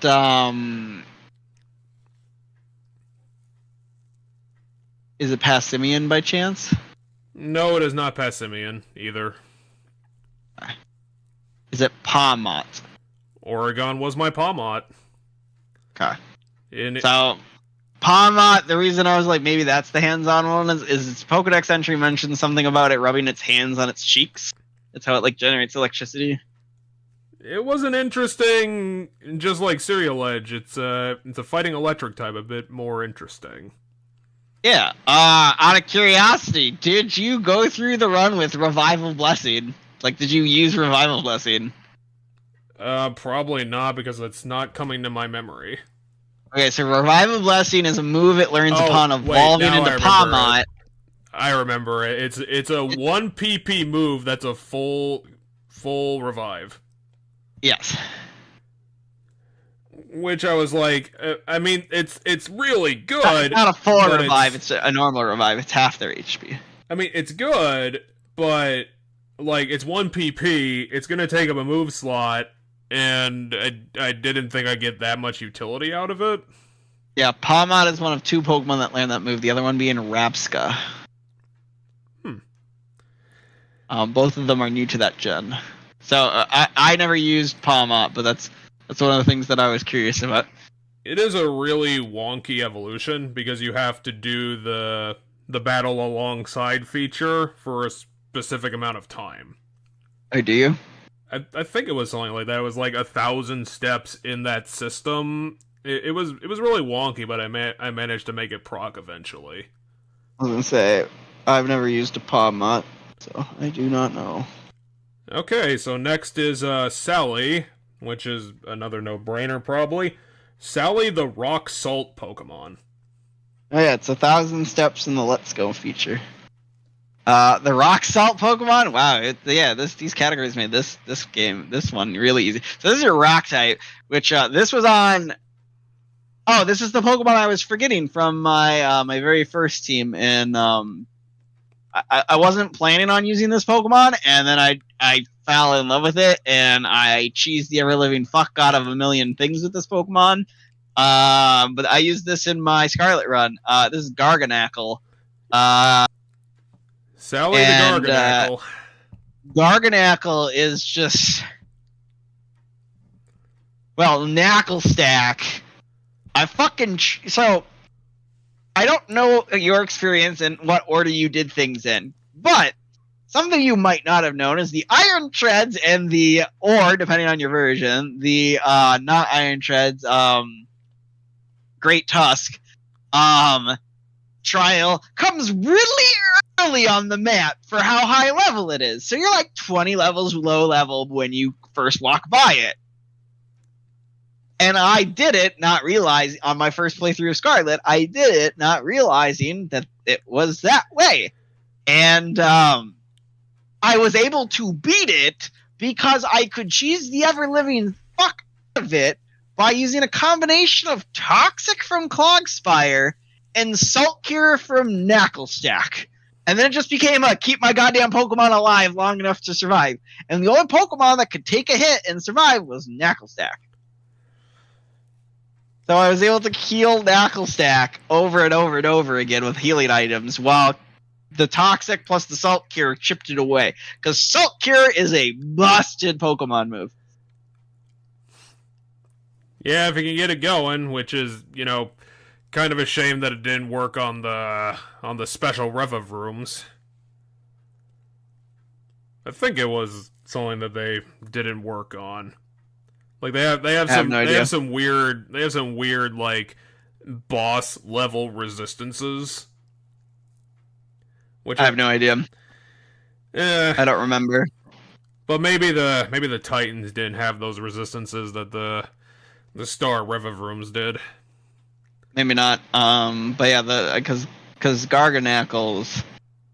I mean, Garganackle when the game first came out, the competitive scene for it, he was a menace. He has essentially dropped down now as people gotten used to it. But like, remember how I mentioned like if you're not a good attacker, you just change into like a water type or a fairy type. Oh yeah, is the perfect example of that. Because Salt Cure's damage is in the fact that it never goes away. Like, if you're a Pokemon that's out and you get hit by Fire Spin eventually times out. Salt Cure doesn't. Really. For whatever reason, Pokemon didn't design that one to time out. So it never times out, and it chips away at your HP, and it chips away a good chunk of your HP. It's like stronger than the other like trapping moves. It doesn't trap you. You can switch out with Salt Cure. Like Fire Spin traps you, but so you can't switch out the Pokemon that's stuck in the Fire Spin. But like Salt Cure never goes away once you use it on something until it either switches into the Pokeball or dies. And yeah, you can just Salt Cure, Body Press, Garganacl. It's just a menace. And I love it. So this leads us on to the final member of the team. The multi-cylinder Pokemon. I'm gonna guess that's Revavroom. Yep, I put a Revavroom on my team, stupidly thinking that it would have been the star Revavroom variety. Instead of just the Pokemon. No, Revavroom. The normal Revavroom is not the star. So Revavroom is a Pokemon I wanted to use, and then ended up not using because I think I had a different Steel type or something. There was something with like a reason for me to not be using Revavroom, so I stopped using Revavroom on my original Scarlet team. And the thing that replaced Revavroom was Garganacl. Okay, so yeah, that was all 10 of my teams, and unfortunately, I way underestimated how long that was going to take. So we should probably talk at some point about doing a part 2 to this podcast to do the review part of it. Talk about Violet definitely way more in detail. But one thing I wanted to run by you at the end of today was something to consider in the future. Making an opportunity out of the extra time that you're going to be having to deal with is like I said, I usually work from home on Thursdays. So if we wanted to do more, maybe we could start doubling up on Wednesday nights. For short time being at the very least, we can do that. I was definitely going to say let's do next Wednesday for the continuation of the PokéChat. One thing that's disappointing about Revavroom is that its normal ability is Overcoat, which isn't super useful in a general playthrough of the game. But its hidden ability is it would be one that I would love to have in a normal run of the game, and that's Filter. Filter reduces super effective moves by 25%. So instead of it being double because you got hit by a super effective move, it's only 1.75. So you can survive a lot of things, and not a lot of Pokemon have Filter. Mr. Mime has it, and Mega Aggron has it, and Revavroom has it, and that's it. But Revavroom has it as a hidden ability, meaning it's harder to get. Then Mega Aggron always has it because that's just its ability while it's Mega. And then it's one of 2 possible abilities for Mr. Mime that aren't hidden abilities. And I wouldn't necessarily say I had a huge appreciation of Filter until I was playing Pokemon Infinite Fusion lately, and I decided to use a Mr. Mime on my team.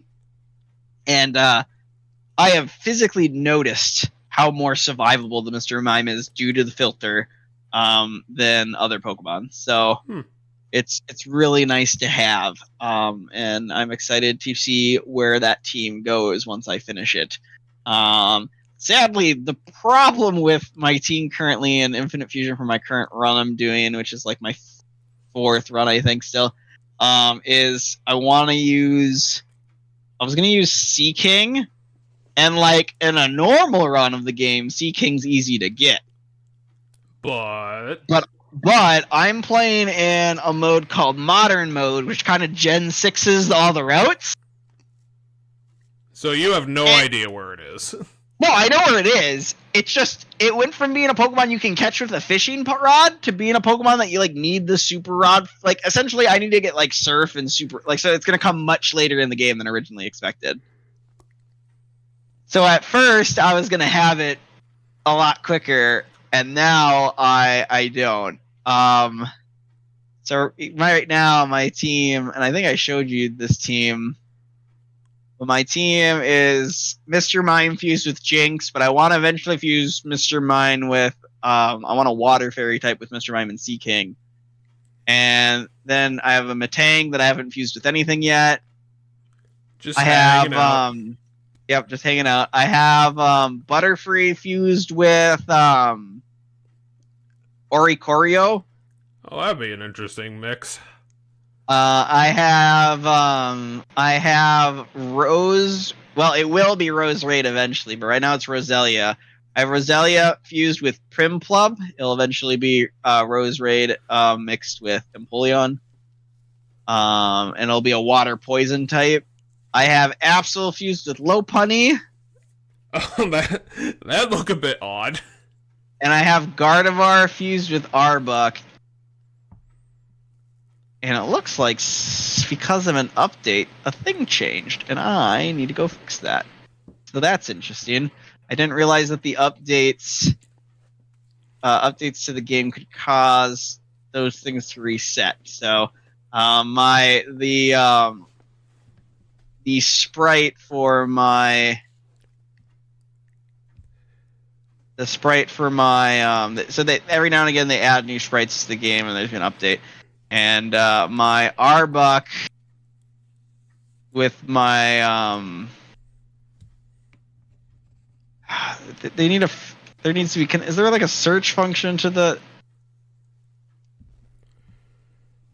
Because they need to do something to make this easier to organize or something to change the sprite for the Pokemon. Because it looks like it changed the sprite for my my Arbok fused with I had Arbok fused with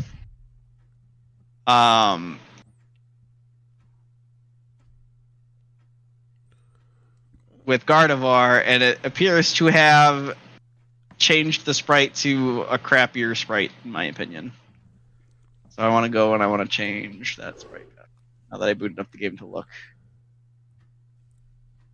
But when I was going through Violet early on, like Violet was one of those games where I was just, in comparison to other games, like I was just catching Pokemon constantly throughout like the first half, kind of a little into the second half. Like at first, I was realizing I was going into a new Pokemon game and I was just catching Pokemon that were the old reliables. Like I was just stuffing my team full of like stuff from Gen 4 and Gen 6. I was like, I should stop doing this and pick up the new Pokemon. But the ones that I ended up picking were, I accidentally kept getting put into a bunch of like single type Pokemon.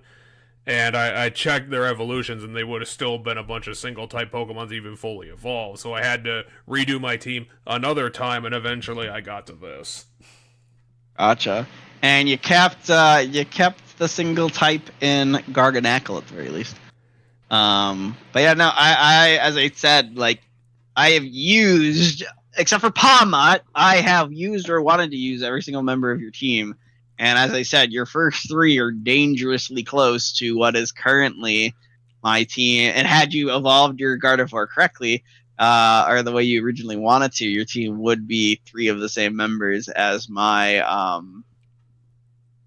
my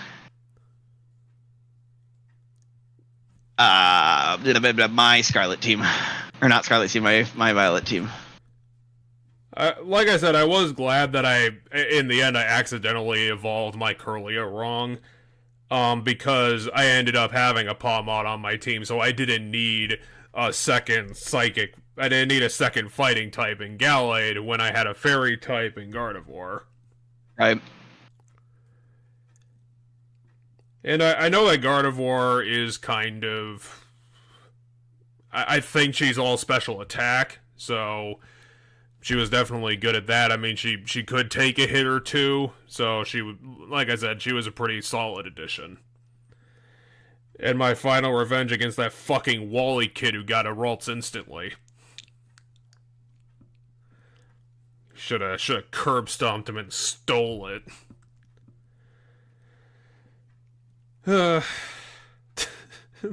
Just the most bizarre reason to catch a Ralts.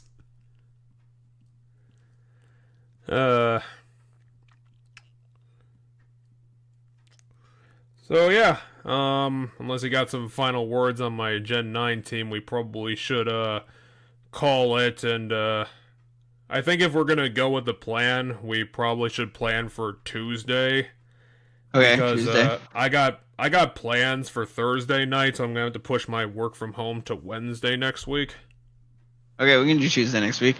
Yeah, that's fine. But yeah, no, I mean, my final thoughts on your Gen 8 or your Gen 9 team is that it's pretty good.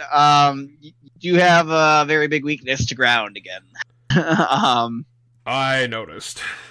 Because Reveroom, Garganackle, Palma, and Ceruledge are all weak to ground. So four of your 6 Pokemon are weak to ground. Masquerada can, annihilate most ground types with grass, with Flower Trick, but not necessarily. So, that's your biggest weakness. Or if something's not a ground type but has, Earthquake and is fast enough, it can really fuck up your team. So that's that. Now, luckily, you do have a really fast Pokemon in Masquerada. Masquerada is really fast. So. That's your fastest Pokemon on your team is your Masquerada. At least I'm pretty sure. I guess I don't know Palmot's speed off the top of my head enough to know whether it's faster or slower than Masquerada, but if it was as fast as Masquerada, it would probably be used more. So I'm gonna go with Masquerada. It's probably the fastest one. I think that probably it's probably just like slightly above average. I wouldn't imagine that it's like super speedy. Yeah, I don't know. I was looking up a lot of stuff on Bulbapedia as we were going. Luckily, I did have the Pokedex page open the entire time on Bulbapedia, as Bulbapedia went into maintenance during this, and suddenly I couldn't load any pages from it. So I'm glad I had the page of the entire Pokedex loaded, as that was helpful at times to kind of it helped me visualize which Pokemon existed and stuff for things. So yeah. Okay, so we're gonna all right. Next Tuesday. We're gonna convene a podcast on Tuesday next week. Saturday, I believe this time is gonna be going back to attorneying for episode 3 of Phoenix Wright 3. On Sunday. Let's make it Sunday. Okay, we'll push it to Sunday. I don't know how late I'm doing a thing with some friends on Saturday. I don't know how late it's gonna go. It might go not at late enough that we could still do 7:30, but just to be safe, let's just move it to Sunday, and then I don't have to worry about juggling. Because I'm getting dinner with some friends, and I don't know if dinner is gonna turn into dinner and more. Yeah, I get it. You never know with those group things that people always want to do more when they have, the group together. Yeah, so that's the plan was we're gonna eat dinner at 5:30, but by the time we're done with dinner it'll be 6:30, and then if they want to do more, then that immediately puts our thing off. So all right. Let's do Sunday then. If you're interested in our thoughts about the Pokemon series, Tuesday. I'm sorry we didn't get to the review stuff today, but I think we got some good mechanical thoughts and at least some overtones of what we think of Pokemon designs. I got an F- on my whole test just for Crabominable, so unfortunately I'm a Pokemon scrub now. Thanks for tuning in, and I'll see you this weekend.